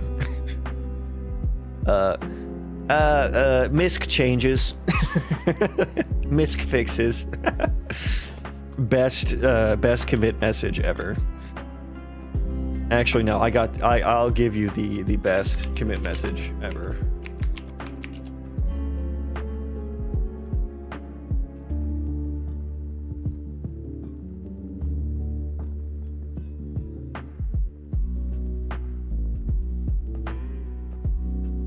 Here we go. Here's the best commit message ever. I'm just going to let you read that yourself because I don't want to say that out loud.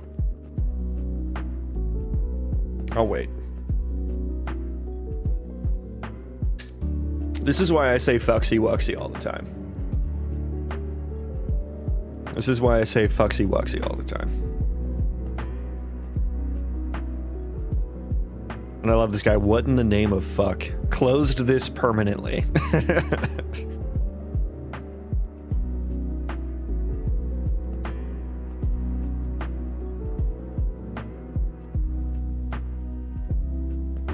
XD starts twerking.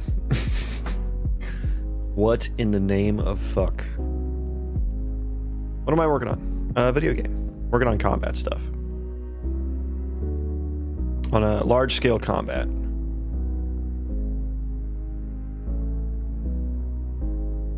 It's interesting that they like run away for a second.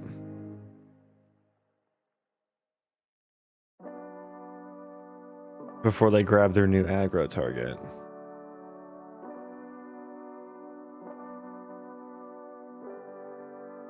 Interesting. The yellows have won again.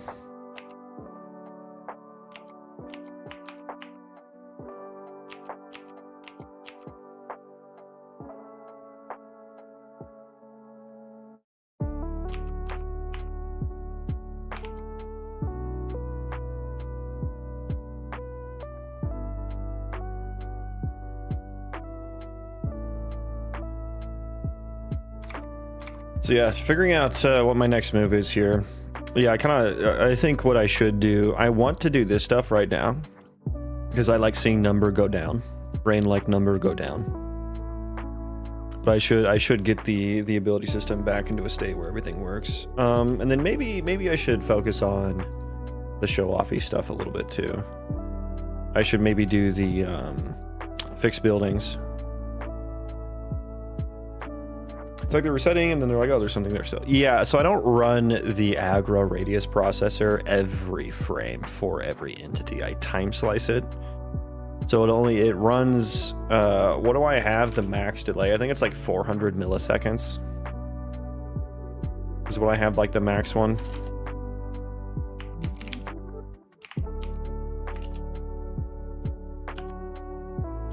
Is it aggro radius processor or is it just aggro processor? Hang on. Do I not do that for either of them? Maybe I am wrong about... Yeah, okay, I'm entirely wrong then. I thought I time sliced this. I do. It's just using the default time slice values, which is... It is 400 milliseconds. Okay. So yeah. Each entity only updates its aggro radius every 400 milliseconds. But probably what I should do is just have them stop until that runs again. Like, I'm okay with that not being perfectly up to date, but then them doing like their wander logic while they're waiting for their aggro radius to return nothing or something is not looking too good in that scenario.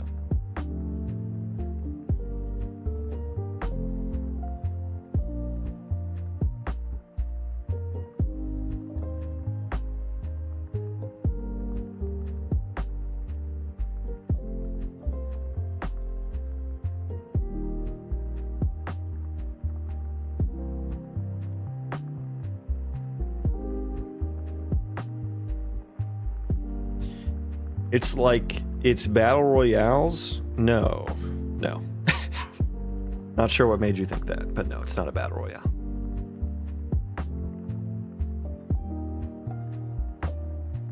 Anyways. What's next? I think maybe doing the anim trigger notifies and buildings as entities. I need to do an overall building refactor.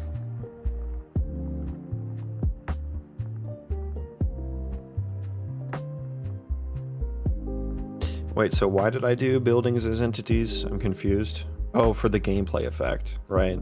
Yeah, because they need attributes and stuff.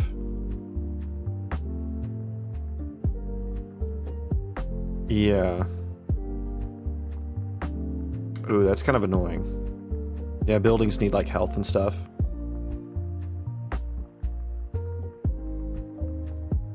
Yeah, we should get that working for sure. Okay. I don't know. Buildings isn't... That feels like it's something that can go in a different commit.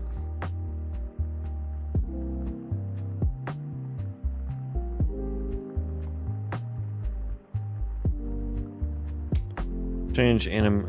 Yeah, this is also timer processor stuff, which, like, I don't want to, like... That's part of, like, the animation refactor stuff that I wanted to do. Here...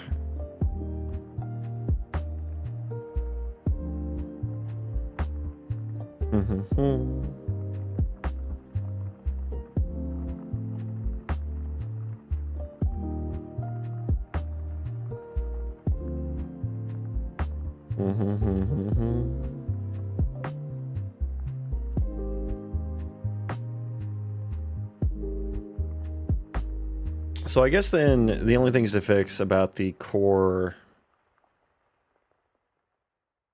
ability system is probably inputs and this, which is not the things that I need to fix to show off the game properly.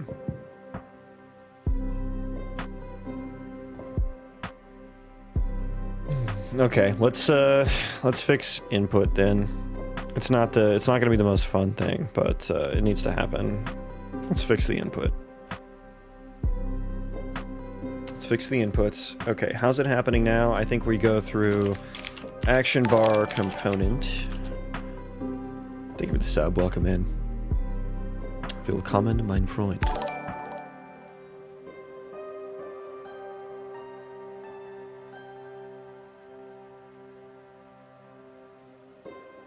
Yeah, why are we copying here? That's bad. Bad.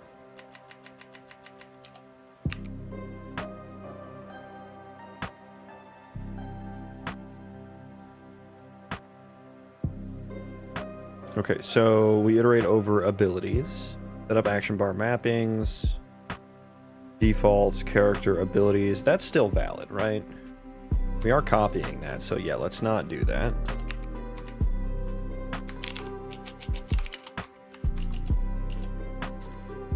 Let's not copy that. So we iterate over there, action bar input ability mappings. We do K2 give ability. ASC, give ability. ASC, yeah, so the ASC we need to delete eventually, so. Bind ability activation to input component. So the ability system has this built-in confirm and cancel ability notion, and I don't know that I want to do a built-in version of that.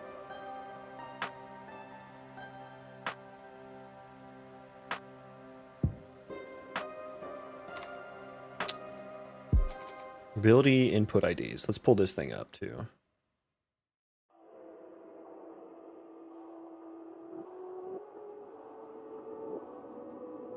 Yeah, and creating all the action bar slots is weird. Yeah, I don't think I want input to be a part of my ability system. That seems like something you just set up outside of it. And then if you need your ability to listen to input or something, yeah, I don't know, maybe there can be, maybe I just put the input information, because I know, so the reason I need, one of the reasons I have like special input data for my abilities is like one of them is an aimed shot ability, and I want that to function kind of similarly to like how like a bow, shooting a bow would be in you know, some like Souls-like game or like some non-tab target game where you have to click and hold, and then when you let go it releases the bow. So that gets executed differently from an input perspective than the rest of the abilities that are on button release, right? On input action release, or completed rather, I think is what it's called in the engine. So we want it like on press, like on start for that one.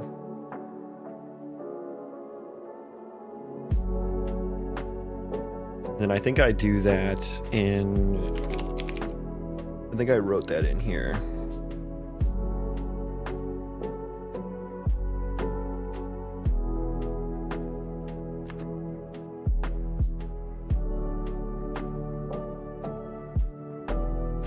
Activate on press, yeah.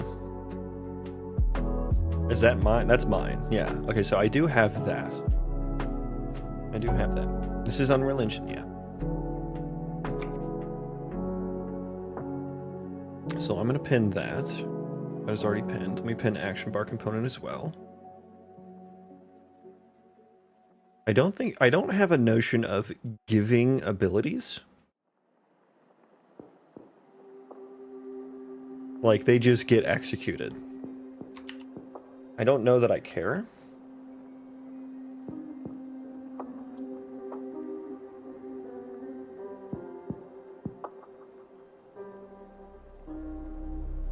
I don't know that I care that much. Can I game remaking? It's gonna be an RPG Colony Sim Roguelite.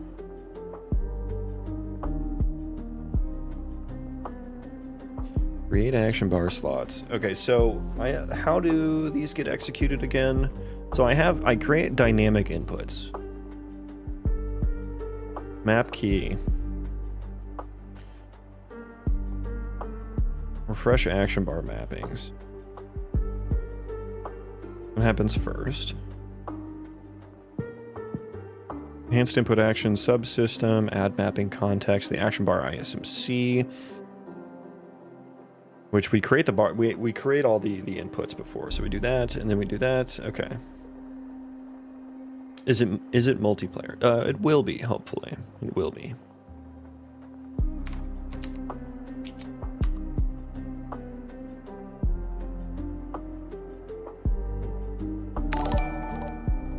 Create key for action bar slot ID. yeah.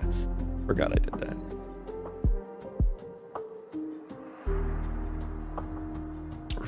Refresh action bar mappings, where we go through the ISMC, we add the mapping context, which I think just overrides it. Forward enhanced inputs to ability system. So here, enhanced input, we are binding action. We bind action bar input. And this is where we specifically call ability local input pressed. So I think what we just need to do here is, we have the T subclass of my gameplay ability base. So I think I need like a little container for the ability class and level. I kind of need like a spell book, right? I kind of need a spell book. And there can be multiple ranks, right? And so I kind of need a, I don't know, like a handle, would you call it? A struct that would contain the class of the ability and then the level of it as well. And then that would be what the spellbook contains. And then whenever you activate an ability, we use that, you know.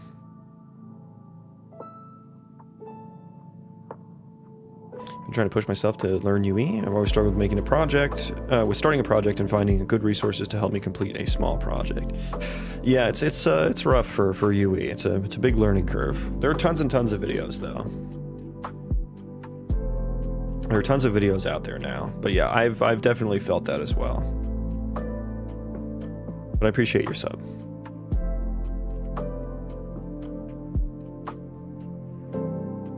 So yeah, I just need to execute from that. I don't need to go through the ability system component anymore. The trigger ability press. I mean, I think I do need a function. I think I do need a function because I need to check the if we activate it on press or not, you know, or on started or completed, I guess is what it is here. So let me, I'm gonna copy. I need pressed and released. See, this has to iterate over every activatable item and find the one, which is kind of inefficient, you know.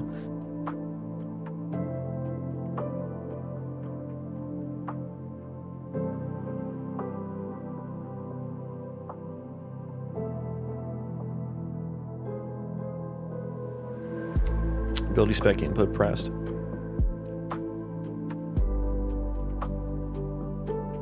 Abilities actions, there's pipe the input to it. Yeah, I think I do need to pay attention to the instancing policy here as well. So if it's instance per execution, we will want to start it again. Yeah. So I will need to check the active abilities too. But that's all handled in the processor. And then it'll just recall. It will just recall the activate.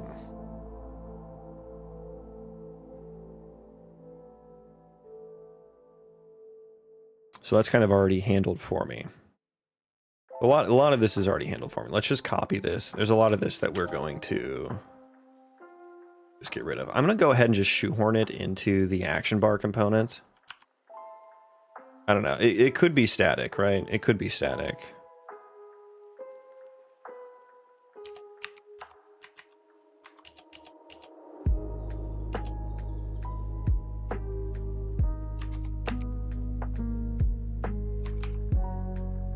Oh, it can't be. I forgot. Yeah.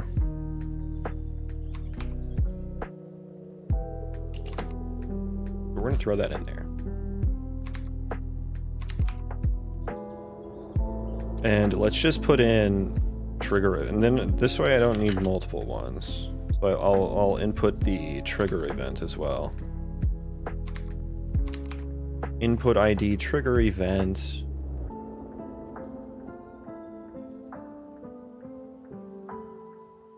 Consume the input. I don't think I need that information. We don't need ability lock. What I need is to look up the action bar input abilities here. So input ID. I need to change the input ID to, I need to get the input action for the input ID.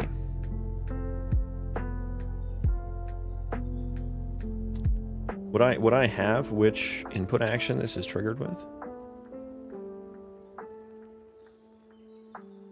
I mean, it is binding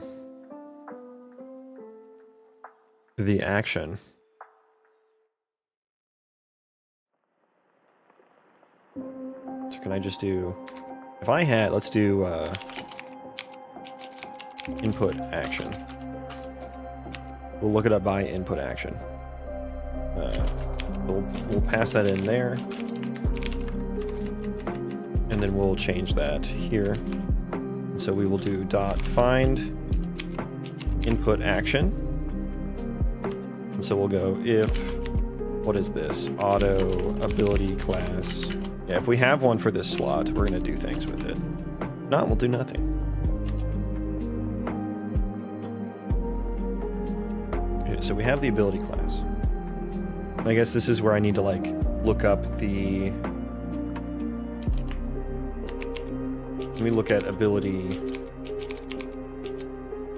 processor here. So we get the default object, we check the instancing policy, and then we can find ability by class on the activated ability. So that's already doing the find for us and checking the instancing policy.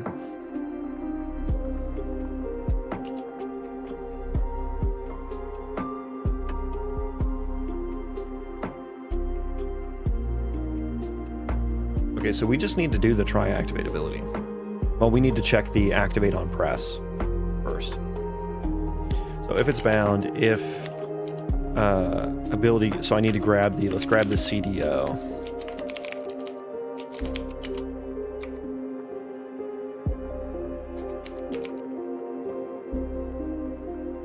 Why is that null?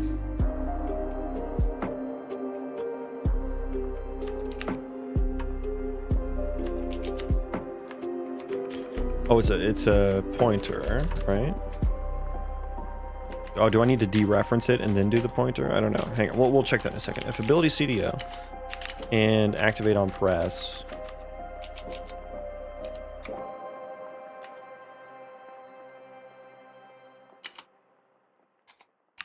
And trigger event. Well, let's go bool. Deactivate on press. We'll just put that into a variable. So if activate on press and trigger event is started, we do a thing. Else if we don't have activate on press and it's completed.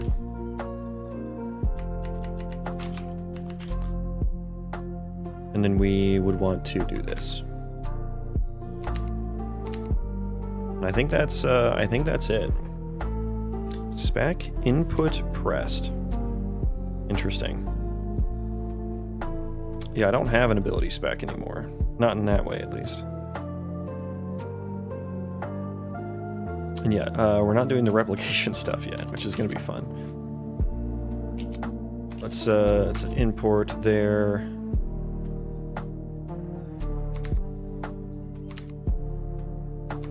Let's just hard code the level to 1 for now.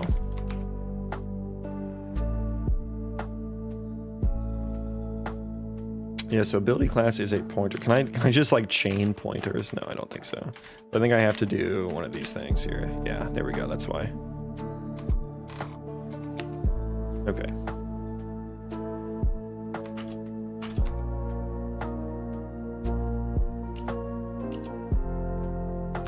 Okay, action bar input ID. Yeah, we're gonna do input action and trigger event now.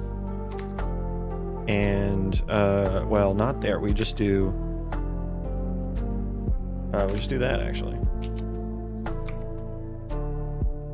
Easy peasy.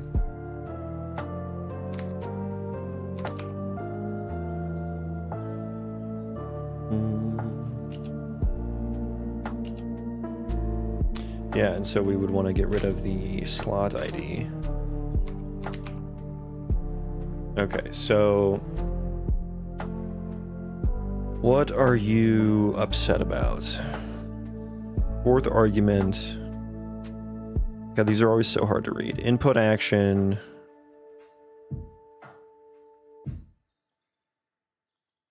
Is it the mapping? No, we want the mapping.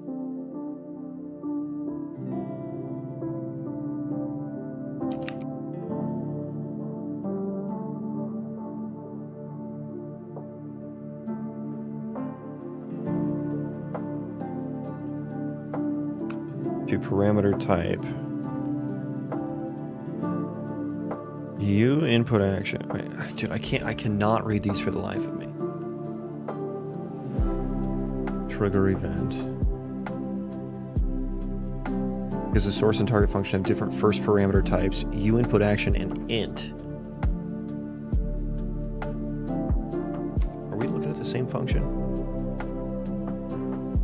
Ah, right. I have to, like, strongly cast it. Or can I let that be inferred?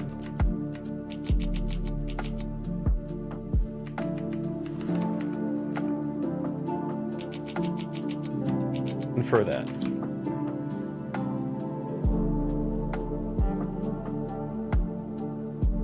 Firmly grasp it.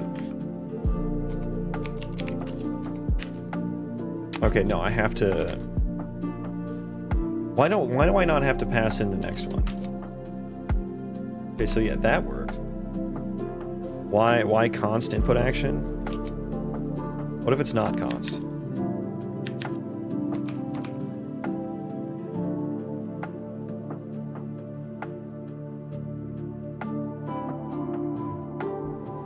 Because it's a T object pointer.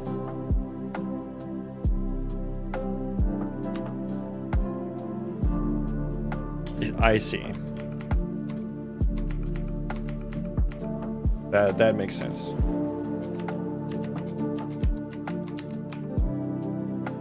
Then can I make that a const ref?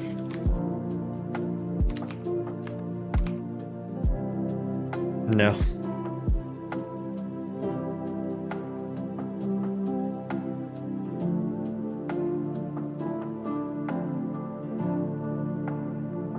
Okay. Not a huge deal. Okay, so that's all like caught back up, I think.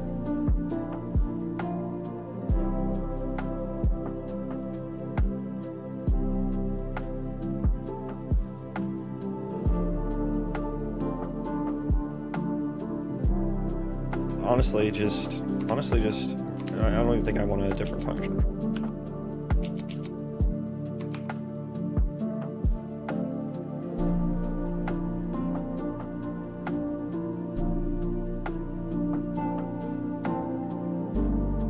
And this is kind of duplicated code.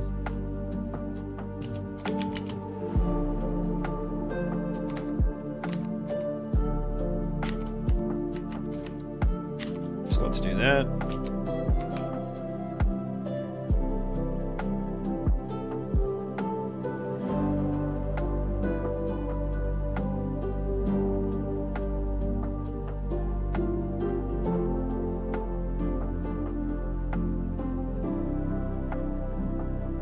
Okay. Anything else I want to do here?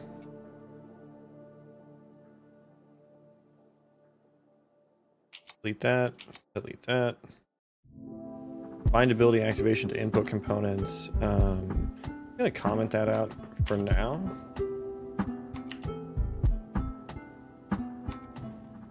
Is there any other like ability system component shenanigans happening here?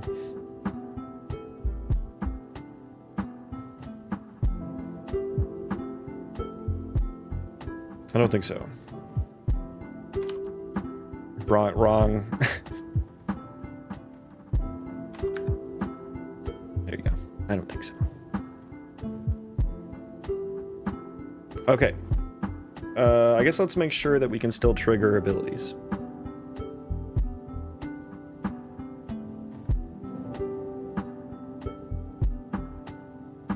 Let's make sure we can still handle abilities. And then I'm going to look into apply ability processor, and so instanced per execution.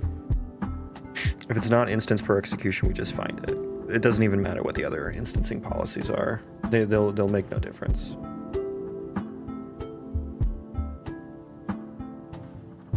So we probably just need to, now we just need to change how the abilities themselves work. These input-driven abilities like aim shot is going to be the one that I'm looking at. Blizzard is also one because specifically these ones where I need to wait for input press. And I don't think I'm going to wait for input press. And actually, now that I'm thinking about it a little closer,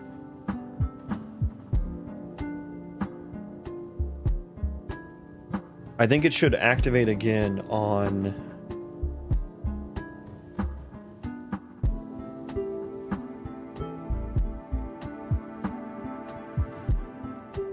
I think I need to get rid of this part, because I think I want them to activate again.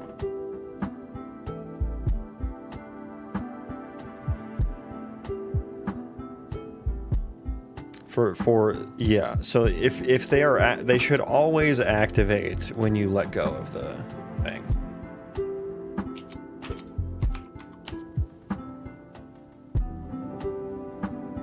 I don't think Blizzard is activate on press.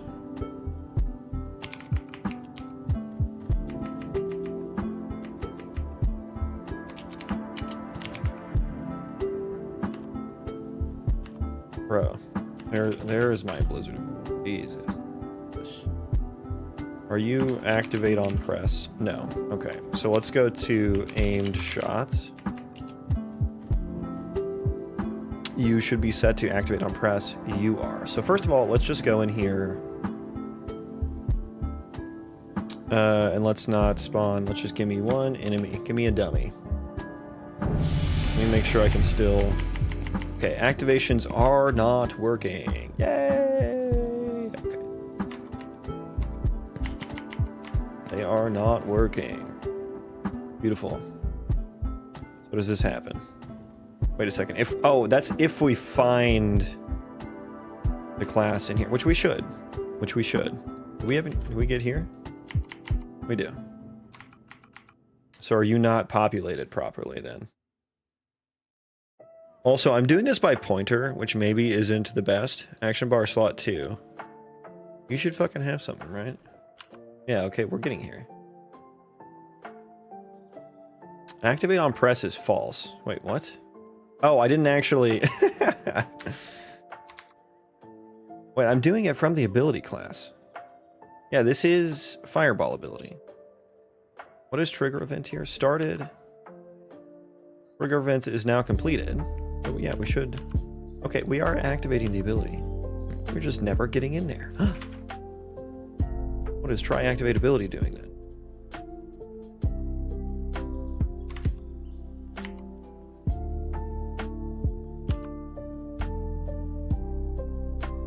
The entity context object is null. Okay, that's just a... that's a mistake. How is the entity context object?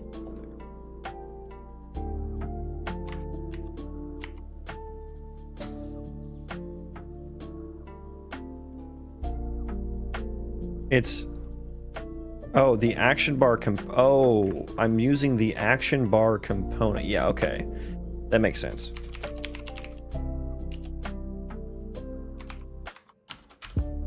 Yeah, that makes sense.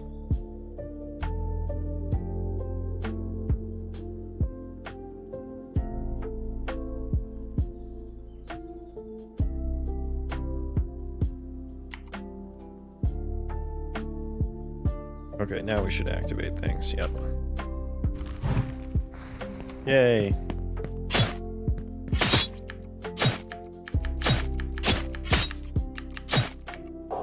Okay, some of these are broken.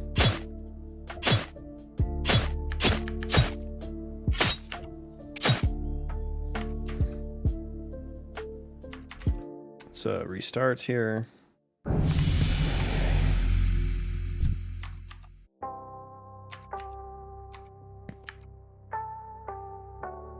Okay, cast ability.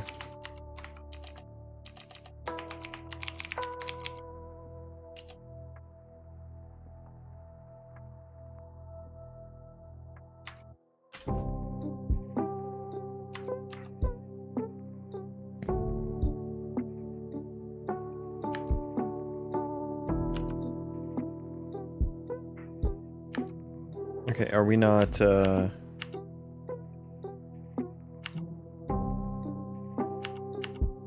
we not doing stuff?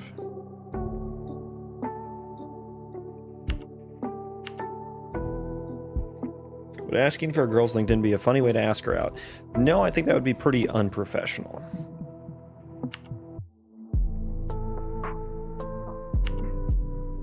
Yeah, so we cannot activate the ability.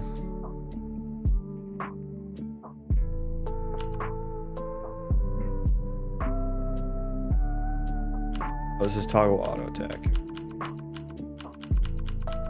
Oh, right. I need to, like, fucking...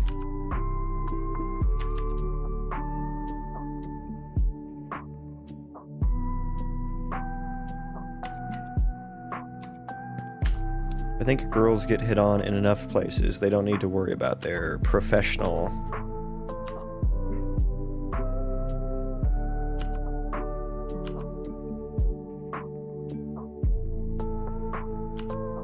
Check target. So this should require a target.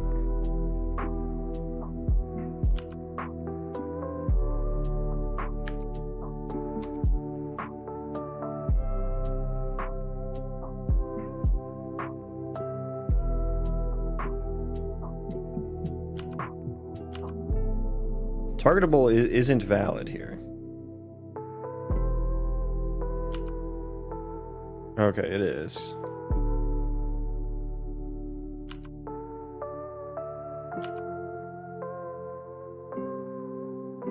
Wait, dot ability is...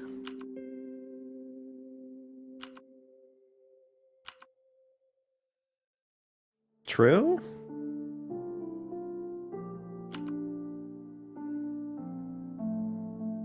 Oh, that was for the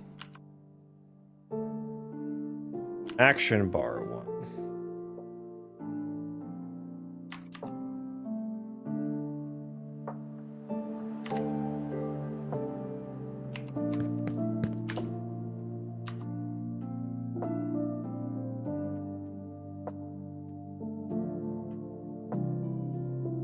I'm gonna put some logs here. I need logs. It's annoying to not know why things can't get activated all the time. Actually, should I do that? Should I do that?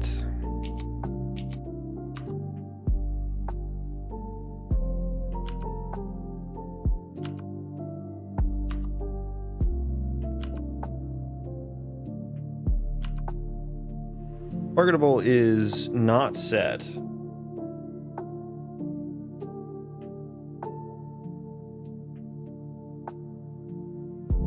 I see. That's in the action bar component. Get current tar. Oh, it's again on this.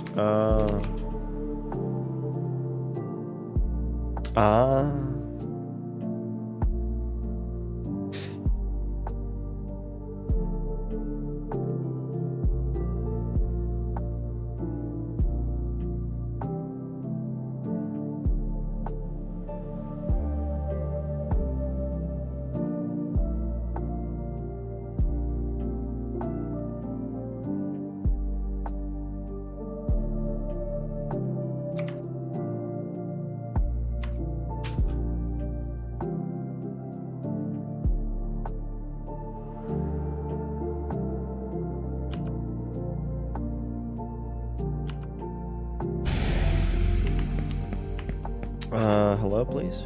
Where's my dude at? Dude. Here we go. Okay.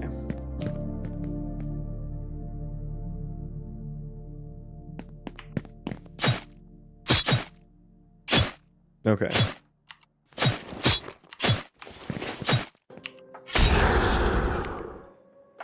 Oh, he died. He did. What is this? Oh, okay. Maybe it was because he was dead.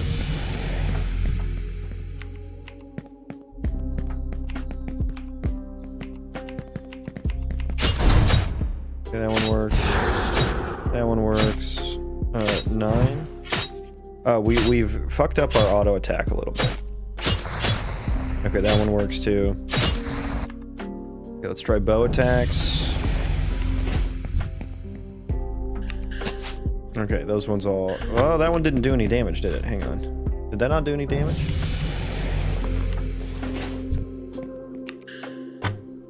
Okay, that one did.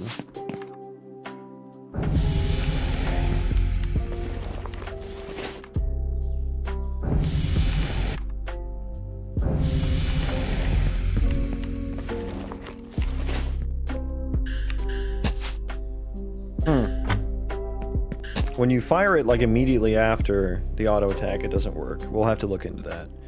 Not our primary concern at the moment, though. Everything is getting triggered correctly. So inputs have been detached from the ability system component. Now we just need to rework aimed shot. So this should get activated.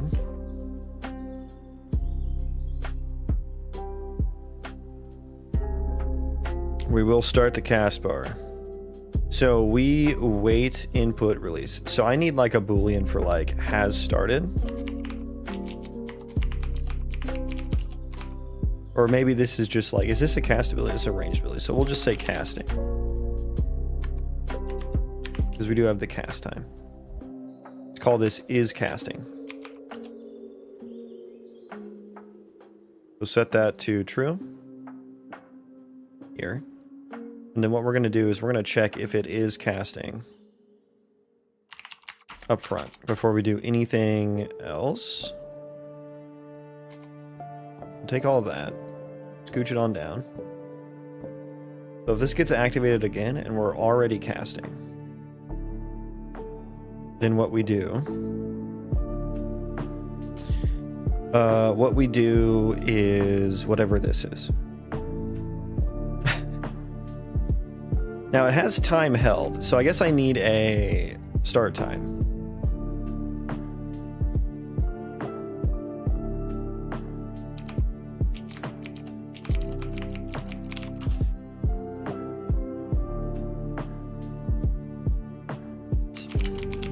Get time seconds.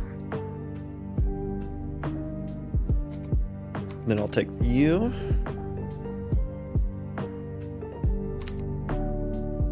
Go here. Cast start time. So I need to do like a subtract for get time seconds. Subtract the start time. That is the amount of time that we've been holding this. So if we've held it for long enough time. Oh, and then the cancel input as well. Yeah, I guess that's, that is... Yeah, that's the thing that we're losing now. But I think I just need like a,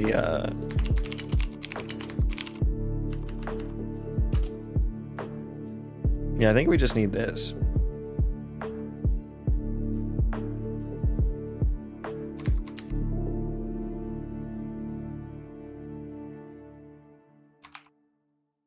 I think we just need that. That makes it a lot easier. Actually, I think this is a bit more understandable, actually. You don't actually have to understand how the underlying system works, you know? The underlying, like, ability system. Well, I guess you just have to know that it gets called again, so there is some underlying knowledge needed. So input activated again from unpress.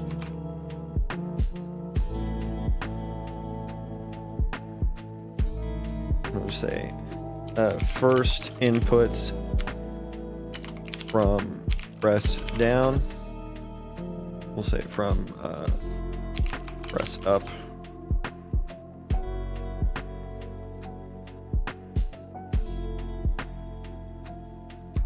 Okay, let's see if that works.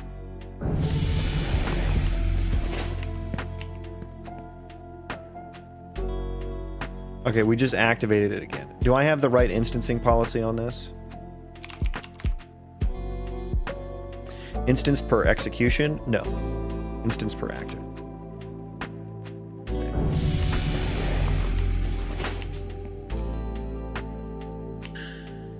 Okay. Well, it didn't trigger on release. It did not trigger on release.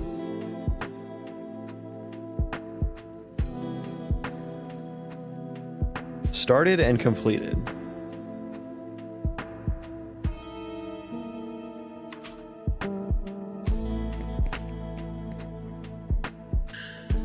Okay, it did trigger on release that time. Let me restart.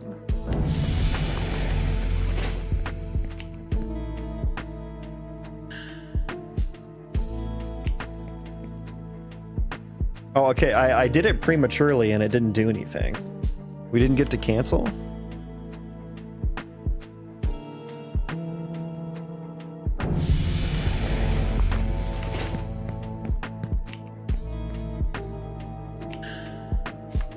It worked on... That's so strange.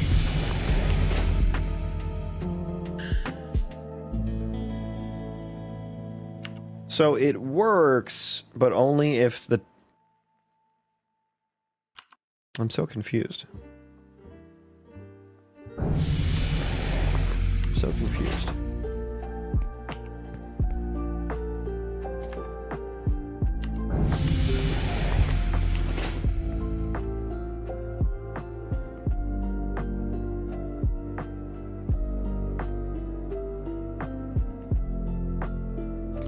What is happening in my the parent my activate ability? Remind me. EP ranged ability.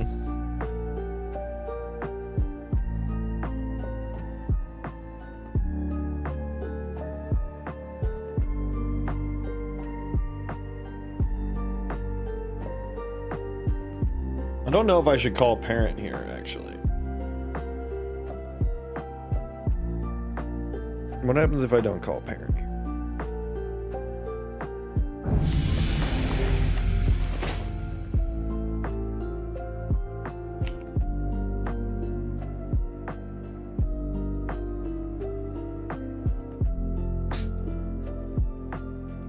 We never set the ability NMQ or anything. Okay. Okay. Makes sense. Makes sense.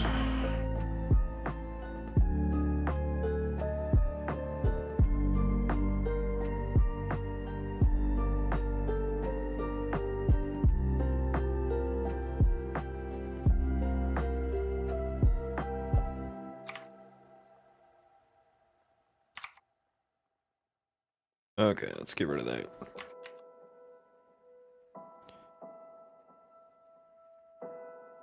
Okay, so let's add that back in.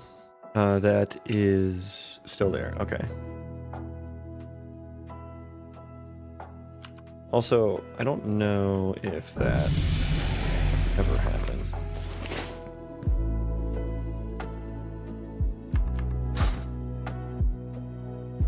Okay. Huh.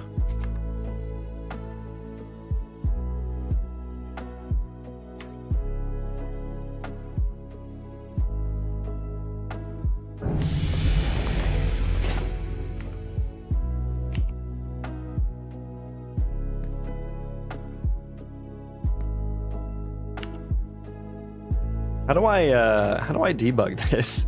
I guess I need the vlogger, don't I? I was gonna say I can't it's not gonna work very well. Okay, start. Okay, what happened there? Activating ability? Yeah, so I got to one activating ability. Releasing it didn't activate it again though. Do I still log that?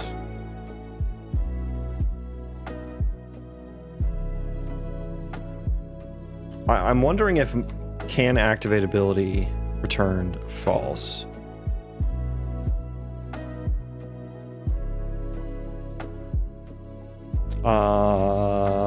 Activation check.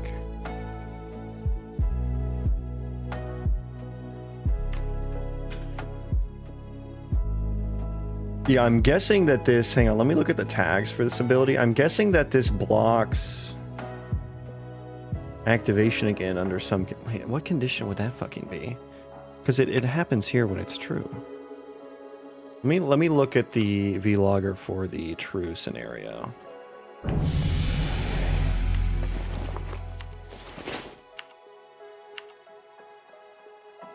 What?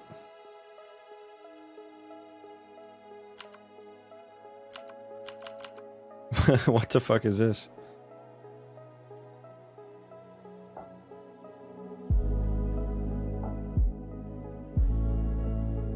Active frames invalid.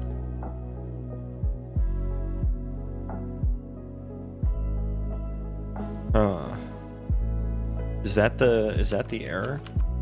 It's just throwing it on a weird line.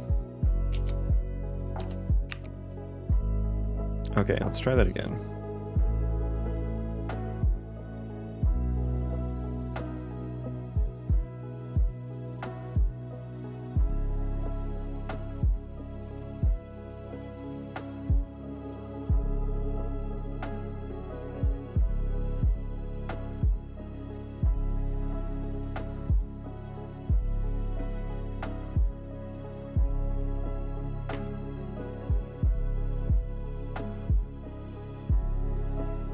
Okay.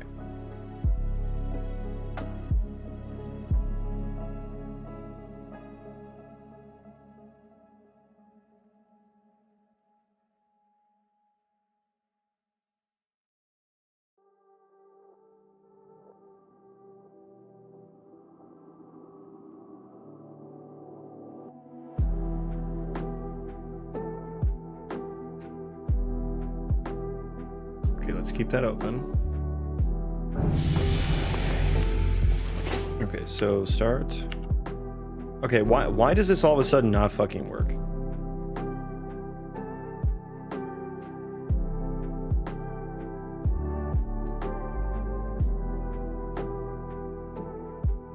Category invalid.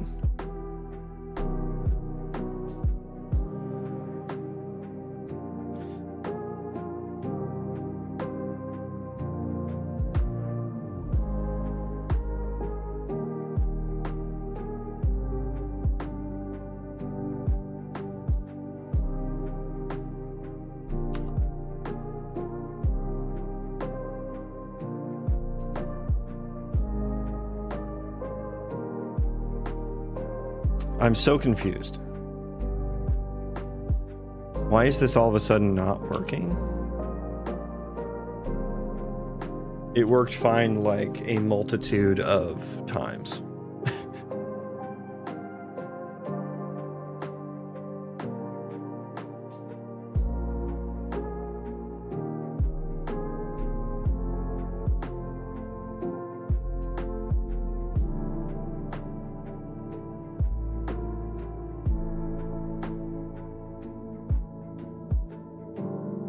Oh, I think there's an entity spawn that's wrong because I left it as an empty archetype. Maybe that's what's happening.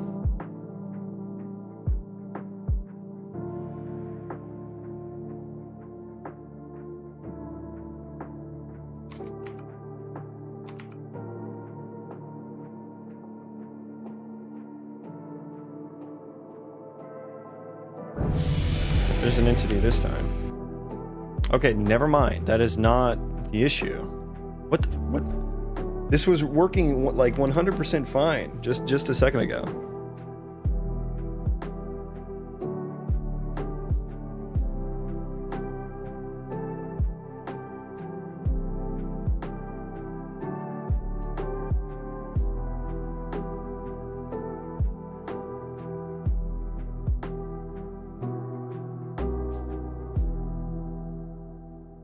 What on earth, man?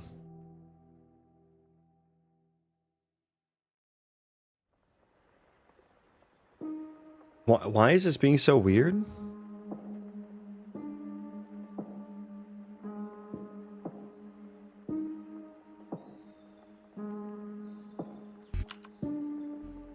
Oh, was that breakpoint getting hit? Is that what was happening? Why was that not happening before? I know breakpoints and headers can be weird.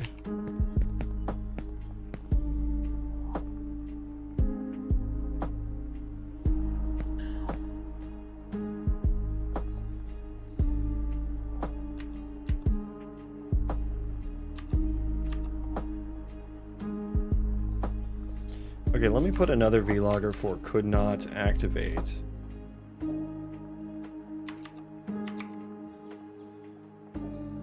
Ability in the applyability processor.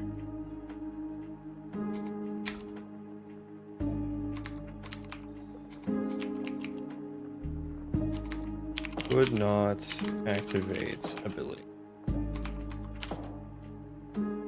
Yeah, so I'm gonna guess that's what happens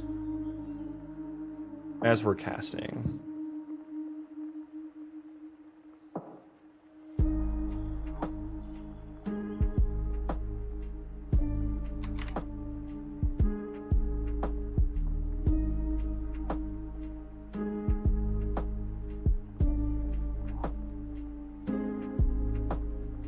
Oh, I think what, okay, we add, I think the aiming.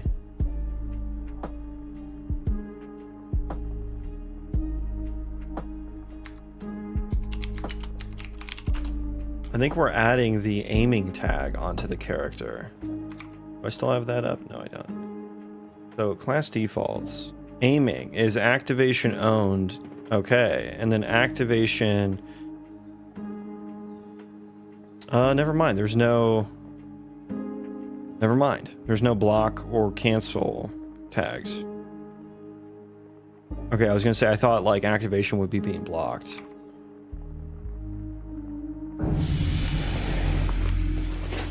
Okay, let's vlog again here. Okay, so did I get a log from that? Yeah, so could not activate ability. Oh, because it was on cooldown. Because it was on global cooldown. Oh, okay. Okay.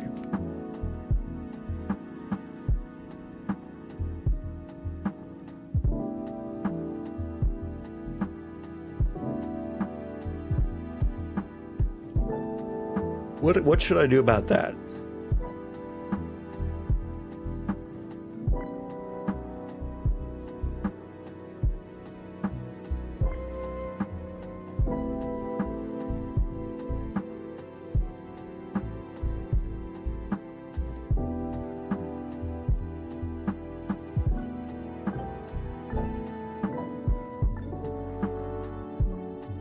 I'm wondering.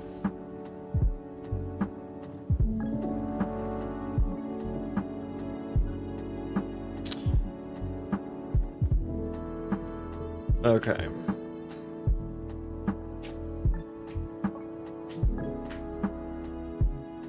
Wondering if there's already an instance. We just always call active? Well, no, because then that would like fuck up every other ability. Yeah, if it's instanced per actor.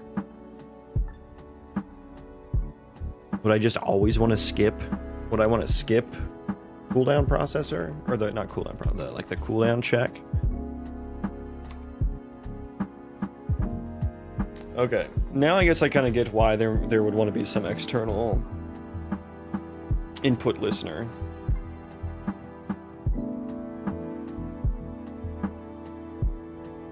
Should I just make an input trigger event and call that as well?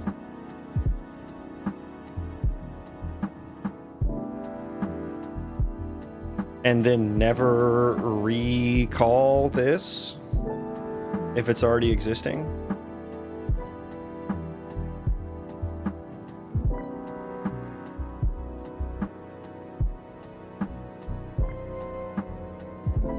So on the ability, I could just do like an on input triggered or something event.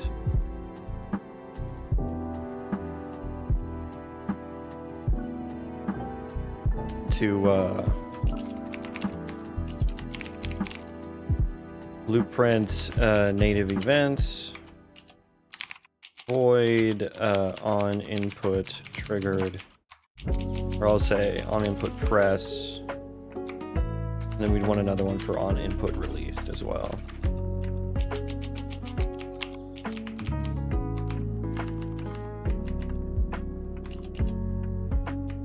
But would I want to call that like?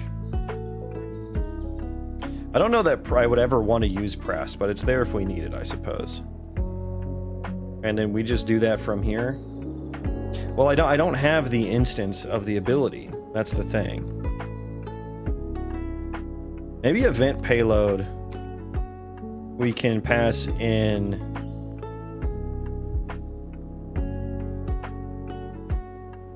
a tag. There's only one tag on it, okay.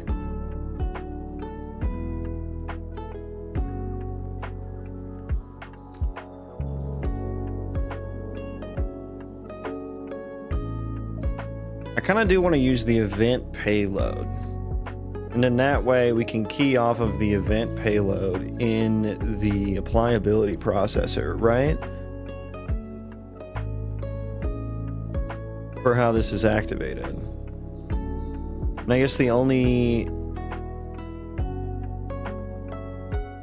reason I use that event payload otherwise is for melee auto attacks, or which weapon should be on there. Let me look at melee auto attacks. We are breakpointed. No, we're not. We're just paused. Okay, let's look at toggle auto attack ability. Start auto attack.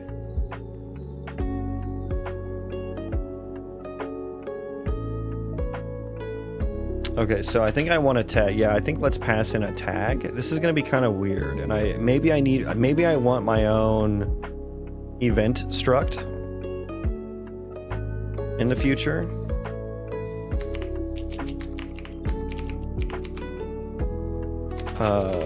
Gameplay tags.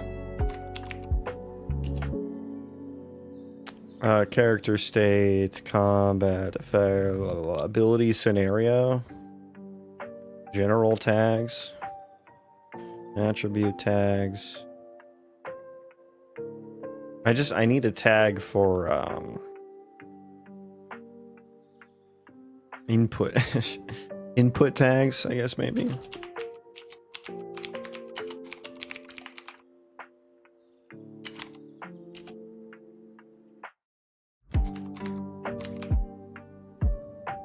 So we want input press. Well, the terminology they use is triggered and released. But I'm going to use press. My project input press. This is just press. And then we'll make another one for complete. Or released? We'll do released. We'll call it pressed and released. Okay.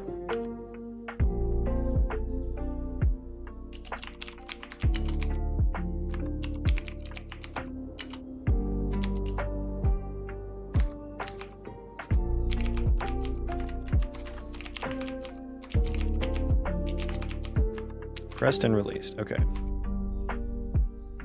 Input pressed, input released, and so now in the action bar,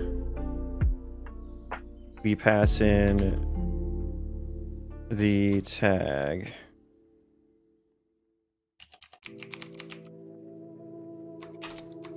Which is gameplay event data.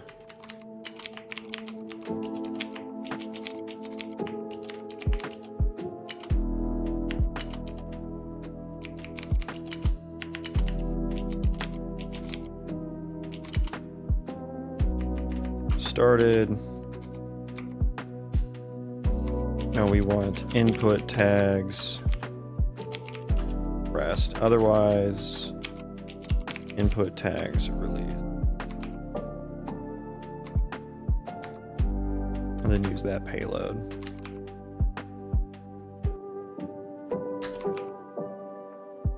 Okay. So use that payload, and then in the applyability processor,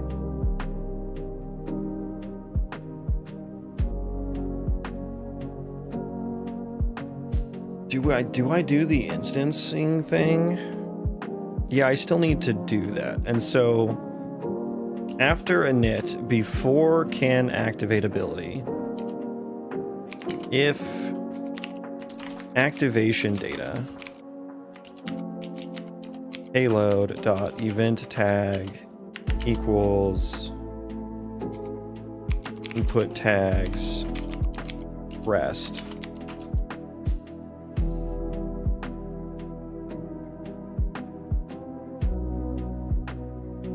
Rest release. I don't know. It should probably be started and completed.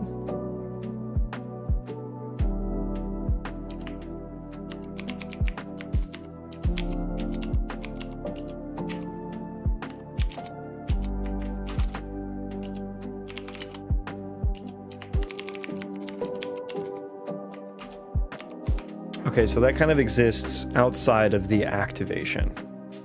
And I don't know why we would ever want to listen to the press at this point. Well, no, we may never listen to that. And I say listen, I mean implement. We may never implement that, but it's there should we need it. Otherwise, even if there is no tag, we always call released. Regardless of whether or not it can be activated.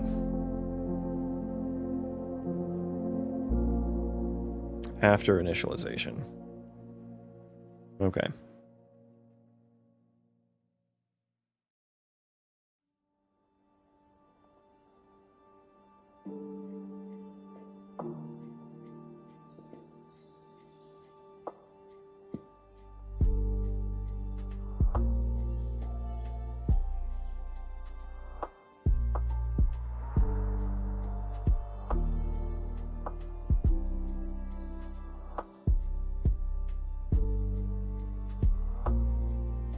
Okay, so kind of a long rebuild.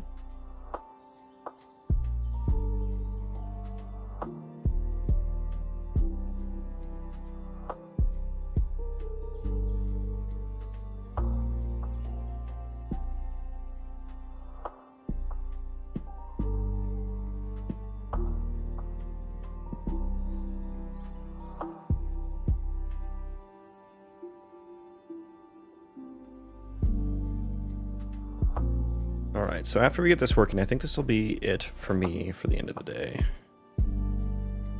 But it might be a while, so we'll see.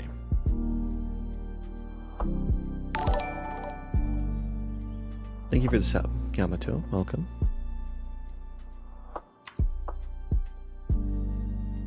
Yeah, changing anything gameplay ability base related is rebuilding 100 things now. Basically my entire project. My dependency trees are disgusting, and I need to just take a hacksaw to so many of my utils files. I think that would help. I should probably make a clean base class for it. Probably should just be the U gameplay ability.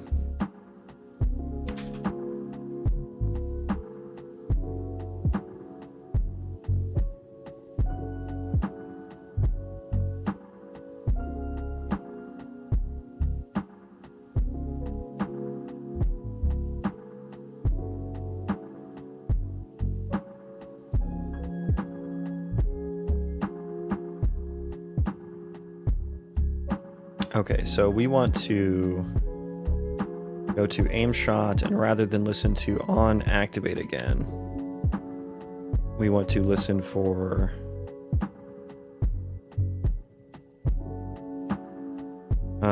cancel ability. I still need to maybe think about that. Casting, I guess we don't need casting anymore.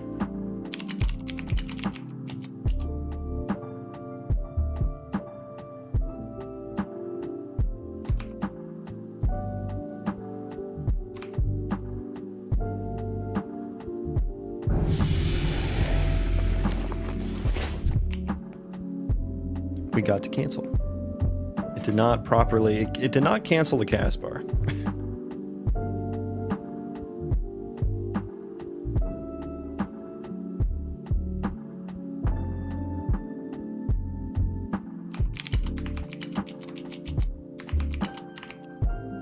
How do I start it? Start cast bar.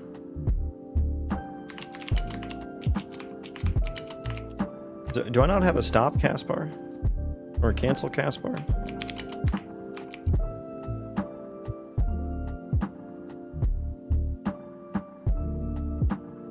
End cast bar is what I call it, Jesus.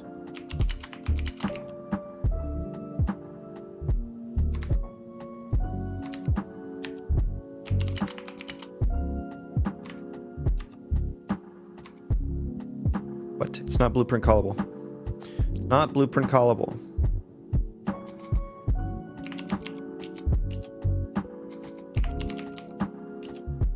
I did end the ability though. Yeah, can we just make that blueprint? Let's just make that blueprint callable.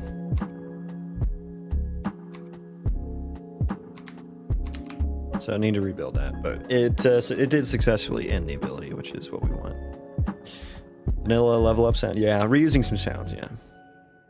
Working combat ECS. Yes, we have it working. We're just ironing out some kinks in the system, but yeah. Working for the most part.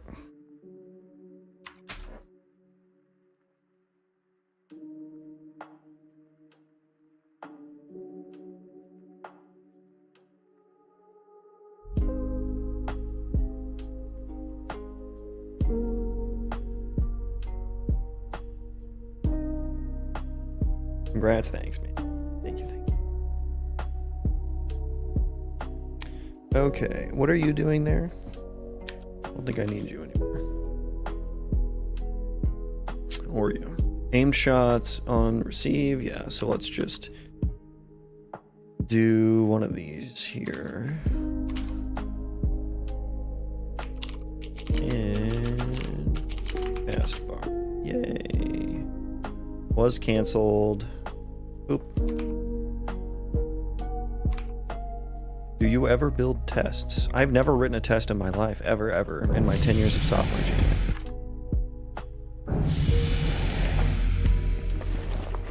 I don't build tests for game dev in my free time. Oh, it just started again.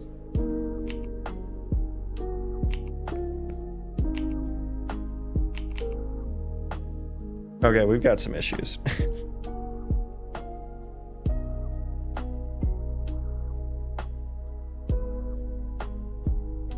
So that's got called before, like a knit or something? Yeah, how did that get, how did that get hit there?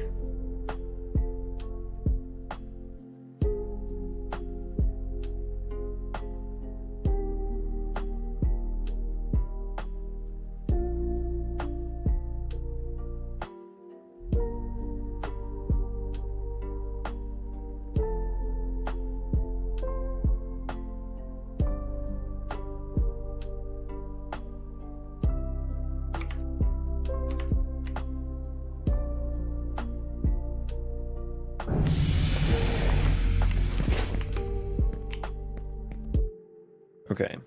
Do I have activated abilities here?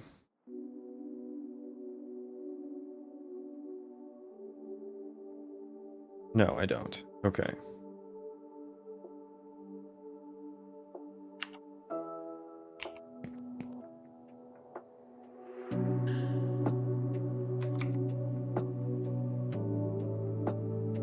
Okay, so I think what happened, activating, we activated again. So I think I just need to,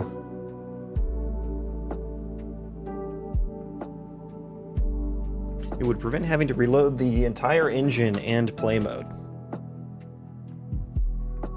No, it wouldn't. Have you ever written tests for video games before? The number of scenarios. Like, I'm not saying that tests wouldn't help. Me reloading the engine is because me having to change things. It's not because I need to reload the scenario. And the number, like, it isn't just one scenario I'm testing. That was probably like 5 different, what would equivalent to like 5 different test scenarios.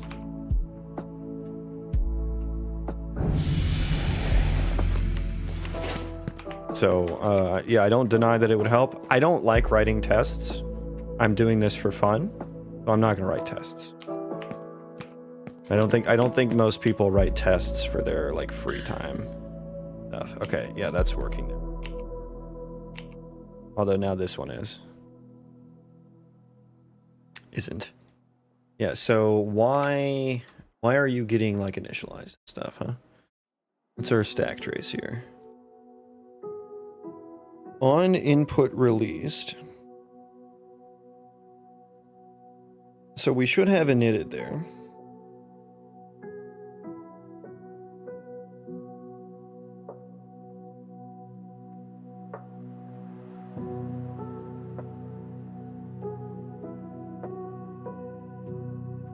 We should have initialized the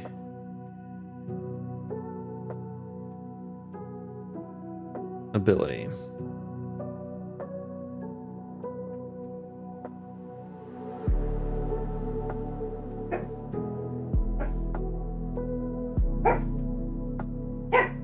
Mister, stop. On input release. Yeah, so why isn't this initialized at this point? Are we finding an old one or something?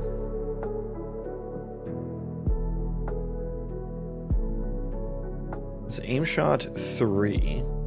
Did we find existing? No, we didn't. So we created a new one.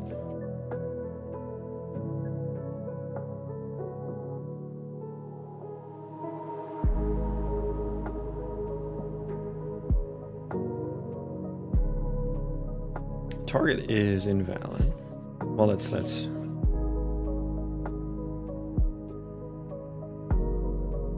doggies are playing right now. They don't want to be.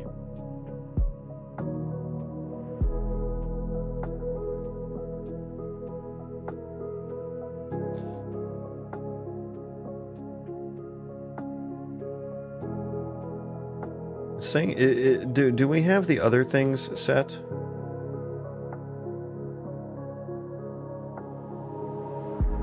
Like, okay, I guess we just didn't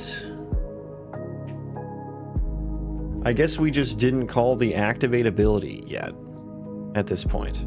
So I need to check if it's casting. Yeah, that makes sense. That makes sense. Stevie, welcome in. Now, Stevie, have you tried writing tests?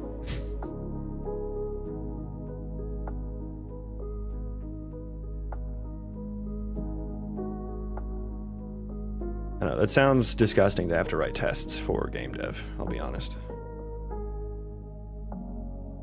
I know tests exist. Yeah, about where I'm at too.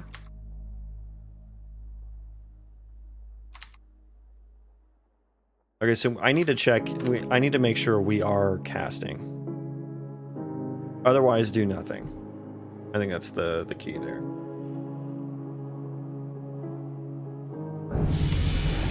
Although that was on input release. Cancel.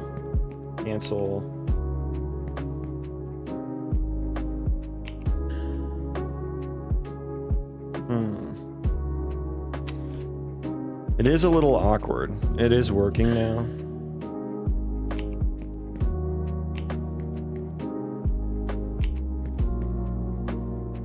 I read someone saying that it's hard to do in game dev when there's so much unknown about your architecture and you're discovering it as you go. Yeah, I mean, even if you knew the architecture very well as well, and you weren't like, you know, kind of like rebuilding it all the fucking time, like the number of scenarios that you'd have to test is like crazy.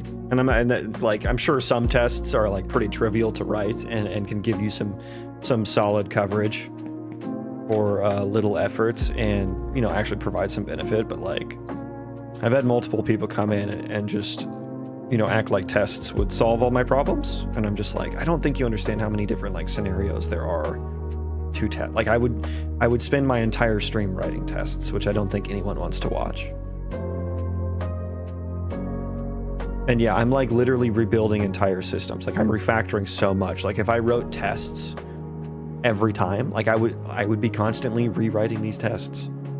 I think it's a lot harder to write tests for game dev or do any sort of test-driven development.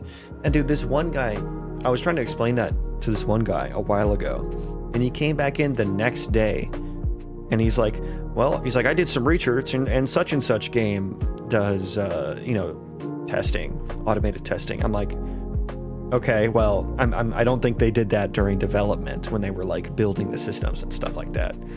And then he came back the next day and he's like, well, I found another company that did it while they're. I'm like, oh my God, bro. Like, why are you wanting me to write tests so bad? Jesus Christ.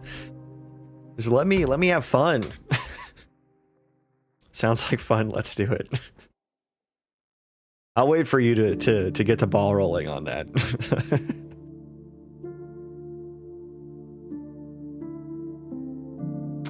Okay, so the problem I'm having now that I wouldn't have realized to write a test for is that if I hit this is game dev fun not allowed, you're right. So it's on.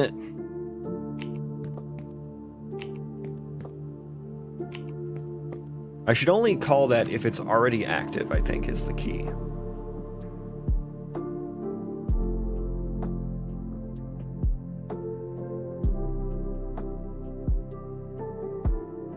Is that the key? If it's already active.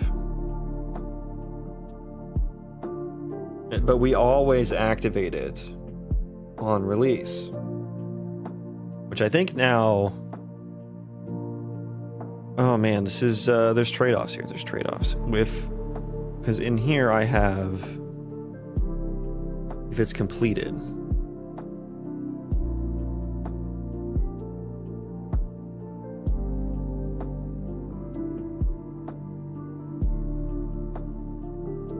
Or... Like, we always trigger on complete. Or on input release, in other words.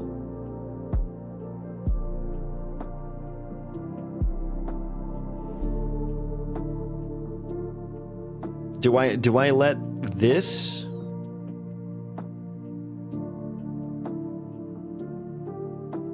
Do I let the applyability processor...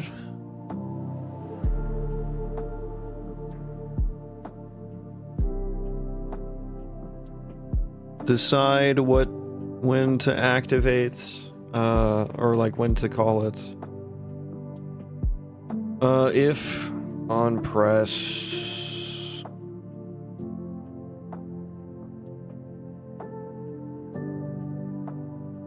I would do like let me spec something out.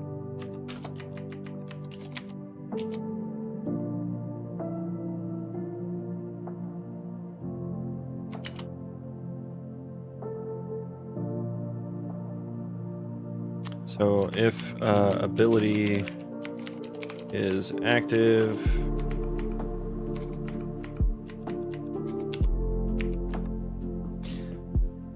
so I only do that if it's active, but then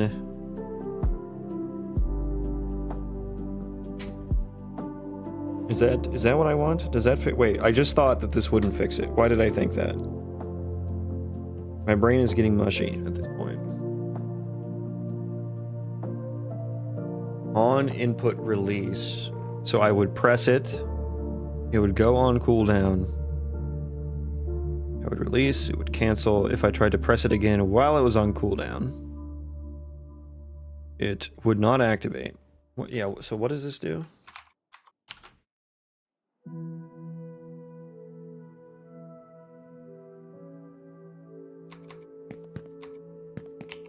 Holding. It still starts. Yeah, it still calls the activate. That's the problem. Yeah, so that doesn't solve the problem. It still calls activate. And so in that case, I would do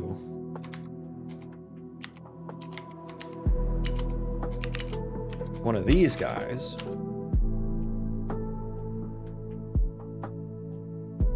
But then that never... Yeah, but then that never calls the second one, so I couldn't do that. What I would want is for the applyability processor to handle that. I'll say if... But we don't want that. If this equals input tags, if it doesn't equal pressed and ability be activate on press and ability is not active, return. God, that's a fucking stupid scenario that I have to write in there.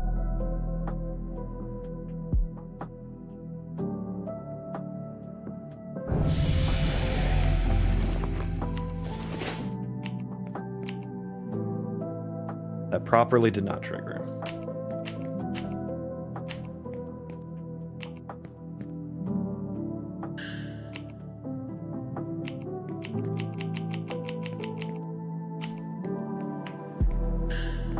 So I don't know. I don't know if it's clear as to what I'm doing, but like the aim shot, you press and hold the input, and then when you let go, that's when it fires. But then, like, if you let go too soon, you know, it doesn't work. And it's like it has a global. It's on the global cooldown, so you can't activate it again immediately. And so what I do is I hold the button down. So the button is held down now. But when I started the press, it did not activate. Maybe if the press is down for it, should I automatically so it just starts, it queues it up.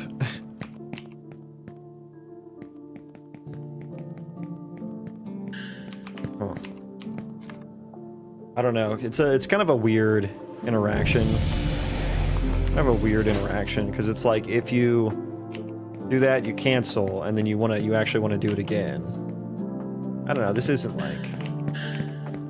Oh, I just fired 2 somehow? Oh my god.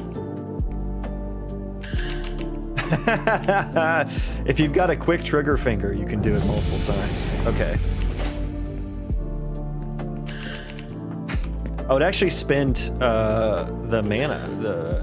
Actually, no, it didn't. No, it didn't. Oh, it did. It spends mana for both of them.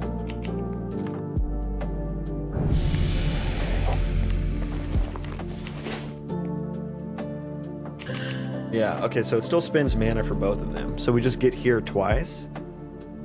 My apply cost. Oh, what? Is there anything that ends this? Is there anything that ends the ability?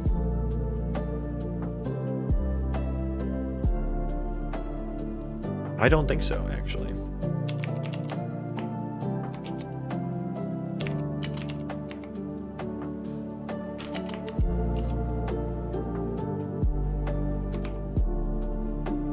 So that might be why.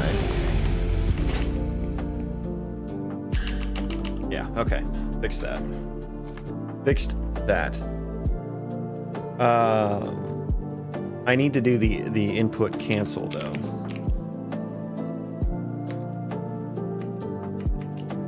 That's the wrong. Oh no. A fucking old ass Paragon asset.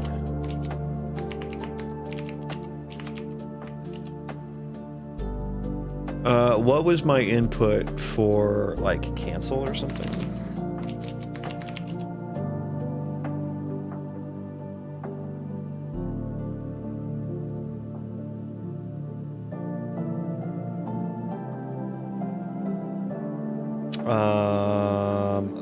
How do I look that up? Cancel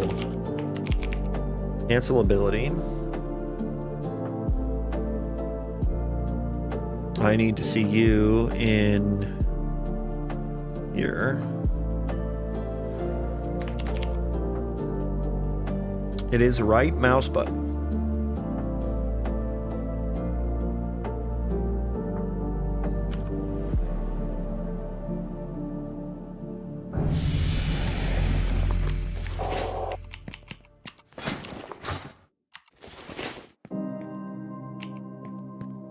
Right mouse button does no such thing. Let's see if that happens. Oh, is it because I'm implementing it there and it gets overridden? I forget how these work. Isn't there like a consume something or other? Consume lower input. I want to be able to bind multiple things to this. Is that how the system works? Of course, I right-clicked there and it worked. Okay, so it is.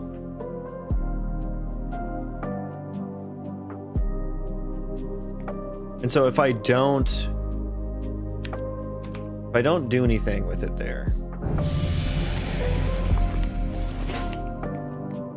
Okay, it still doesn't. It still doesn't. I guess it doesn't know like what. Yeah, I guess it doesn't know like who the owner of the ability is. Maybe that's.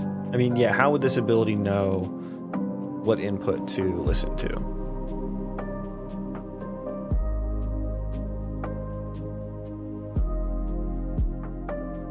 It would be nice if I could bind input or something.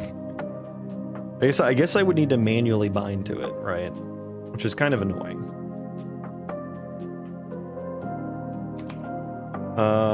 Is there a more automatic way? Yeah, I mean, I can just do it as a part of my base.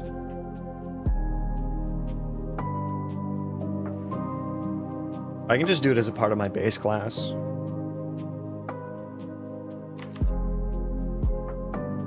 And we would have to, I would need like, I suppose I would need some, would it be a delegate or something that I have to listen to on the player?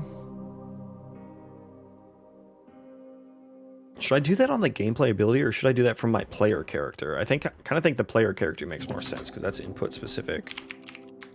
But then I might want different abilities to respond to that differently, so I would want some way to override that.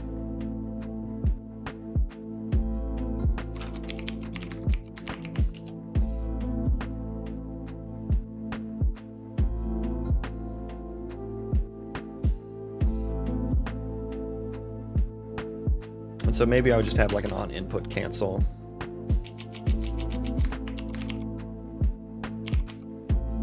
How do you spell canceled? How do you spell canceled? 2 L's or 1 L? I'll just do on cancel so I don't have to worry about it. Modern problems require modern solutions. On input cancel. And so in my project character, I guess I can just do it. Let's make this one needs to be blueprint callable. I can do it in blueprints, and I think that'll be much easier. It's gonna be a long rebuild though, and I'm about to hop off. So I'm gonna find someone to send you guys over to. Who is streaming? Who is streaming? Keep it in Unreal and send you guys over to Imaginary Villain, who has been on the grind. So yeah, thanks everyone for hanging out. I appreciate everyone. Appreciate you all being here. Bye. Bye everyone. Bye. I have to go.